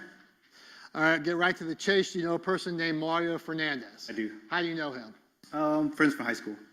Do you see him here in court? I do. You say where? And you're All pointing at the right side of the courtroom? Sitting next to his lawyers? Yes. Your Honor, may the record reflect the witnesses identified the defendant. Yes. Thank you, Your Honor. So you've known him for a long time. I want to turn back to the 2021, 2022 time period. Did you know his wife, Shanna Gardner? I knew her because they were married. I didn't say I knew her, but I know her by acquaintance. Did you ever speak to Shanna Gardner outside the defendant's presence? No, we were always together. Were you aware of the fact that Shanna Gardner had an ex-husband and children with that ex-husband? I did. Please explain to the jury what you learned from Ms. Gardner in Mr. Fernandez's presence about the relationship Ms. Gardner had with her ex-husband. The relationship was definitely rocky. Okay, Your Honor, it's an adoptive admission. okay, let me see you at sidebar.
May it please the court. Yes. So, Mr. Fung, going to those conversations that you had with Shanna Gardner and Mario Fernandez in front of you, were you describing for the jury the types of things that Ms. Gardner was complaining about with regard to her child custody? Just basically the issue they were having with the custody battles that were going back and forth to family court, things like that. Well, describe it for the jury, what you remember. Oh, as far as what she had told me? Sure. Oh, okay. She said that they were going through a nasty divorce when I first met her. That, things with her and Jared weren't well. That it wasn't pretty. Mainly because of the child custody. And did Mario Fernandez seem to go along with the flow, so to speak? Did he complain as much about Jared, or was it mostly Shanna Gardner? Mainly Shanna. We never actually talked about Jared at all. I've asked him about him, but he never told me like, oh, this or that. No, it was never brought up. In those conversations with Ms. Gardner where Mr. Fernandez was present, he would just kind of go along with what Ms. Gardner was saying. Yeah, he didn't really say anything. It was mainly her talking. Understood. And so knowing that, then I want to turn your attention a little bit about what your knowledge of Mr. Fernandez was before he met Ms. Gardner. Sorry, let me tell you. We couldn't hear because of the cut. What was Mr. Fernandez's job before he met Ms. Gardner? He was in the military. Okay. And he had after military? Sorry? After the military? After the military, just odds and end jobs. I think he was working at Black Hive for a little bit. He was working at Bruno's. So nothing solid. Yeah. Do you know when he met Ms. Gardner where he was working? He was working at Black Hive. And what was he doing there? He was doing maintenance, odds and end things for the owner. Okay, is that a gym? Yes, CrossFit gym. Okay, and that's where Ms. Gardner was working as a coach as well? I believe so. I don't know that. You don't know, that's fine. Yeah. I don't want you to speculate. And during the course of the next couple of years, did you know if Mr. Fernandez kept that job at the gym? On and off. He would be doing different things for the owner, but it wasn't like a full-time thing. Did you know Mr. Fernandez to have any sort of career? No. I want to now turn your attention to subsequent to Henry Tennant's arrest. There were a couple of phone calls that you placed to the defendant, Mr. Fernandez. Do you remember those? Yes, I do. And you've had the opportunity to look at them, correct? Listen to them. Yes, in depth, yes. Did you know you were being recorded? Oh, absolutely not. And did, as far as you know, did Mr. Fernandez know he was being recorded? As far as I know, no. Okay. I'm going to play the two calls. I think the jury will be able to figure out, just based on your accent, a slight accent, who's who. But I may have to stop you in the middle. The first one, I got to get the numbers. The first one you're going to publish is going to be State's Exhibit 188, which is also referred to as call number 557. What's up, my man? What the fuck is up, ho? What's up, Sam? Where you been? Where you been at, cuz? Hey. So, just checking on you, brother. What the fuck is going on with Shanna? Well, she's across the country right now because they moved out there. Because right. I told you, right? We separated. I know. I remember you told me you got separated, but I don't know. Ruthie called me asking me about what happened with Shanna. I was like, what the fuck are you talking about? I said, I know they split, but I guess the news is I don't know what you saw. I didn't see nothing on the news, but I guess they're saying something about they think that she might have caused the whole thing about her ex-husband and shit. I'm like, I don't think so, but nah, man. Nah. I don't know what the story is. Said, yeah. Mario, okay, I say, that's why he's straight. He's just yeah, yeah, bro. Like right now, actually, I'm here in Jack's right now because I'm remodeling the room to my rental property, or I'm remodeling the bathroom. Right. You talking about your dad's old house? Or you talking about yeah, that one. Yep, that one. So where are you staying, dog? Where you at? Where you... So I've been in Kissimmee, man, and okay. Yeah, because my brother's down there, so okay. I kind of jumped at the opportunity because I had nothing left here in Jack, so I was like, fuck it, might as well go. Right. So what's she end up doing with the house? She sold it, or she just rented it Yeah, out? yeah, we're selling it. No, we're selling it. Oh. Yeah, You still got your Tundra, or you got rid of it? You still got my what? You still got the Tundra, or you got rid of it? Oh no, I still have that bad boy, bro. Come on. I'm looking for one myself right now, dog. Oh yeah, shit. Yeah. I'm trying to find a TRD Pro. Okay. Hell yeah. So, but I want that lunar gray color, that fucking off gray color. That's what Ooh, I really want. yeah. I So don't think, you saw mine, right? Because mine's all white. No, I never got a chance to see it because I've been so fucking busy, bro. Yeah, true. Yeah, man. Not just checking on you because I was like, damn, let me check in the nigga. Make sure he didn't get. I don't think. Nah. I don't know. I think the news misconstrued a lot of it. I don't think Shanna or you had nothing to do with that bullshit, but. Thanks, brother. I appreciate that. Like, no joke. So here's the deal, brother. Like, bigger picture, we never said anything from the get-go. So because we didn't say anything, the media pushes whatever they want, however they want it, and that's what's there. What it was is when Shanna moved, they just made it suspicious. Like, well, all of a sudden her ex-husband passes, or whatever happens to him, she fucking bitch and goes cross country. You know what I'm saying? Yeah, but it was like almost a year later. Right. Yeah, exactly. It's been what? It's coming up close to a year later. Yeah. It's gonna be a year. It's gonna be a year. Right. You know, I know your ass ain't gonna have to do with it because you don't own nothing, that motherfucker, dude. No. Whatever he is on him. Bro. Between you and I think it's just bad karma, like we said from the get-go when I first talked to you about it. Yeah. Bad karma for how he Dude, treated Shanna and how he treated the kids. I can't tell you how many times I've had a discussion with I've just had random discussions with strangers on top of that, with strangers. Yeah. And then I've had people that knew him when he was like younger, when he was in like high school or something like that, because he grew up here in Jax or whatever. Right. And they were like, I get it. And I was like, get the fuck out of here. Like, now you're coming out and saying some shit, but it's just like, but the other part is a lot of those people, they belong to the church. So like, they don't want to say shit. Right. Like, fucking, they're not about to air out dirty laundry, whatever. No. And like now, I'm just, we'll wait to see what the fuck happens. Like, no one seems to have anything concrete. Everything is like this and that. Like, I'm just like, all right, cool. Like, it's just like you always get caught up in this craziest shit, though, between the army and your personal life. Dog. Bro, my sister literally said the same fucking thing, dog. She was like, how come you have such good luck with the most random things? And she was like, yeah, like you'll go out and you buy something, and then it's just like you'll get a discount, or you'll meet somebody and they know something, and then they have this and they have that, and you have access to all these things, and then it's like, but then other things happen, and I was like, I know exactly what you mean, and I think this is the balance of the universe when it comes to me, bro. Like, I just have to leave shit well alone, so like extremely bad shit doesn't happen. It's fucking ridiculous, dude. That's stupid, bro. So, hey, but on a real note, on a side note, what are you averaging in your Tundra? I know you drive like a fucking madman, so let's see what you're averaging out of it. So it does its best on the highway, 100%.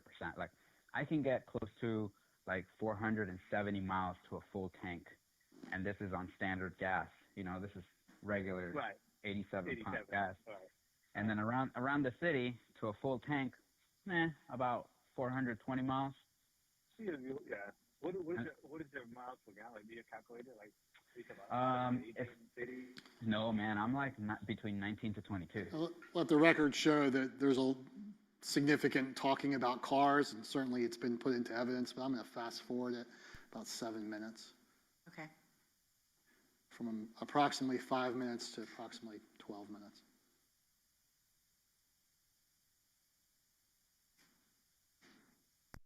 Now I'm starting to also like stretch out his lower back and his legs.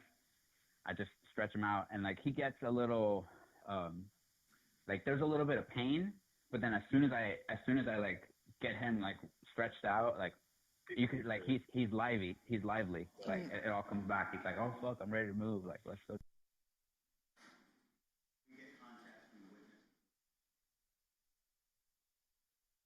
What are you talking about now? I don't know what we're talking about at that point. I know we jumped conversations. I'm so random. So it went from trucks. I don't know where it went to from the trucks to that. I think he was talking about the dog, but I could be wrong. Sure, go ahead.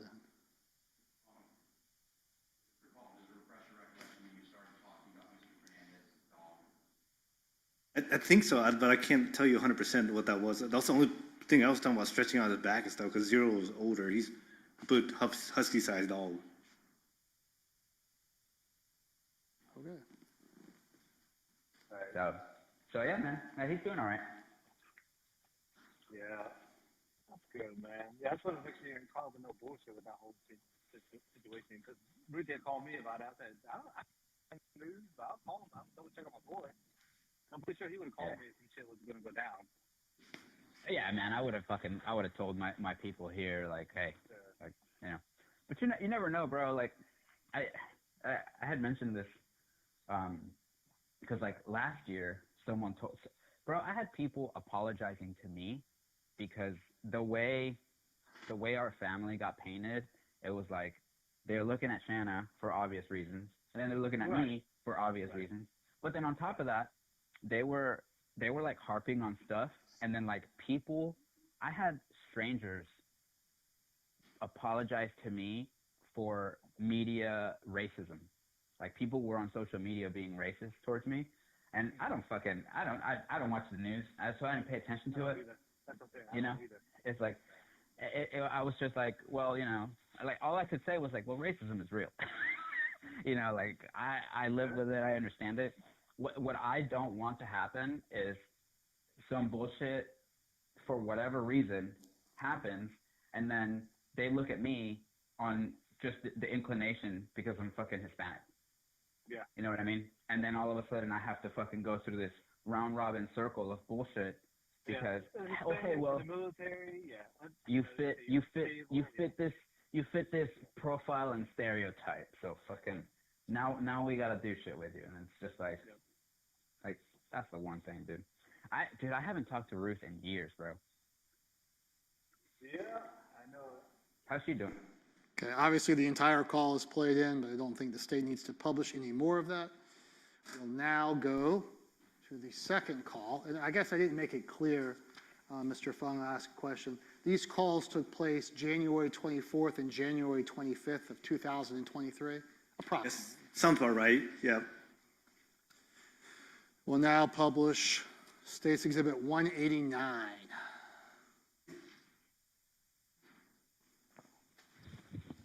Oh, hold on, brother.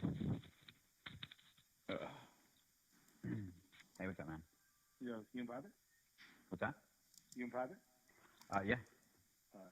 So, I guess something broke out today about that whole situation we talked about. Mm-hmm. So, they arrested some guy that used to rent the Northside house. I know. I was like, what the? So I guess he thought it was you.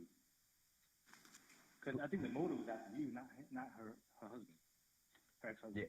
Yeah. And we're like, Or, oh, dude, no way. You think so? But he rented your house, so he must have had some he probably didn't pay you, kicked him out or something like that. I mean, remember, there's a possibility of that area. Right. Yeah. There's no way, though. Like, I don't know, man. Like, I haven't pulled up anything. I haven't read anything. No, I don't. You know? So, hold on. But I'll give you the gist. Hold on. Yeah. So the gist of it is basically the person they found was he stayed at that Northside rental property. Right. With you and what's his face. So all of a sudden so he's the one that did it. Mm-hmm. I'm like, but the only connection that he would have to you, because obviously he's been. This is weird. I'm just speculating at this point. So I think of he knows where y'all live because everything's public record now. You know what I'm saying? Right. Yeah. So he probably thought that was you, but not realizing who it was. You know what I'm saying? Because I don't think if you wait for your console, but they showed a picture of him, older black guy. That's all. Yeah. And well, here's the thing though. Like he was working for me for a bit. like after it. Oh, really? For real? Yeah, yeah.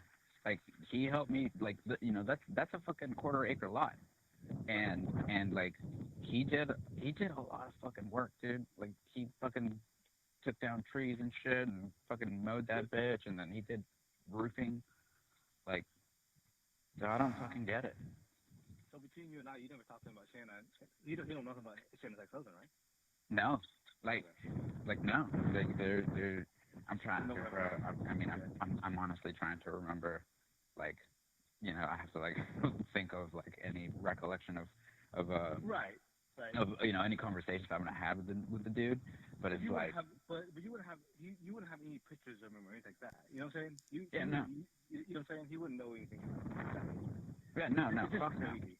It's just crazy. All of a sudden, they go to blaming Shanna for it, and all of a sudden, next day, literally they broke out saying they arrested somebody for his murder. I'm like, what the fuck is going on with this bullshit? Yeah, I don't know, dude. Yeah, but I just wanted to. Yeah. 100%. What 100%. the fuck is going on, dude? I'm so twisted right now. Yeah. Like I'm waiting to see how it's gonna turn out because I already have media reaching out to me and stuff, and it's just like there's nothing for me to say right now because there's nothing for me to say. No, I'm not going to. You have no Yeah. motive, dude. No, fuck no, bro. Like, it's just another day in the shit show, dude. Yeah, I'm just giving you a heads up, because they're gonna come, because all the way they're portraying it, they can see like, okay, this guy used to stay at your house. Either he was one or two things. Either they're gonna say like he was mad at you because he left the house, he couldn't afford it no more, and you kicked him out, or they're saying that because you housed him, that you had him to do it. You know what I'm saying? So Yeah. And that was actually like, because I remember it was like, bro, it was like October or maybe before that. Because, after COVID and everything else, this was a fucking shit show. Dude, actually, yeah, it was after COVID that everything was a shit show. And, like, I was working with him to, like, all right, well, if you don't have rent right away, like, just you can pay, like, week by week kind of deal. But you got to make it up. And then I want to say it was either September or October time frame. Like, it's so fucking long ago now that he flat out told me, he's like, I can't fucking afford it anymore. He just couldn't. So he just left. Yeah. Yeah. And, well, the thing was, I told him, I was like, well, how about, what can you afford? And like the dude was like scrapping up like 300. And then I told him, I was like, if this is where you're at, I can give you till December, and after December, like that's it. And the thing was, like, I had a new tenant come in January. Right. So. I said, there's no disagreement between y'all. No. So No. Help his ass out. That's what I'm saying. Like I helped the dude out, and then after that, like I remember for like all the shit that he did for the place and everything else, I remember reaching out to him. I was like, hey man, you want to fucking knock out some work and make some money? Because every estimate I was getting, like, dude, bro, just to do, like, somebody gave me an estimate for a single tree, and it was like $3,000, and I was like, yeah, no, go fuck off, dude, no fucking way, you know what I mean? So I was like, hey, you want to fucking knock off some branches and fucking plow this bitch to the ground? And that's what he fucking did. But you got rid of that property now, didn't you? Yeah, I fucking sold it. Right. Yeah, you got to do what you got to do. Yeah, I had to do what I had to fucking do. So, oh man, yeah, I'm waiting, because, yeah, that way we can see what the fuck's gonna happen. Just before, yeah. Yeah. I say, just keep your eyes peeled, dog, because them motherfuckers are fucking vultures. All the motherfuckers are. Oh, dude, 100%, man. This shit's gonna, like. I mean, if they following Shanna all the way in fucking Washington State, they talking about they saw her get out of the grocery store and shit. I'm like, what the fuck? Like they for sure they're gonna follow your ass too. So just, keep your eyes peeled. Oh, 100. Yeah. Oh, I know. Trust me, I know. Like, I'm not the one though. Right. I'm saying. Yeah. I know, but the way they're portraying it, I don't. Right, as of right now, they're not gonna say nothing, but they're gonna dig farther. I don't think. Oh, yeah, they're gonna already. Yeah, they're gonna paint it however they're gonna want to paint it, and then obviously it comes down to whatever the fuck, is said afterwards. So. Exactly. Yeah, because from what I didn't dig too far. I just saw it, like, sitting in my van eating lunch. What the fuck? Let me take this. Just give me a heads up real quick. Yeah, dude. It's just the whole thing is just funny. Because from the outside perspective looking in, that's the way I see it. Like, you know, like, you know, if nobody knew you. It's a 50-50 swing looking at it that way. But the other part is it's actually not even. It's more like a three-way split, because then it was there's this guy, then there's me, then there's Shanna, and then like, you know, unless somehow the widow fucking is tied to this man somehow, like, I don't fucking know. I think old girl, his family is digging. They're one hand. Oh, I bet, but it's not because they're interested in what happened to the guy. They just want to do it out of spite. Right. You know. Right. Yeah. Ah, fuck. Here we go. Crazy. No, All right, let me get back to. Yeah. Just want to give you a heads up on that. Yeah, I'm about to head out and fucking get back to work too. But all right, bro. Thank you. All right, buddy. Yeah, for sure. Thanks, man. Thank you. That's all the questions I have. All right, thank you. Cross-examination.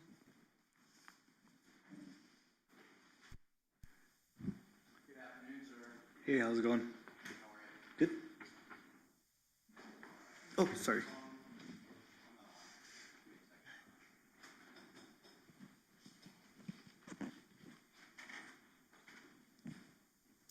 You and Mr. Fernandez are friends, correct? Yes. State asked you didn't know you were being recorded? Nope. He didn't know he was being recorded? I'm sure he would have said something. I know it's obvious, but you called him. He didn't call you, right? Correct. And it was because you heard some stuff about the media, right? Right. Would you agree that most of what you were talking about was what the media was reporting, you were telling him, and then he was responding what he had heard through the media? Correct. Okay. And did you think that he made any admissions to you? No. Did he seem different on that phone call than he had seemed any time before? No. We're normal. In the first call, you start talking about that the media is reporting something with Shanna, the wife, right? Right. He tells you they had separated. That was true, correct? Correct. He tells you that she moved across the country. That's true, correct? Correct. Did he seem concerned that you were asking him about this? No, because he would have told me out, like, what, you know, it's not your problem. Right. And just Mario's that type of guy, yeah. And he chatted with you to the extent that he knew anything, right? Correct. And then he started talking about, like, Toyota Tundras, right? We talk about trucks. That's all we talk about is trucks outside of life, but yeah, trucks a lot. On that whole call, I mean, the state decided to fast forward, and it's their evidence and their direct examination. They can do whatever they want. But there's like 7 or 8 minutes where you guys are just talking about you wanting to buy a Toyota Tundra and him owning a Toyota Tundra and gas mileage and modifications and friends of yours that were in the military. You guys were talking about all sorts of stuff, right? Correct. Okay. And never one time did you feel like he admitted anything to the participation in the death of Jared Bridegan, correct? Correct. Before I get to the second call. Oh, and Mr. Fernandez owned dogs? Yes, he had one. One big dog? Yeah. And he was a little older, right? Yeah, Zero's like 10, maybe 11 at that time. And at one point on the call, you guys were just talking about how that dog was doing, right? Yeah, because I know he, you know, I hung out with the dog. I knew the dog well, and as they get older, a bigger dog, they get stiff and arthritis and things like that.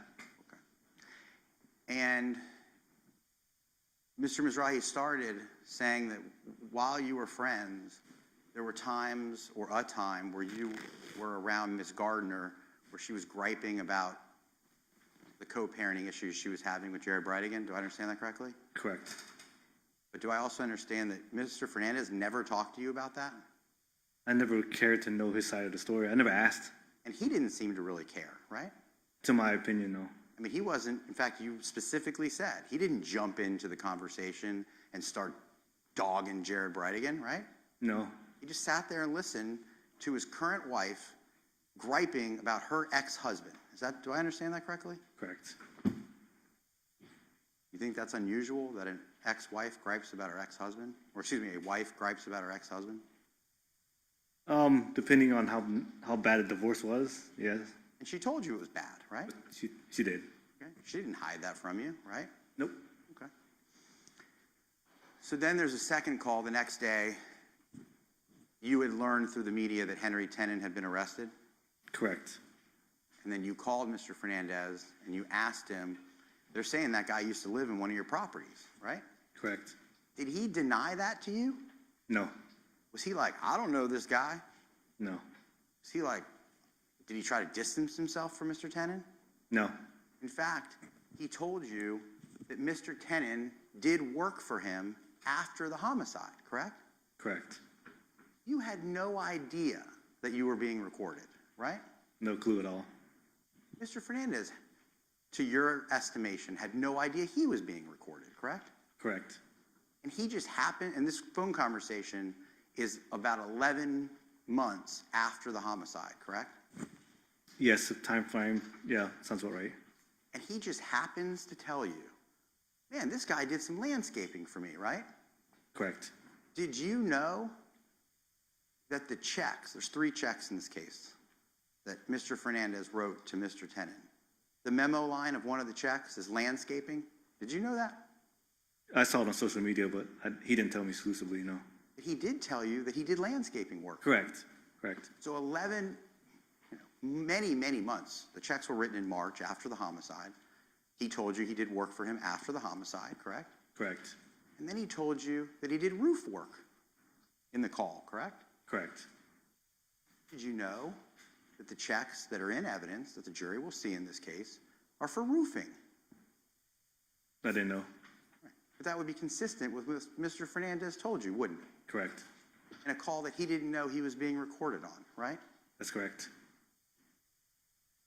You said Mr. Fernandez didn't have much of a career, but Mr. Fernandez did own rental properties, right? Correct. And he worked on those rental properties, right?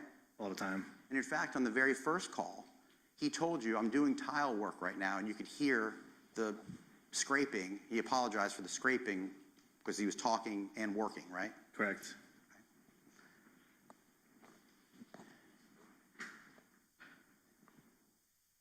It's no secret that Shanna Gardner's family was extremely wealthy, correct?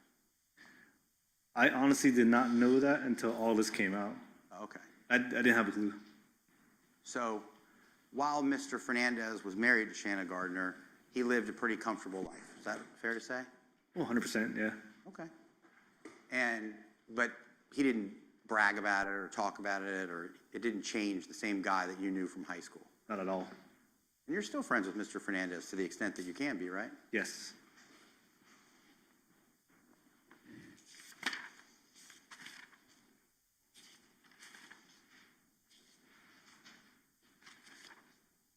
And the second call, did he seem overly worried to you? No, stressed maybe, but not worried. Because the media was talking about his involvement because Mr. Tenen used to live at one of his rental properties, right? Correct. Did he seem evasive? No, definitely not. Like he was hiding anything? No. He was candid about knowing Mr. Tenen? Say that question He one was more time. candid. He was open with Yes. you and saying, yeah, I know this guy. Correct. Did he tell you I had nothing to do with it? Correct. And at the end, when he's saying, like, there's 3 people involved, it could go 3 ways, he was talking about how the media was portraying it, right? That's correct. Yep. Not that he was involved, him, Shanna Gardner, and Henry Tenen. That's not what he was telling you, right? No. And that's not what you're telling this jury. Correct. May I have a moment, Your Honor? Yes.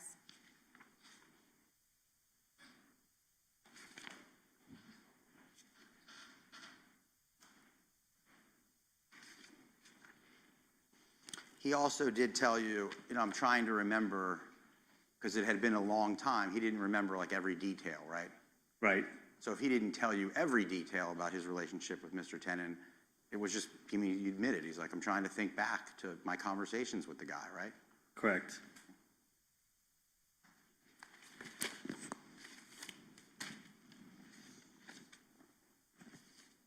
I guess this is obvious, but during the time that Shanna Gardner was talking and griping, and Mr. Fernandez was there, you never heard anybody threaten Jared Bridegan, correct? No, You never heard anybody trying to plan his murder, correct? no, Nobody ever asked you to provide a firearm in connection to this murder. absolutely not. Mr. Fernandez never asked to change cars with you, or he never asked you in any way to participate or cover for him in this homicide. No, And lastly, when you said, hey, where are you at, man? He told you, I'm in Kissimmee, Florida, right? correct. Where does his brother live? Kissimmee. That add up? Oh, yeah, absolutely. And he was still working on another rental property that he owned at the time because he had sold Potomac? Correct, Because Mr. Fernandez owned more than one rental property, right? correct. And before he met Ms. Gardner, he had rental properties, correct? He did. So it's not some like miraculous gift that he got because he managed Jared Gardner. That was kind of the business he was in. Correct, And then he supplemented his income by working at gyms or doing handyman work and things like that. correct. Thank you very much, Mr. Fong. Thank you. Mr. Mizrahi?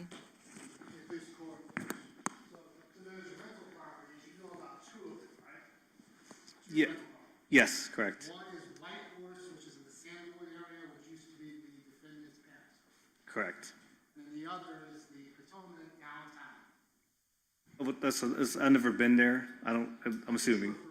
Correct, yeah. That's the one that Mr. Tennant was like, From what he was telling me, yes, sir. the one he was telling. I understand. Yeah, Do you know what the income was from those homes? I have no clue. It wasn't like, they weren't like multi-family dwellings with like dozens and dozens of tenants. No, no, they were single homes. They're single homes with one or two bedrooms.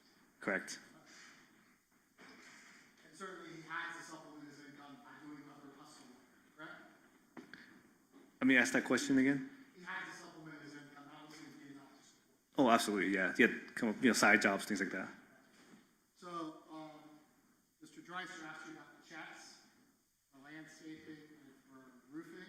Right, In the call, you would agree that the call speaks for itself. correct. Is there any hidden language that y'all are speaking or anything like that? No, definitely not. So in the call, the defendant said that there was no way he was going to pay $3,000 to remove the tree. Remember that? Correct. That's all the question. May the witness be excused. The witness may be excused. Thank you, Mr. Fong. Thank you. All right, members of the jury, we're going to take a short recess, okay? Leave your notepads on your chair. We'll come back. Oh, I'm still alive. Good seeing you, Sonny. Say 3:45, okay?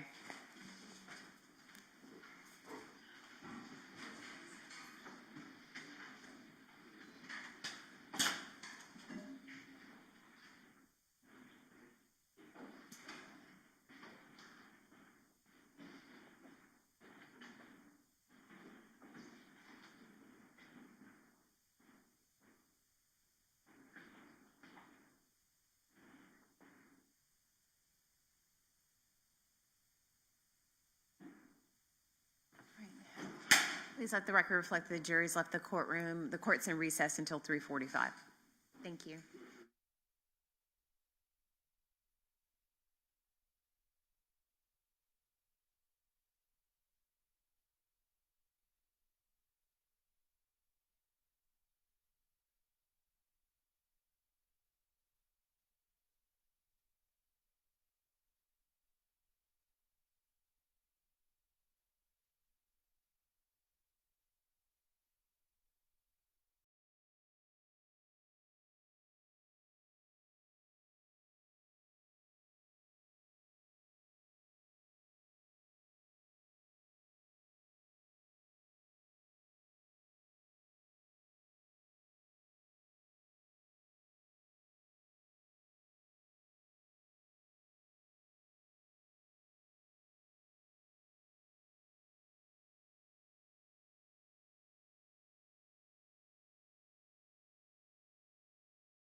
Are both sides ready? Okay.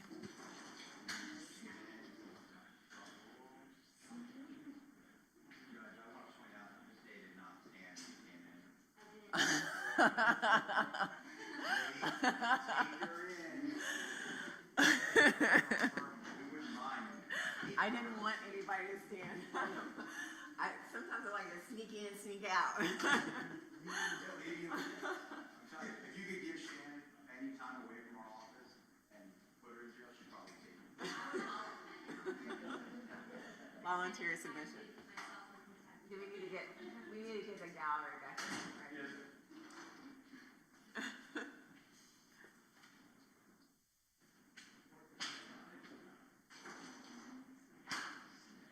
I like to keep y'all guessing.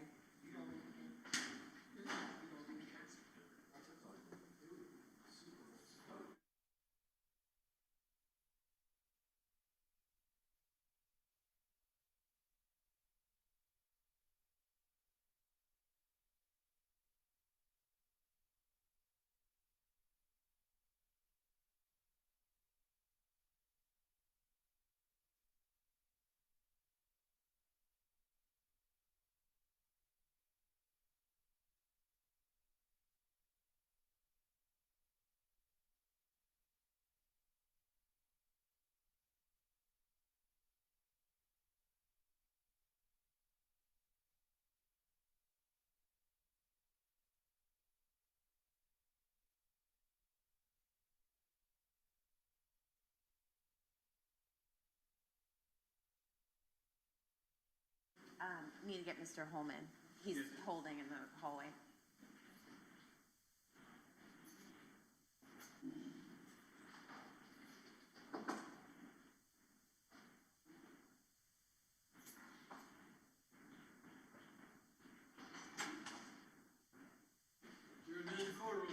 Thank you.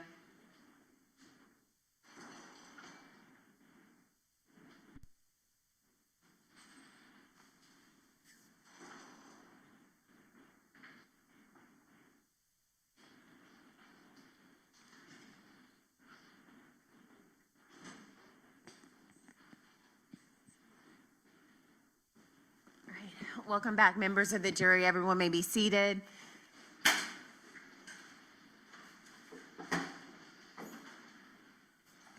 Ms. Stifler, call your next witness. Yes, Your Honor. The state calls Agent Bobby Blythe. Agent Bobby Blythe.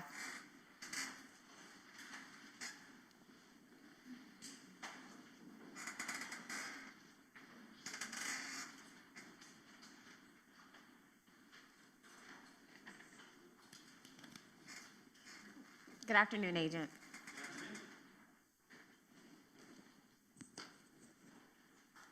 Please raise your right hand and be sworn in.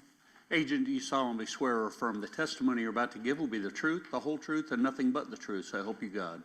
Great, thank you. This way.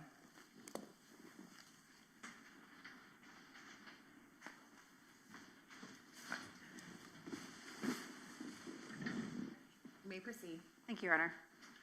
Good afternoon, sir. Could you please introduce yourself to our jurors? Good afternoon. My name is Bobby Blythe. I'm a special agent with the FBI here in Jacksonville, Florida. Agent Blythe, how long have you worked for the FBI? For about 18 years, since June 2008. And what is your current position with the FBI? I'm a special agent with the FBI. I'm a part of the FBI's cellular analysis survey team. I'm a full-time member of that team, and I'm embedded or detailed here to a violent crimes task force in Jacksonville, Florida. And you mentioned what we're going to refer to as CAST, Cellular Analysis Survey Team. Yes. Can you describe for the jury how long you've been a member of the CAST team? I was certified as part of the cellular analysis survey team CAST in 2022. I started my training process in June 2019. And during that time from 2019 to 2022, worked with an already certified field asset and went through all of our training processes. Your previous positions with the FBI? So my first field office assignment was in New Orleans, Louisiana. I worked a variety of criminal investigative matters from financial crimes to public corruption investigations and civil rights investigations there. And in 2018, I transferred to Jacksonville field office and continued to work on criminal investigations. And in 2022, started working primarily violent crime investigations. Can you explain to the jury what CAST is? CAST is a group of about 100 special agents and task force officers across the FBI's field office that specialize in the analysis of phone-based location information and historical cell site location information, the information that comes from the cellular providers that make your cell phones work.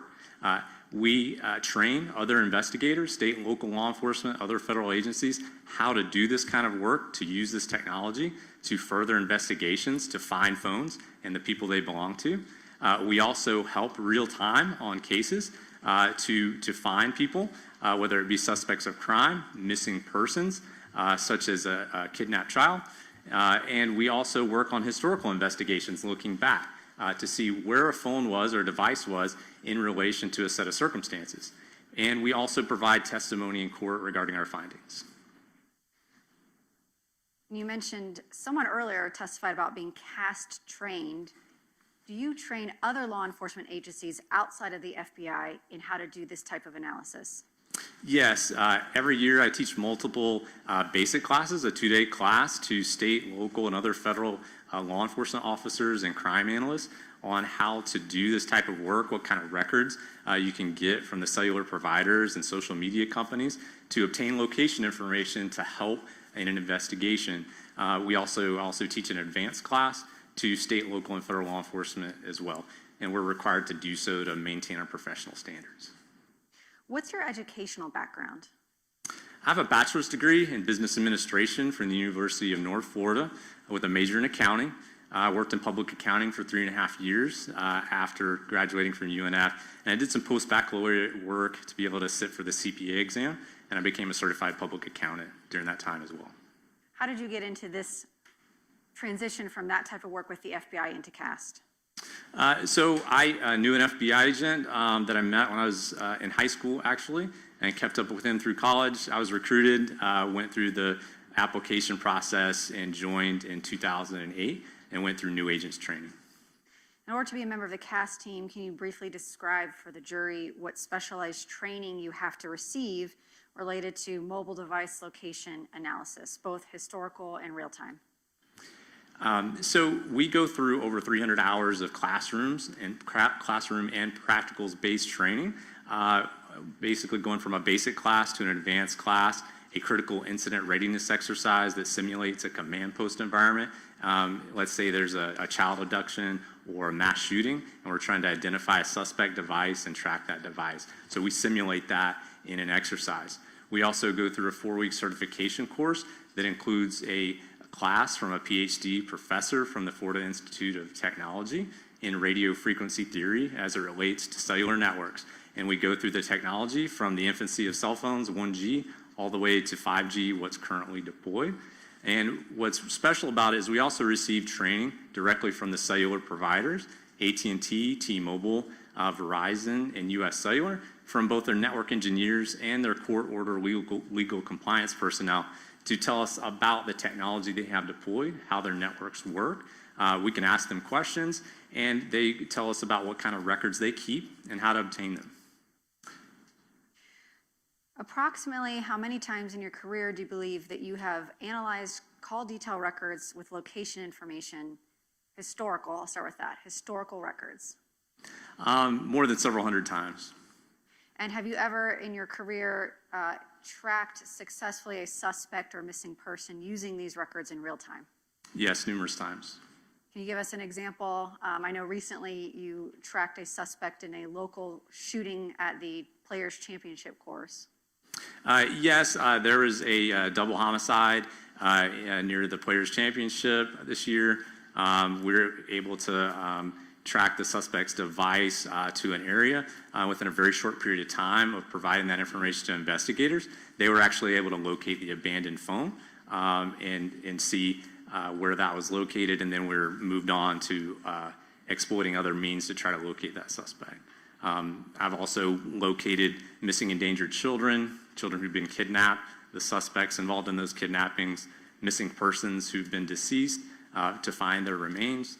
and also been able to verify where suspects of crime have been looking backwards by seeing where their device was and then corroborating that by pulling video at that location or seeing them on surveillance. And you mentioned that part of your job duties are also to testify in court. How many times have you testified in court related to your work as an expert witness? About 55 jury trials in state and federal court. Your Honor, at this time, the state is intending to elicit opinion evidence from Agent Blythe as an expert in his field, and I would allow the defense any voir dire. Any questions? Oh, no questions, and we agree that he's an expert in his field. Okay, you may proceed. Okay. Agent Blythe, we're going to give the jury a little bit of an education. Can you explain how cell towers work? Yeah, so on the left, you can see 4 common configurations of cell phone towers, as they're commonly called in our area. There's a traditional metal pole with 3-sided array of antennas on top that you can see at the top left. They can be disguised as a fake tree or other items. There's a flagpole on the top right, or they can be mounted on different sides of a rooftop to create the 3 sides of a traditional cell phone tower. On the right side, you'll see a diagram. It shows the directions on a compass, north, south, east, and west, and also shows the degrees. At the center, you'll see an overhead image of a cell phone tower from above. There's a dot at the middle of that. So on the maps you'll see today, you'll see a dot like that. That represents the exact location on Earth of the base of that cell phone tower. And then you'll also see these wedges here that represent the outline of a sector as designed by the provider to give coverage in a specific geographic area. Those sectors or sides of the tower are aimed in a particular direction called an azimuth. They use the degrees on a compass to aim the center of those sectors. And so I use that information about where the tower is located and how they're aimed, how many degrees on a compass that the center line of that sector is aimed, to create a visual representation of the cellular network activity for that device and an approximate location. And I should mention that this is States Exhibit 182. This is the introductory slides in your report, which we'll get to in a moment. Yes. So the towers are divided into sectors. How does the division into sectors produce location data in call detail records or call records? So most of the towers in the United States are divided into 3 sectors. So if we only had the tower, we could just draw a dot on a map and say the phone used that tower. But with sector information, we know which side or sector of the tower the phone used at a given time for a specific communication. So we can draw that outline of that sector and show what side of the tower the phone used, which shows a more precise location than just knowing that the phone used the tower by itself. And also just wanted to point out that on the sectors you'll see drawn, there's this arch and a shaded area on the inside. That's simply meant to emphasize the direction of coverage that's being provided by that sector and doesn't indicate the exact location or coverage area of the tower or the location of the exact location of the phone. So on this next slide, is this how you display what you were just speaking about, that coverage, location, direction? Yes, this is one of those sectors plotted on a map. You see the green dot that represents the location of the cell phone tower, and then the red wedge indicates which sector, in this case the sector pointed at 0 degrees true north, that the phone used for that particular event. You'll also see other towers on the map. Those are there as a point of reference. We call them reference towers. It's other towers in the cellular network that weren't used at that specific time, but they help aid in the estimation of the coverage area of the towers and sectors that were used. Does a cell phone or device always select the closest tower? Not always, but it usually does. Cell phones are constantly scanning their environment, measuring signal strength and quality, and the phone itself for incoming or outgoing phone call actually picks the tower with the best signal. That usually ends up being the geographically closest tower, but there can be exceptions, such as man-made or geographic barriers in between your phone and the line of sight to the closest tower.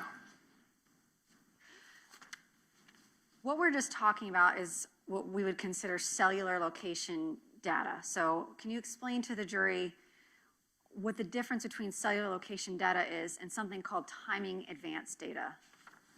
So cell site data, or called detail records with cell site, let's say a phone call, you have information about the tower and what side or sector was used on that tower for that phone call. Timing advance is a different data set that provides a calculated distance that the phone was from the base of the tower. So with that information, we can draw that calculated distance across that 120-degree sector, and we, for the 4G context technology, we map those as 78 meters wide, and so you draw that 78-meter wide band or arc across the sector, and the majority of the time you'll find that phone inside that shaded area.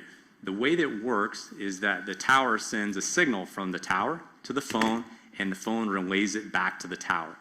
The network runs a stopwatch on that relay, and then you use a simple equation to calculate the distance that the phone was from the tower based on how long it took the signal to get to and from the phone. The reason that's there is you can think of a crowded movie theater. Let's say there's an emergency in the theater, like a fire, but there's only one exit. If everyone goes out that one exit, tries to go out at the same time, there'll be a tragedy. If there's someone to designate who goes out, which row goes out at what time, sequentially, then everyone can get out safely.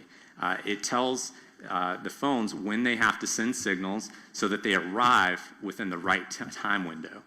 It's critical for cell phones to work. The cellular providers have, in our training, have told us that for your cell phone to operate and function, timing advance has to work. And it provides much more precise location information than just tower and sector.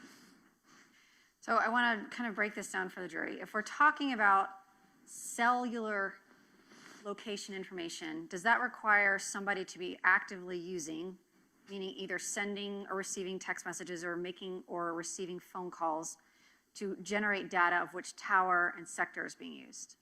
No. So although timing advance can be created based on phone calls, data sessions, or text messages, it's also independent network signaling independent of any user-initiated activity.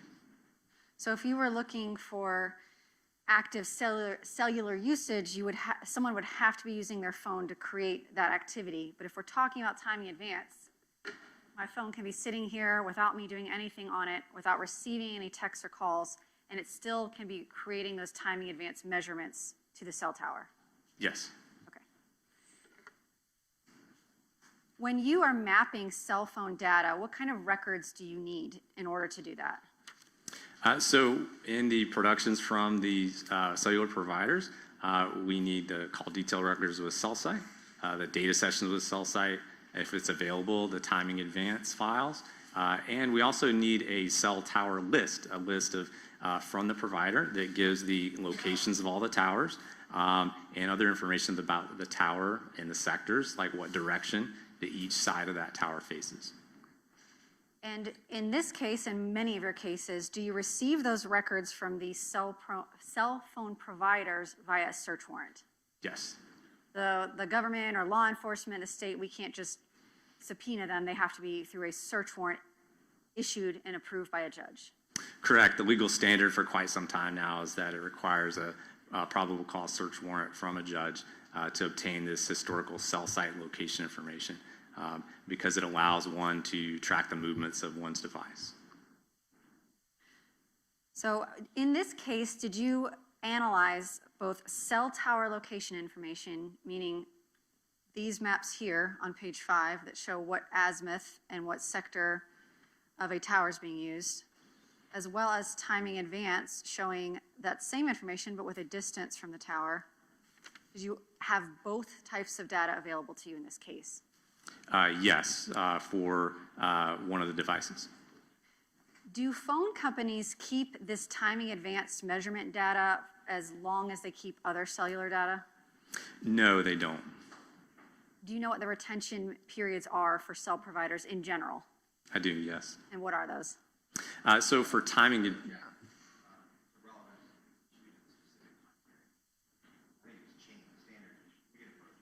Okay.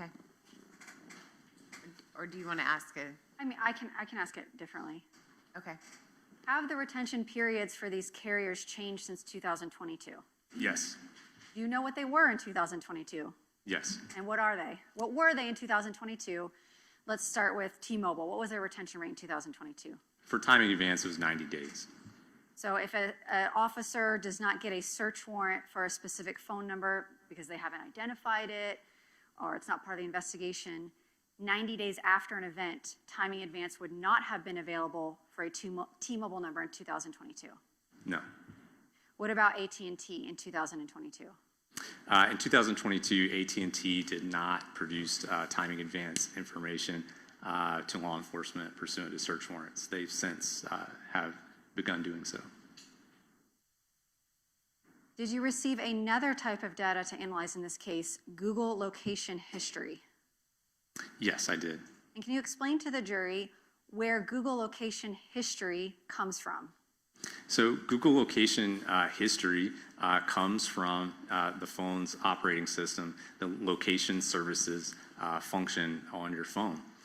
The phone is a very smart device that has a function feature called location services. The applications running on the phone are constantly asking location services, assuming it's turned on, for location information. The Weather Channel app needs to know what part of town generally you're in, so it asks for a more broad or more approximate location. But when, let's say, you get in Google Maps and want to navigate to a specific location, it wants the best location information, which is going to be usually your phone's GPS receiver or Wi-Fi based location information. So when the applications on your phone or using Google products themselves are querying the phone's operating system for locations, those locations are provided to the applications. If you're opted in to timeline or location tracking with Google, then that information at this time was transmitted and stored in Google servers, and it's also stored in your phone's operating system. We have three types of data available in this case. You have your cell tower information like we see here on slide 5, timing advance data that you mentioned you were able to obtain for one of the numbers you analyzed, and Google location history. Can you explain to the jury, I'll start with this one, how precise is this data, and can you provide an exact location for a device beginning with cell site location information? So tower and sector, cell site information is an approximate location. Well, how approximate? It depends on the tower density of the geographic area you're located. If you're in downtown Los Angeles, California, where there's towers every 2 or 3 city blocks or more, it's very precise. It narrows it down to a much smaller area. If you're in a rural area where towers are 8 to 10 miles apart, it's a much more broad area if you just have tower and sector. So during let's say a phone call, and you have the tower and sector or side of the tower that was used, the phone has to be somewhere inside the coverage area for that tower and sector. And that's in many ways defined by the tower density. So if you have cell site location information, you would be able to say that a cell phone is somewhere in this coverage range for this direction for this tower. Yes. For timing advanced, how much more precise or how much more exact can you give a location for a specific device? Yeah, so we know that generally the phone's going to be somewhere inside the shaded area of the 78-meter wide band that we can draw across that sector based on the calculated distance. And we also know that the phone, because of various variables in the real world, we know that the phone could be 1 to 2 bands inside of that. And then for Google location history, can you provide a more precise or more exact location for a device with this type of data? Yeah, so this in Google oftentimes is able to assign or show a confidence radius for the location based on which is in many cases related to the source of that location information. GPS, global positioning system data, being the best, usually 3 to 10 meters. So that's going to be a much more precise location on Earth about where that phone is. So let's say you have a 10-meter confidence radius location. You have a latitude and longitude. You can draw that specific point on a map, and then you would go 10 meters out on one side from that location, and then draw a circle all the way around that location. That's the confidence radius, and you can see an example of that here on the right. Thank you, Agent. In this particular case, did you receive phone records, including cellular location history, timing advance, and Google data specific to 3 phone numbers and 1 email address? Yes. Your Honor, may I approach the witness? Yes.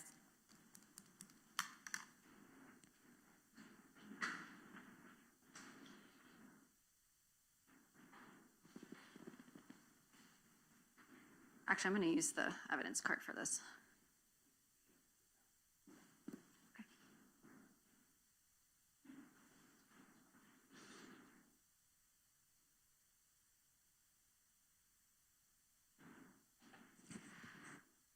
Agent, I'm showing you Exhibit 206. This is a chart of phone numbers and email addresses. It's been entered into evidence. And is it published? Yes. Been entered into evidence.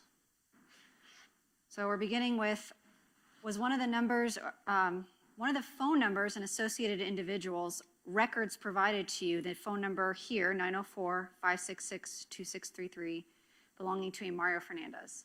Yes, ma'am. Did you also receive 2 phone numbers belonging to 2 different devices with 2 different IMEIs for an individual by the name of Henry Tenen, and the numbers here, 904-801-7612, 904-442-0513? Yes, ma'am. And were you also provided Google location information for an email address, henrytenen53@gmail.com? Yes. And lastly, were you provided cellular location information for an individual by the name of John Biggerstaff at 904-517-6322? Yes. Mr. Biggerstaff had an AT&T phone number, so you did not have the ability to obtain timing advance data for him. Is that correct? No, ma'am. And for Mr. Fernandez, you received a 30-day time period, or I think a few different time periods of timing advance data, as well as cell site location information. Yes. For Mr. Tenen's phone numbers, you received cell site location information. Yes, that's correct. And Mr. Fernandez and Mr. Tenen both had T-Mobile phone numbers. Yes. And then Google data, how long in 2022 was that data retained, the location data? Well, it depends on the user. So the user, I've seen in investigations, even in my own location history, exploring this myself and my own data, it can be there for years. There is more control because it's not held by a third party. It's actually contained in your phone or your Google Cloud. You can delete data if you want. You can retain it. You can alter the retention lengths yourself for that type of data. Yes, ma'am.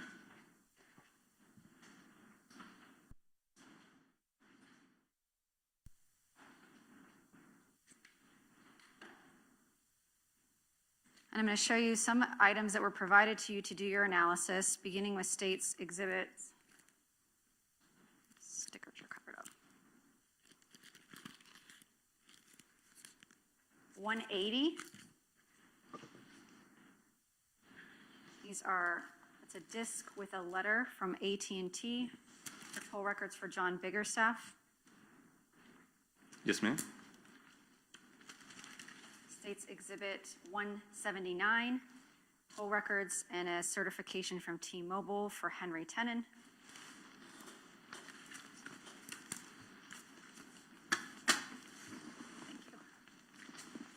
Thank you. Yes, ma'am. And then a disc of toll records and a T-Mobile certification for the phone records and timing in advance records for Mario Fernandez.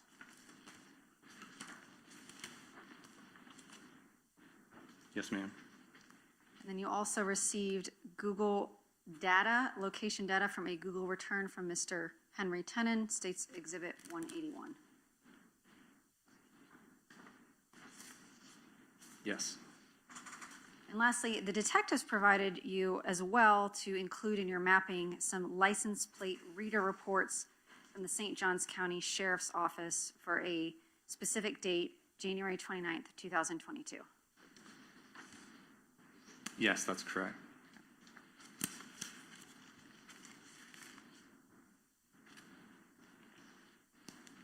Using the records in front of you, did you plot maps for the cell phone numbers for the individuals Mario Fernandez, Henry Tenon, and John Biggerstaff, as well as the Google data for Mr. Tenon? Yes. Are you also provided by the detectives that request you to do work geographic points of interest, specific addresses, or longitudinal and latitudinal positioning? Yes. And in this case, were you provided some addresses to include 1511 Marsh Inlet Court, a longitude and latitudinal coordinates associated with an area called Pablo Hamlet, 5239 Potomac Avenue, Elite Gymnastics, St. Johns County, 182 Fresnel Lane, and 2180 Derringer Circle? Yes.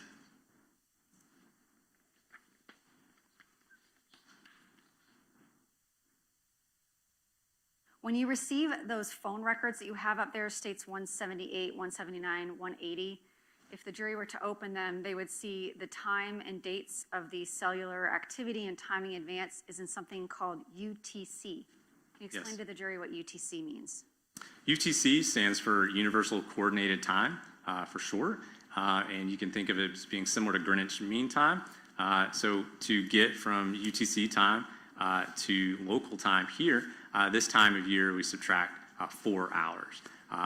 During standard time, after we fall back, you subtract 5 hours.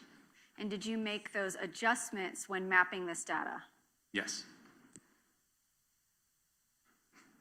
When you're mapping data for the time period at the top, do you include all or most of the cellular data for that time frame in your mapping?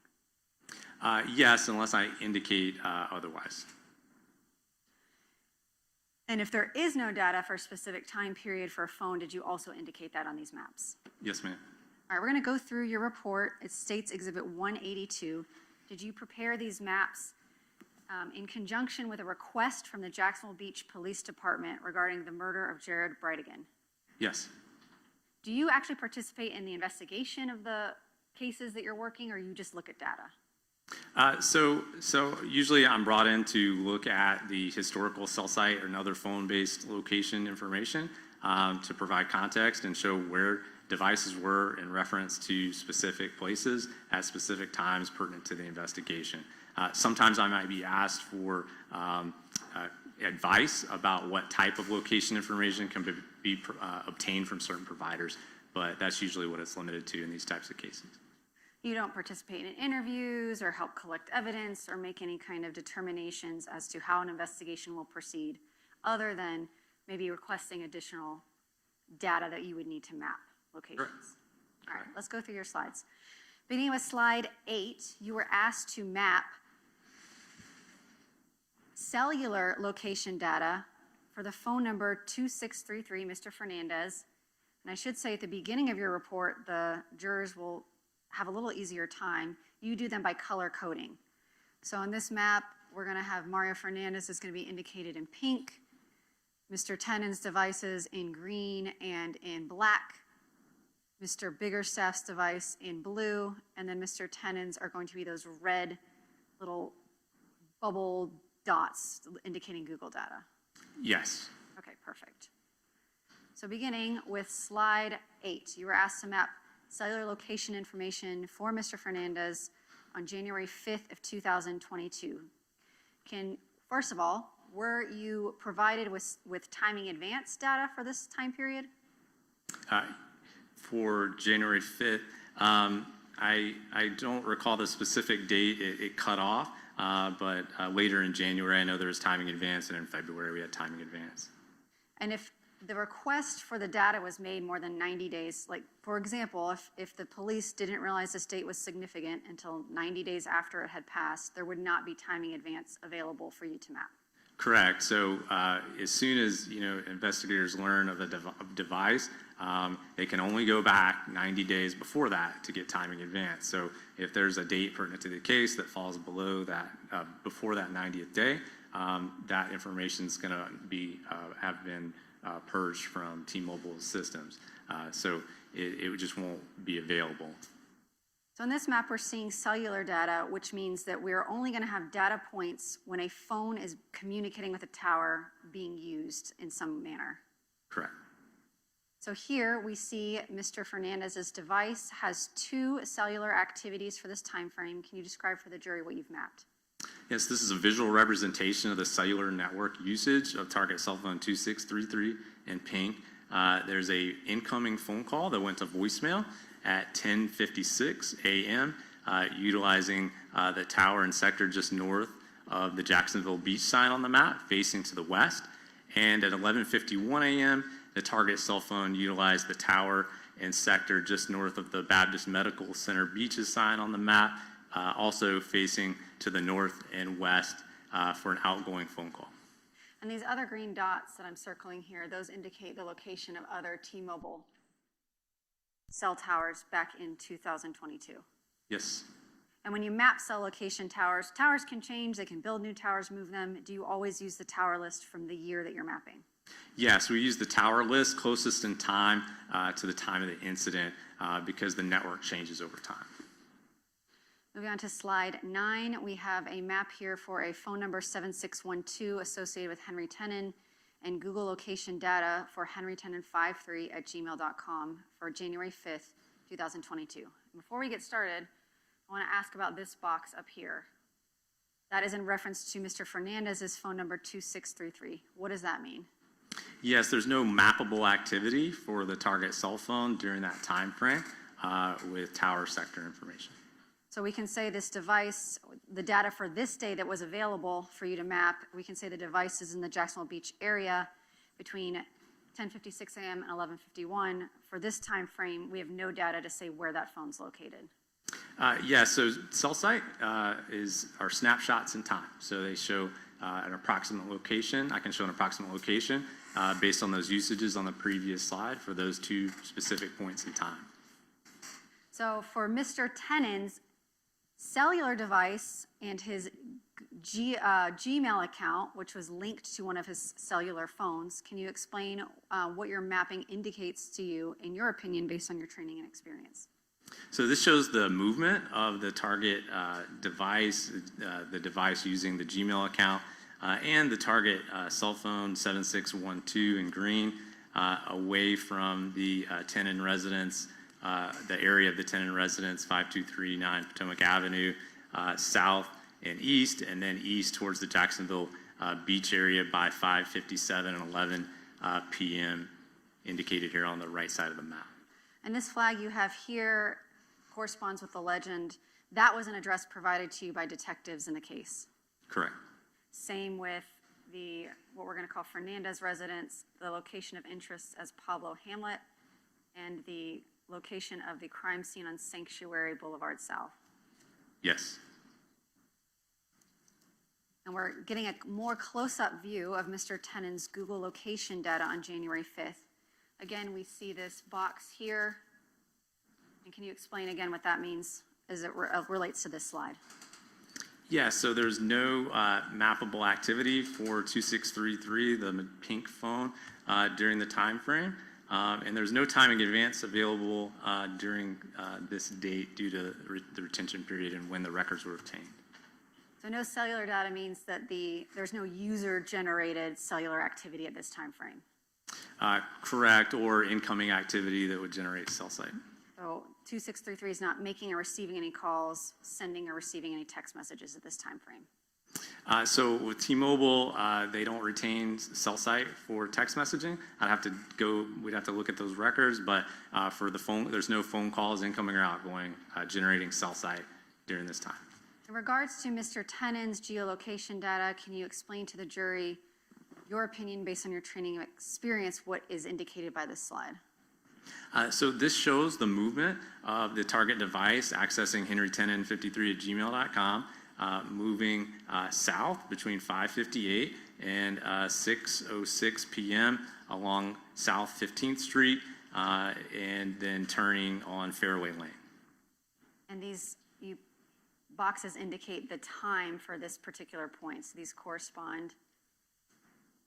Correct. Slide number 11. This is going, your arrows indicate reverse, so we're going further along in time. So we see activity going this way, and then next slide, the device appears to be moving back where it came from. Yes, the blue arrow on the slide I've provided shows the direction of movement, and you can see the call-out box for each event next to it with the time and the confidence radius assigned by Google to that location. So explain to me this R3M here, that is a confidence radius. What does that mean as it correlates to these individual points? Yes, so the point here that you just circled, that it refers to that point just to the north of the Fernandez residence sign on the map at 6:07 and 34 seconds. It means that Google was able to assign a very precise location, a confidence radius to that location of 3 meters. So that device would generally be found somewhere within 3 meters of that latitude and longitude location. And then here we have from 6:08 to 6:10 p.m. more location data. Can you explain what we're observing in this slide? So these are locations that were in the location records for henry1053@gmail.com. They show the device between 6:08 p.m. And 6:10:58 seconds. On these, I'm not able to show a confidence radius because the source of, even though one was assigned by Google, the source of the location pull was listed as unknown. So that could mean a variety of things about why it didn't make its way into Google's records, what the source of that location is, but these locations are interspersed with GPS generated locations, Wi-Fi generated locations, and as I reviewed them in totality, they track right along roadways in sequence over time and appear to provide accurate locations for that device. Data points individually, it's hard to draw conclusions of them. Do you look at the totality of the data and the context in which you're viewing it to draw your conclusions? Yes. All right, and then 6:10 to 6:57 on January 5th. Again, we have no activity, cellular activity for 2633. Can you explain what we're seeing in this slide as it relates to Mr. Tennan's cellular device and Gmail account? So the target device for henry1053@gmail.com and target cell phone 7612 both move back west between 6:10, 6:22, and 6:51 to 6:53, arriving back in this area of just south of the San Marcos sign on the map. You can see a Google location here at 6:51 and 35 seconds, and then a data session for the target cell phone in green at 6:53, utilizing a tower and sector just to the south and west of that more precise Google location, and you can see that tower and sector faces that Google location along Interstate 95 there. So this is one of those examples of looking at things in totality and context. You have more precise Google locations, data points, but they are corresponding with these kind of less precise tower readings. But in an area like this, because they're both in the same area, you can conclude that the device is moving in this general track. Yes, the data sets corroborate one another. Right, they correspond to one another. Yes. And then January 5th, again, we have no activity. We have on 1/6 an outgoing call, but no cellular calls to map for this time frame. And we see that the data points are moving back to the location of 5239 Potomac Avenue. Is that fair? Yes. Okay, January 25th, from 2:39 p.m. to 3:10 p.m. We are looking at AT&T records, which are only available as that cell tower location information for Mr. Biggerstaff, as well as the cell location and timing advance for Mr. Fernandez. So here we're seeing, you explain to the jury how timing advance is going to be indicated in these boxes. That's a little bit different than the cellular location information. Yeah, so in these call-out boxes at the top is the CID number. That's a unique identifier for that tower and the side or sector of that tower that was used for each event. And then below that is the date, the time. This number is the azimuth or degrees on a compass that that sector faces that was used for that specific event. And then next to it is TA, that stands for timing advance, and then the distance, the calculated distance that was obtained from the records as calculated by T-Mobile in the records, and that is visually displayed there with the sector on the map. And what can you tell me about the co-location, if any, between Mr. Biggerstaff's number here in blue and Mr. Fernandez's number here in pink, their devices? Yes, so Mr. Fernandez's phone arrived in this area at approximately 3:04:56 p.m. You can see indicated here by the timing advance band.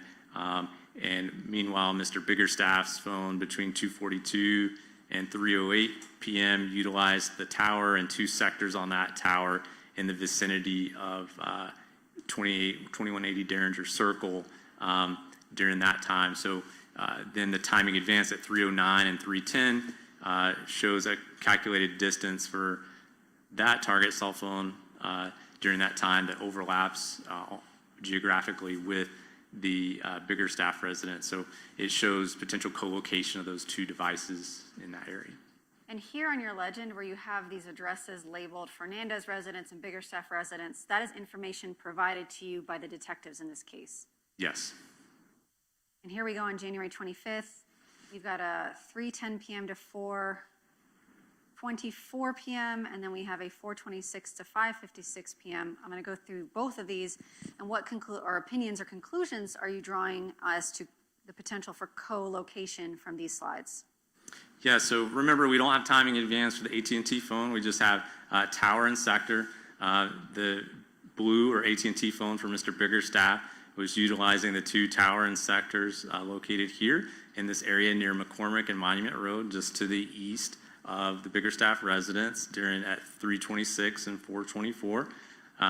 Then during this time frame, there's multiple timing advance events with three different calculated distance, putting the phone in the area here defined by the three timing advance bands during that time.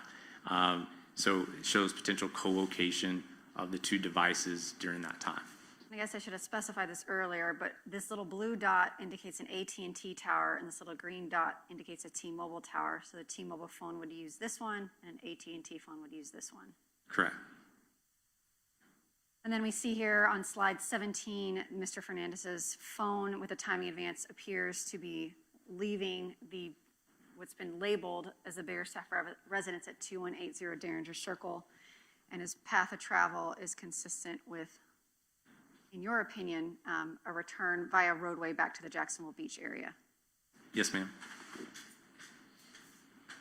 And then January 25th, 6:27 p.m. to 9:23 p.m., what opinions or conclusions can you draw from this? Yeah, so the target device 6322 in blue remained in the area through the next morning based on the available location information. You can see here and in the call-out box to the right, the target cell phone primarily used this tower south of the near Monument and McCormick Road during that time frame. All right, we're going to talk about January 29th, 2022. I'm hoping we'll get through this particular date before we break for the day, so that's what I'm going to try to accomplish. On page 19, you were asked to map location data, timing advance data for Mr. Fernandez's phone, cellular location data for 7612 Mr. Tennant's phone, and Google data points for henrytennant53@gmail.com. looking at this slide, and the jury has seen it before, can you offer any opinions based on this data here as to whether those two devices could be correlated as being in the same area for an overlapping period of time? Okay, so just to break it down, the target cell phone 2633 in pink between 2 o'clock, which is this timing advance band here in this tower and sector, is moving into this area and at that point, and closer to the area of the tenant residence, there's at 2:02 a timing advance band here with a calculated distance of 0.58 miles from the base of the tower, and then between 2:05 and 2:59, the target cell phone maintains these two calculated distances and would be somewhere within these bands between 2:05 and 2:59. At 2 o'clock, the target device for henrytenon53@gmail.com is located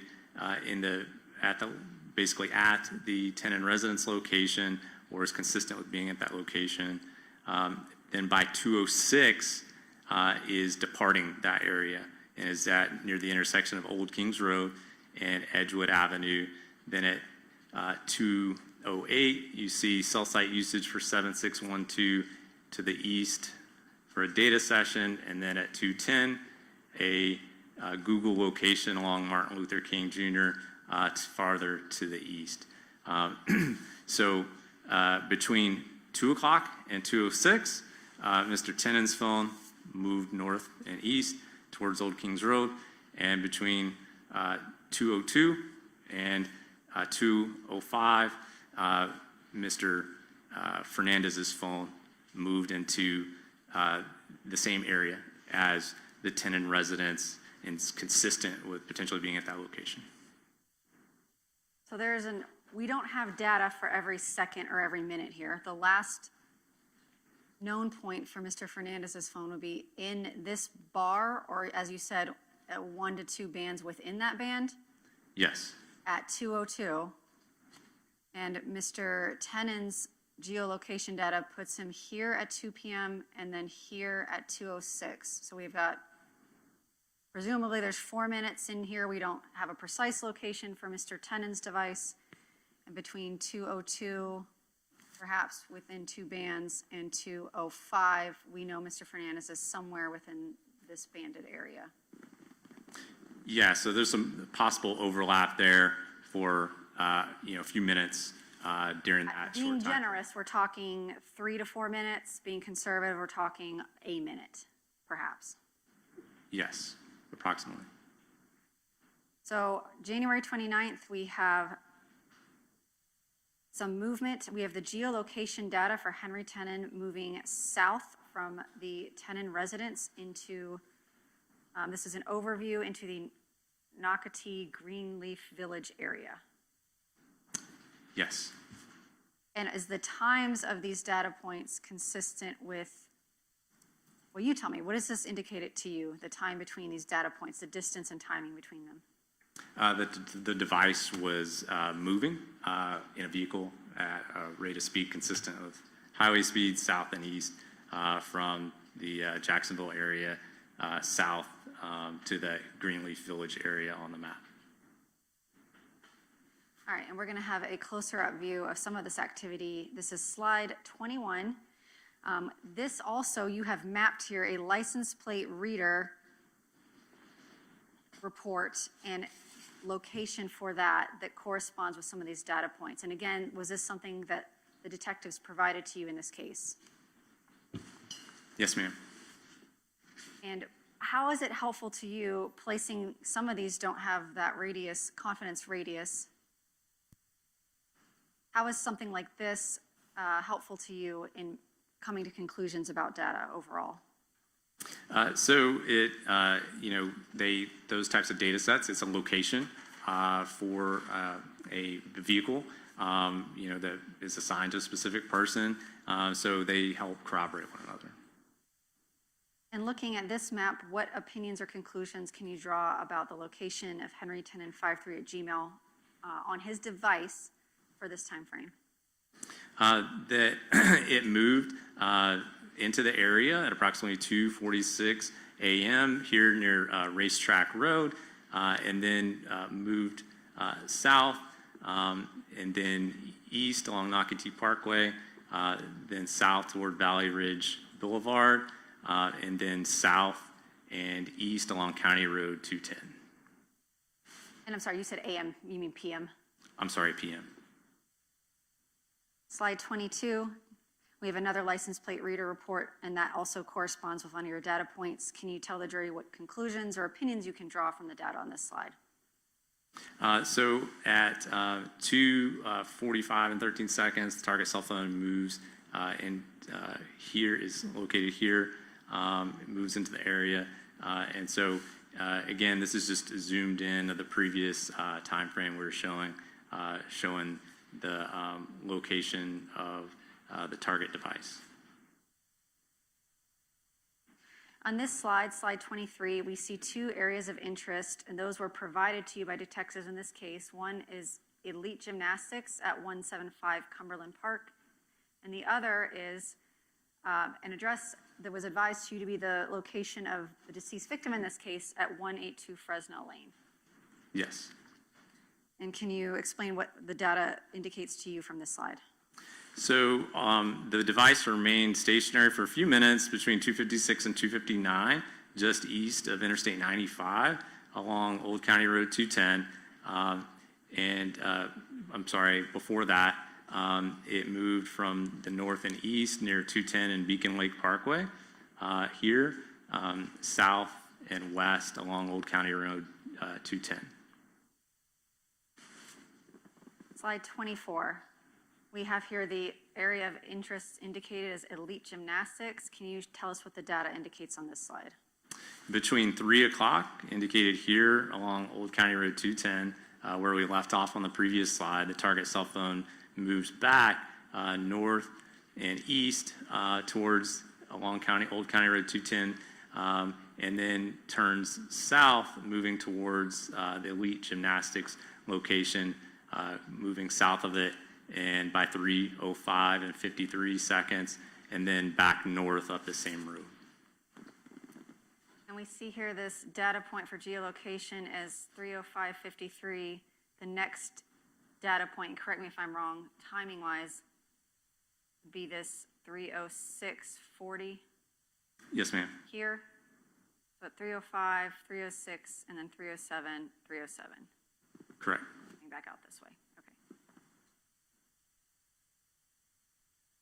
3:04 to 3:07 p.m. is this just a more close-up view of the data we just looked at? Yes. Slide 26, can you explain to the jury what we're looking at here?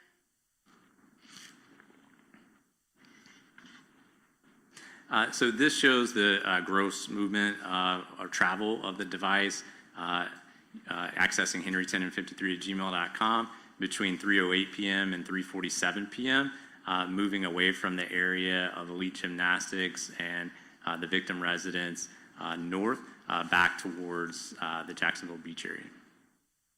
And on that route, we have 3:08 to 3:13. We have an area of interest here. Can you indicate to the jury what the data on this slide is showing you? This shows an overview on the slide that the target device moved along the blue dotted hashed line that I'm showing here along County Road 210, and then moved south along Beacon Lake Parkway, stopping here along at this intersection of with Beacon Lake Parkway and Lynn's or Fresno Court, and then moved back north and then north and east away from the area. And here we have some more data location points showing, I guess, a more zoomed in view and fewer data points from that previous slide. Can you explain what is indicated here? Yeah, so I just zoomed in and showed a little bit less data points for presentation purposes, and now I'm showing the specific times and confidence radiuses when available for those locations, showing the movement of the target cell phone north and east along County Road 210 west, then south on Beacon Lake Parkway. And then after this point, the phone moves out of it, back north and out of the area.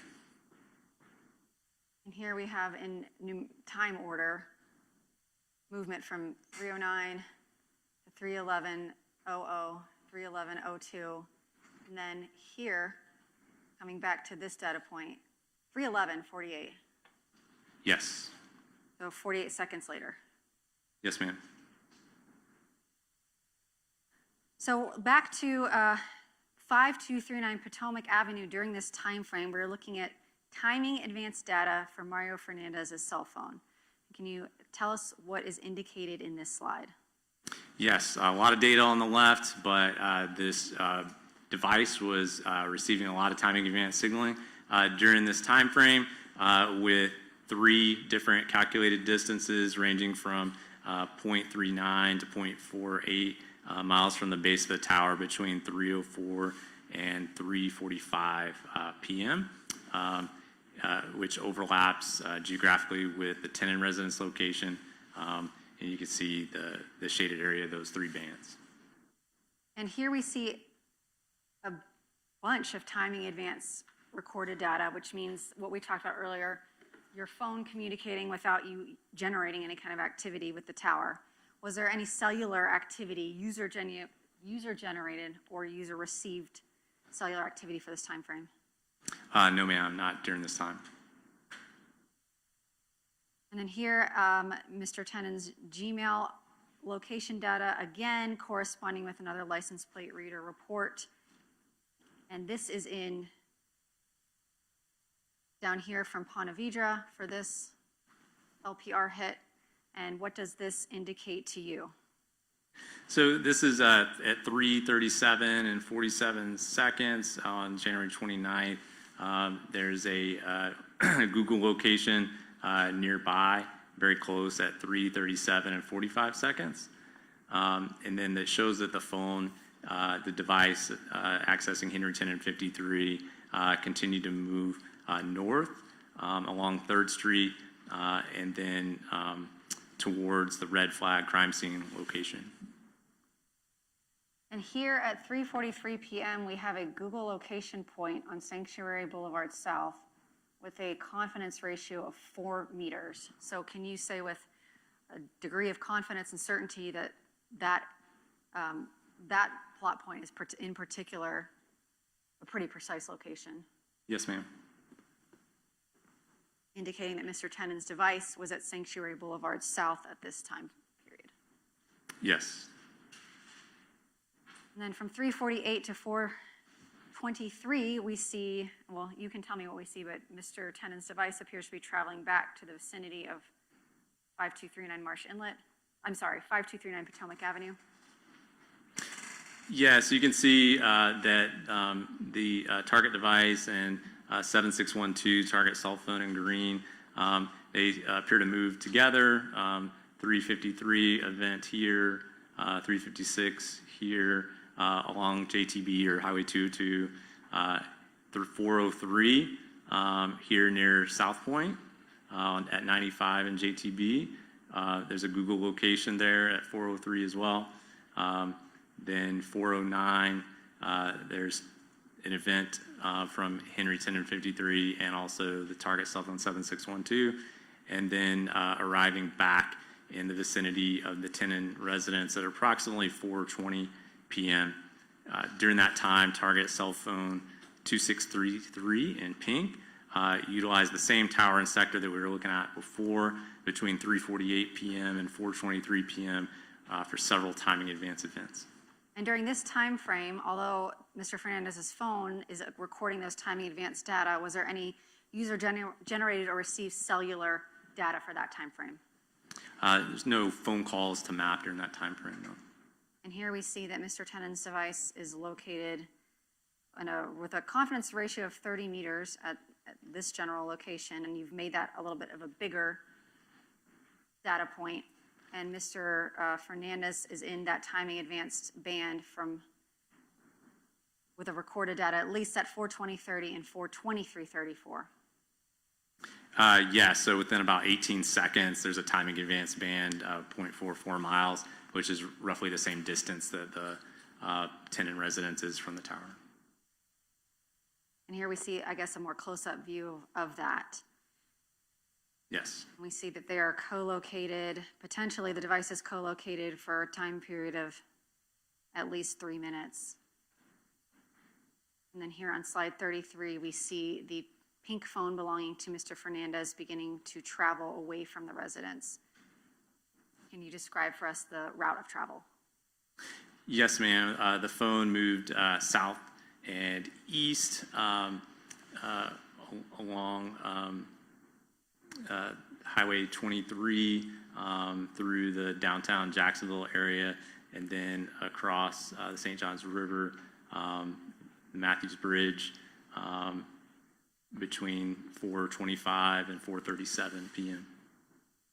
Apologize, I accidentally drew that large. Can you describe to me what this box means? You have both the pink and the green in one box. During that time, both target cell phones, again, about 3 minutes apart, 421 and 424, both target cell phones use the same tower and same sector. And then we see that Mr. Fernandez's phone moved from this band to this band with a reading here at 4:25. Yes. And that gets us through January 29th. Your Honor, in terms of scheduling, does the jury need a break? Yes. Okay. I thought that might be the answer. All right. How much longer do you think? Should we take a shorter break so you can finish up the day?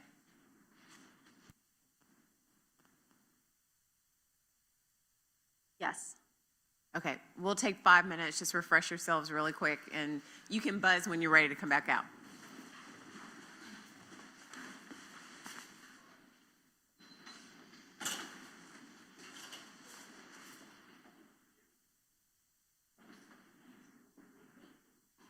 Agent, do you need a break? You want to step out for just a moment? Sure. Okay.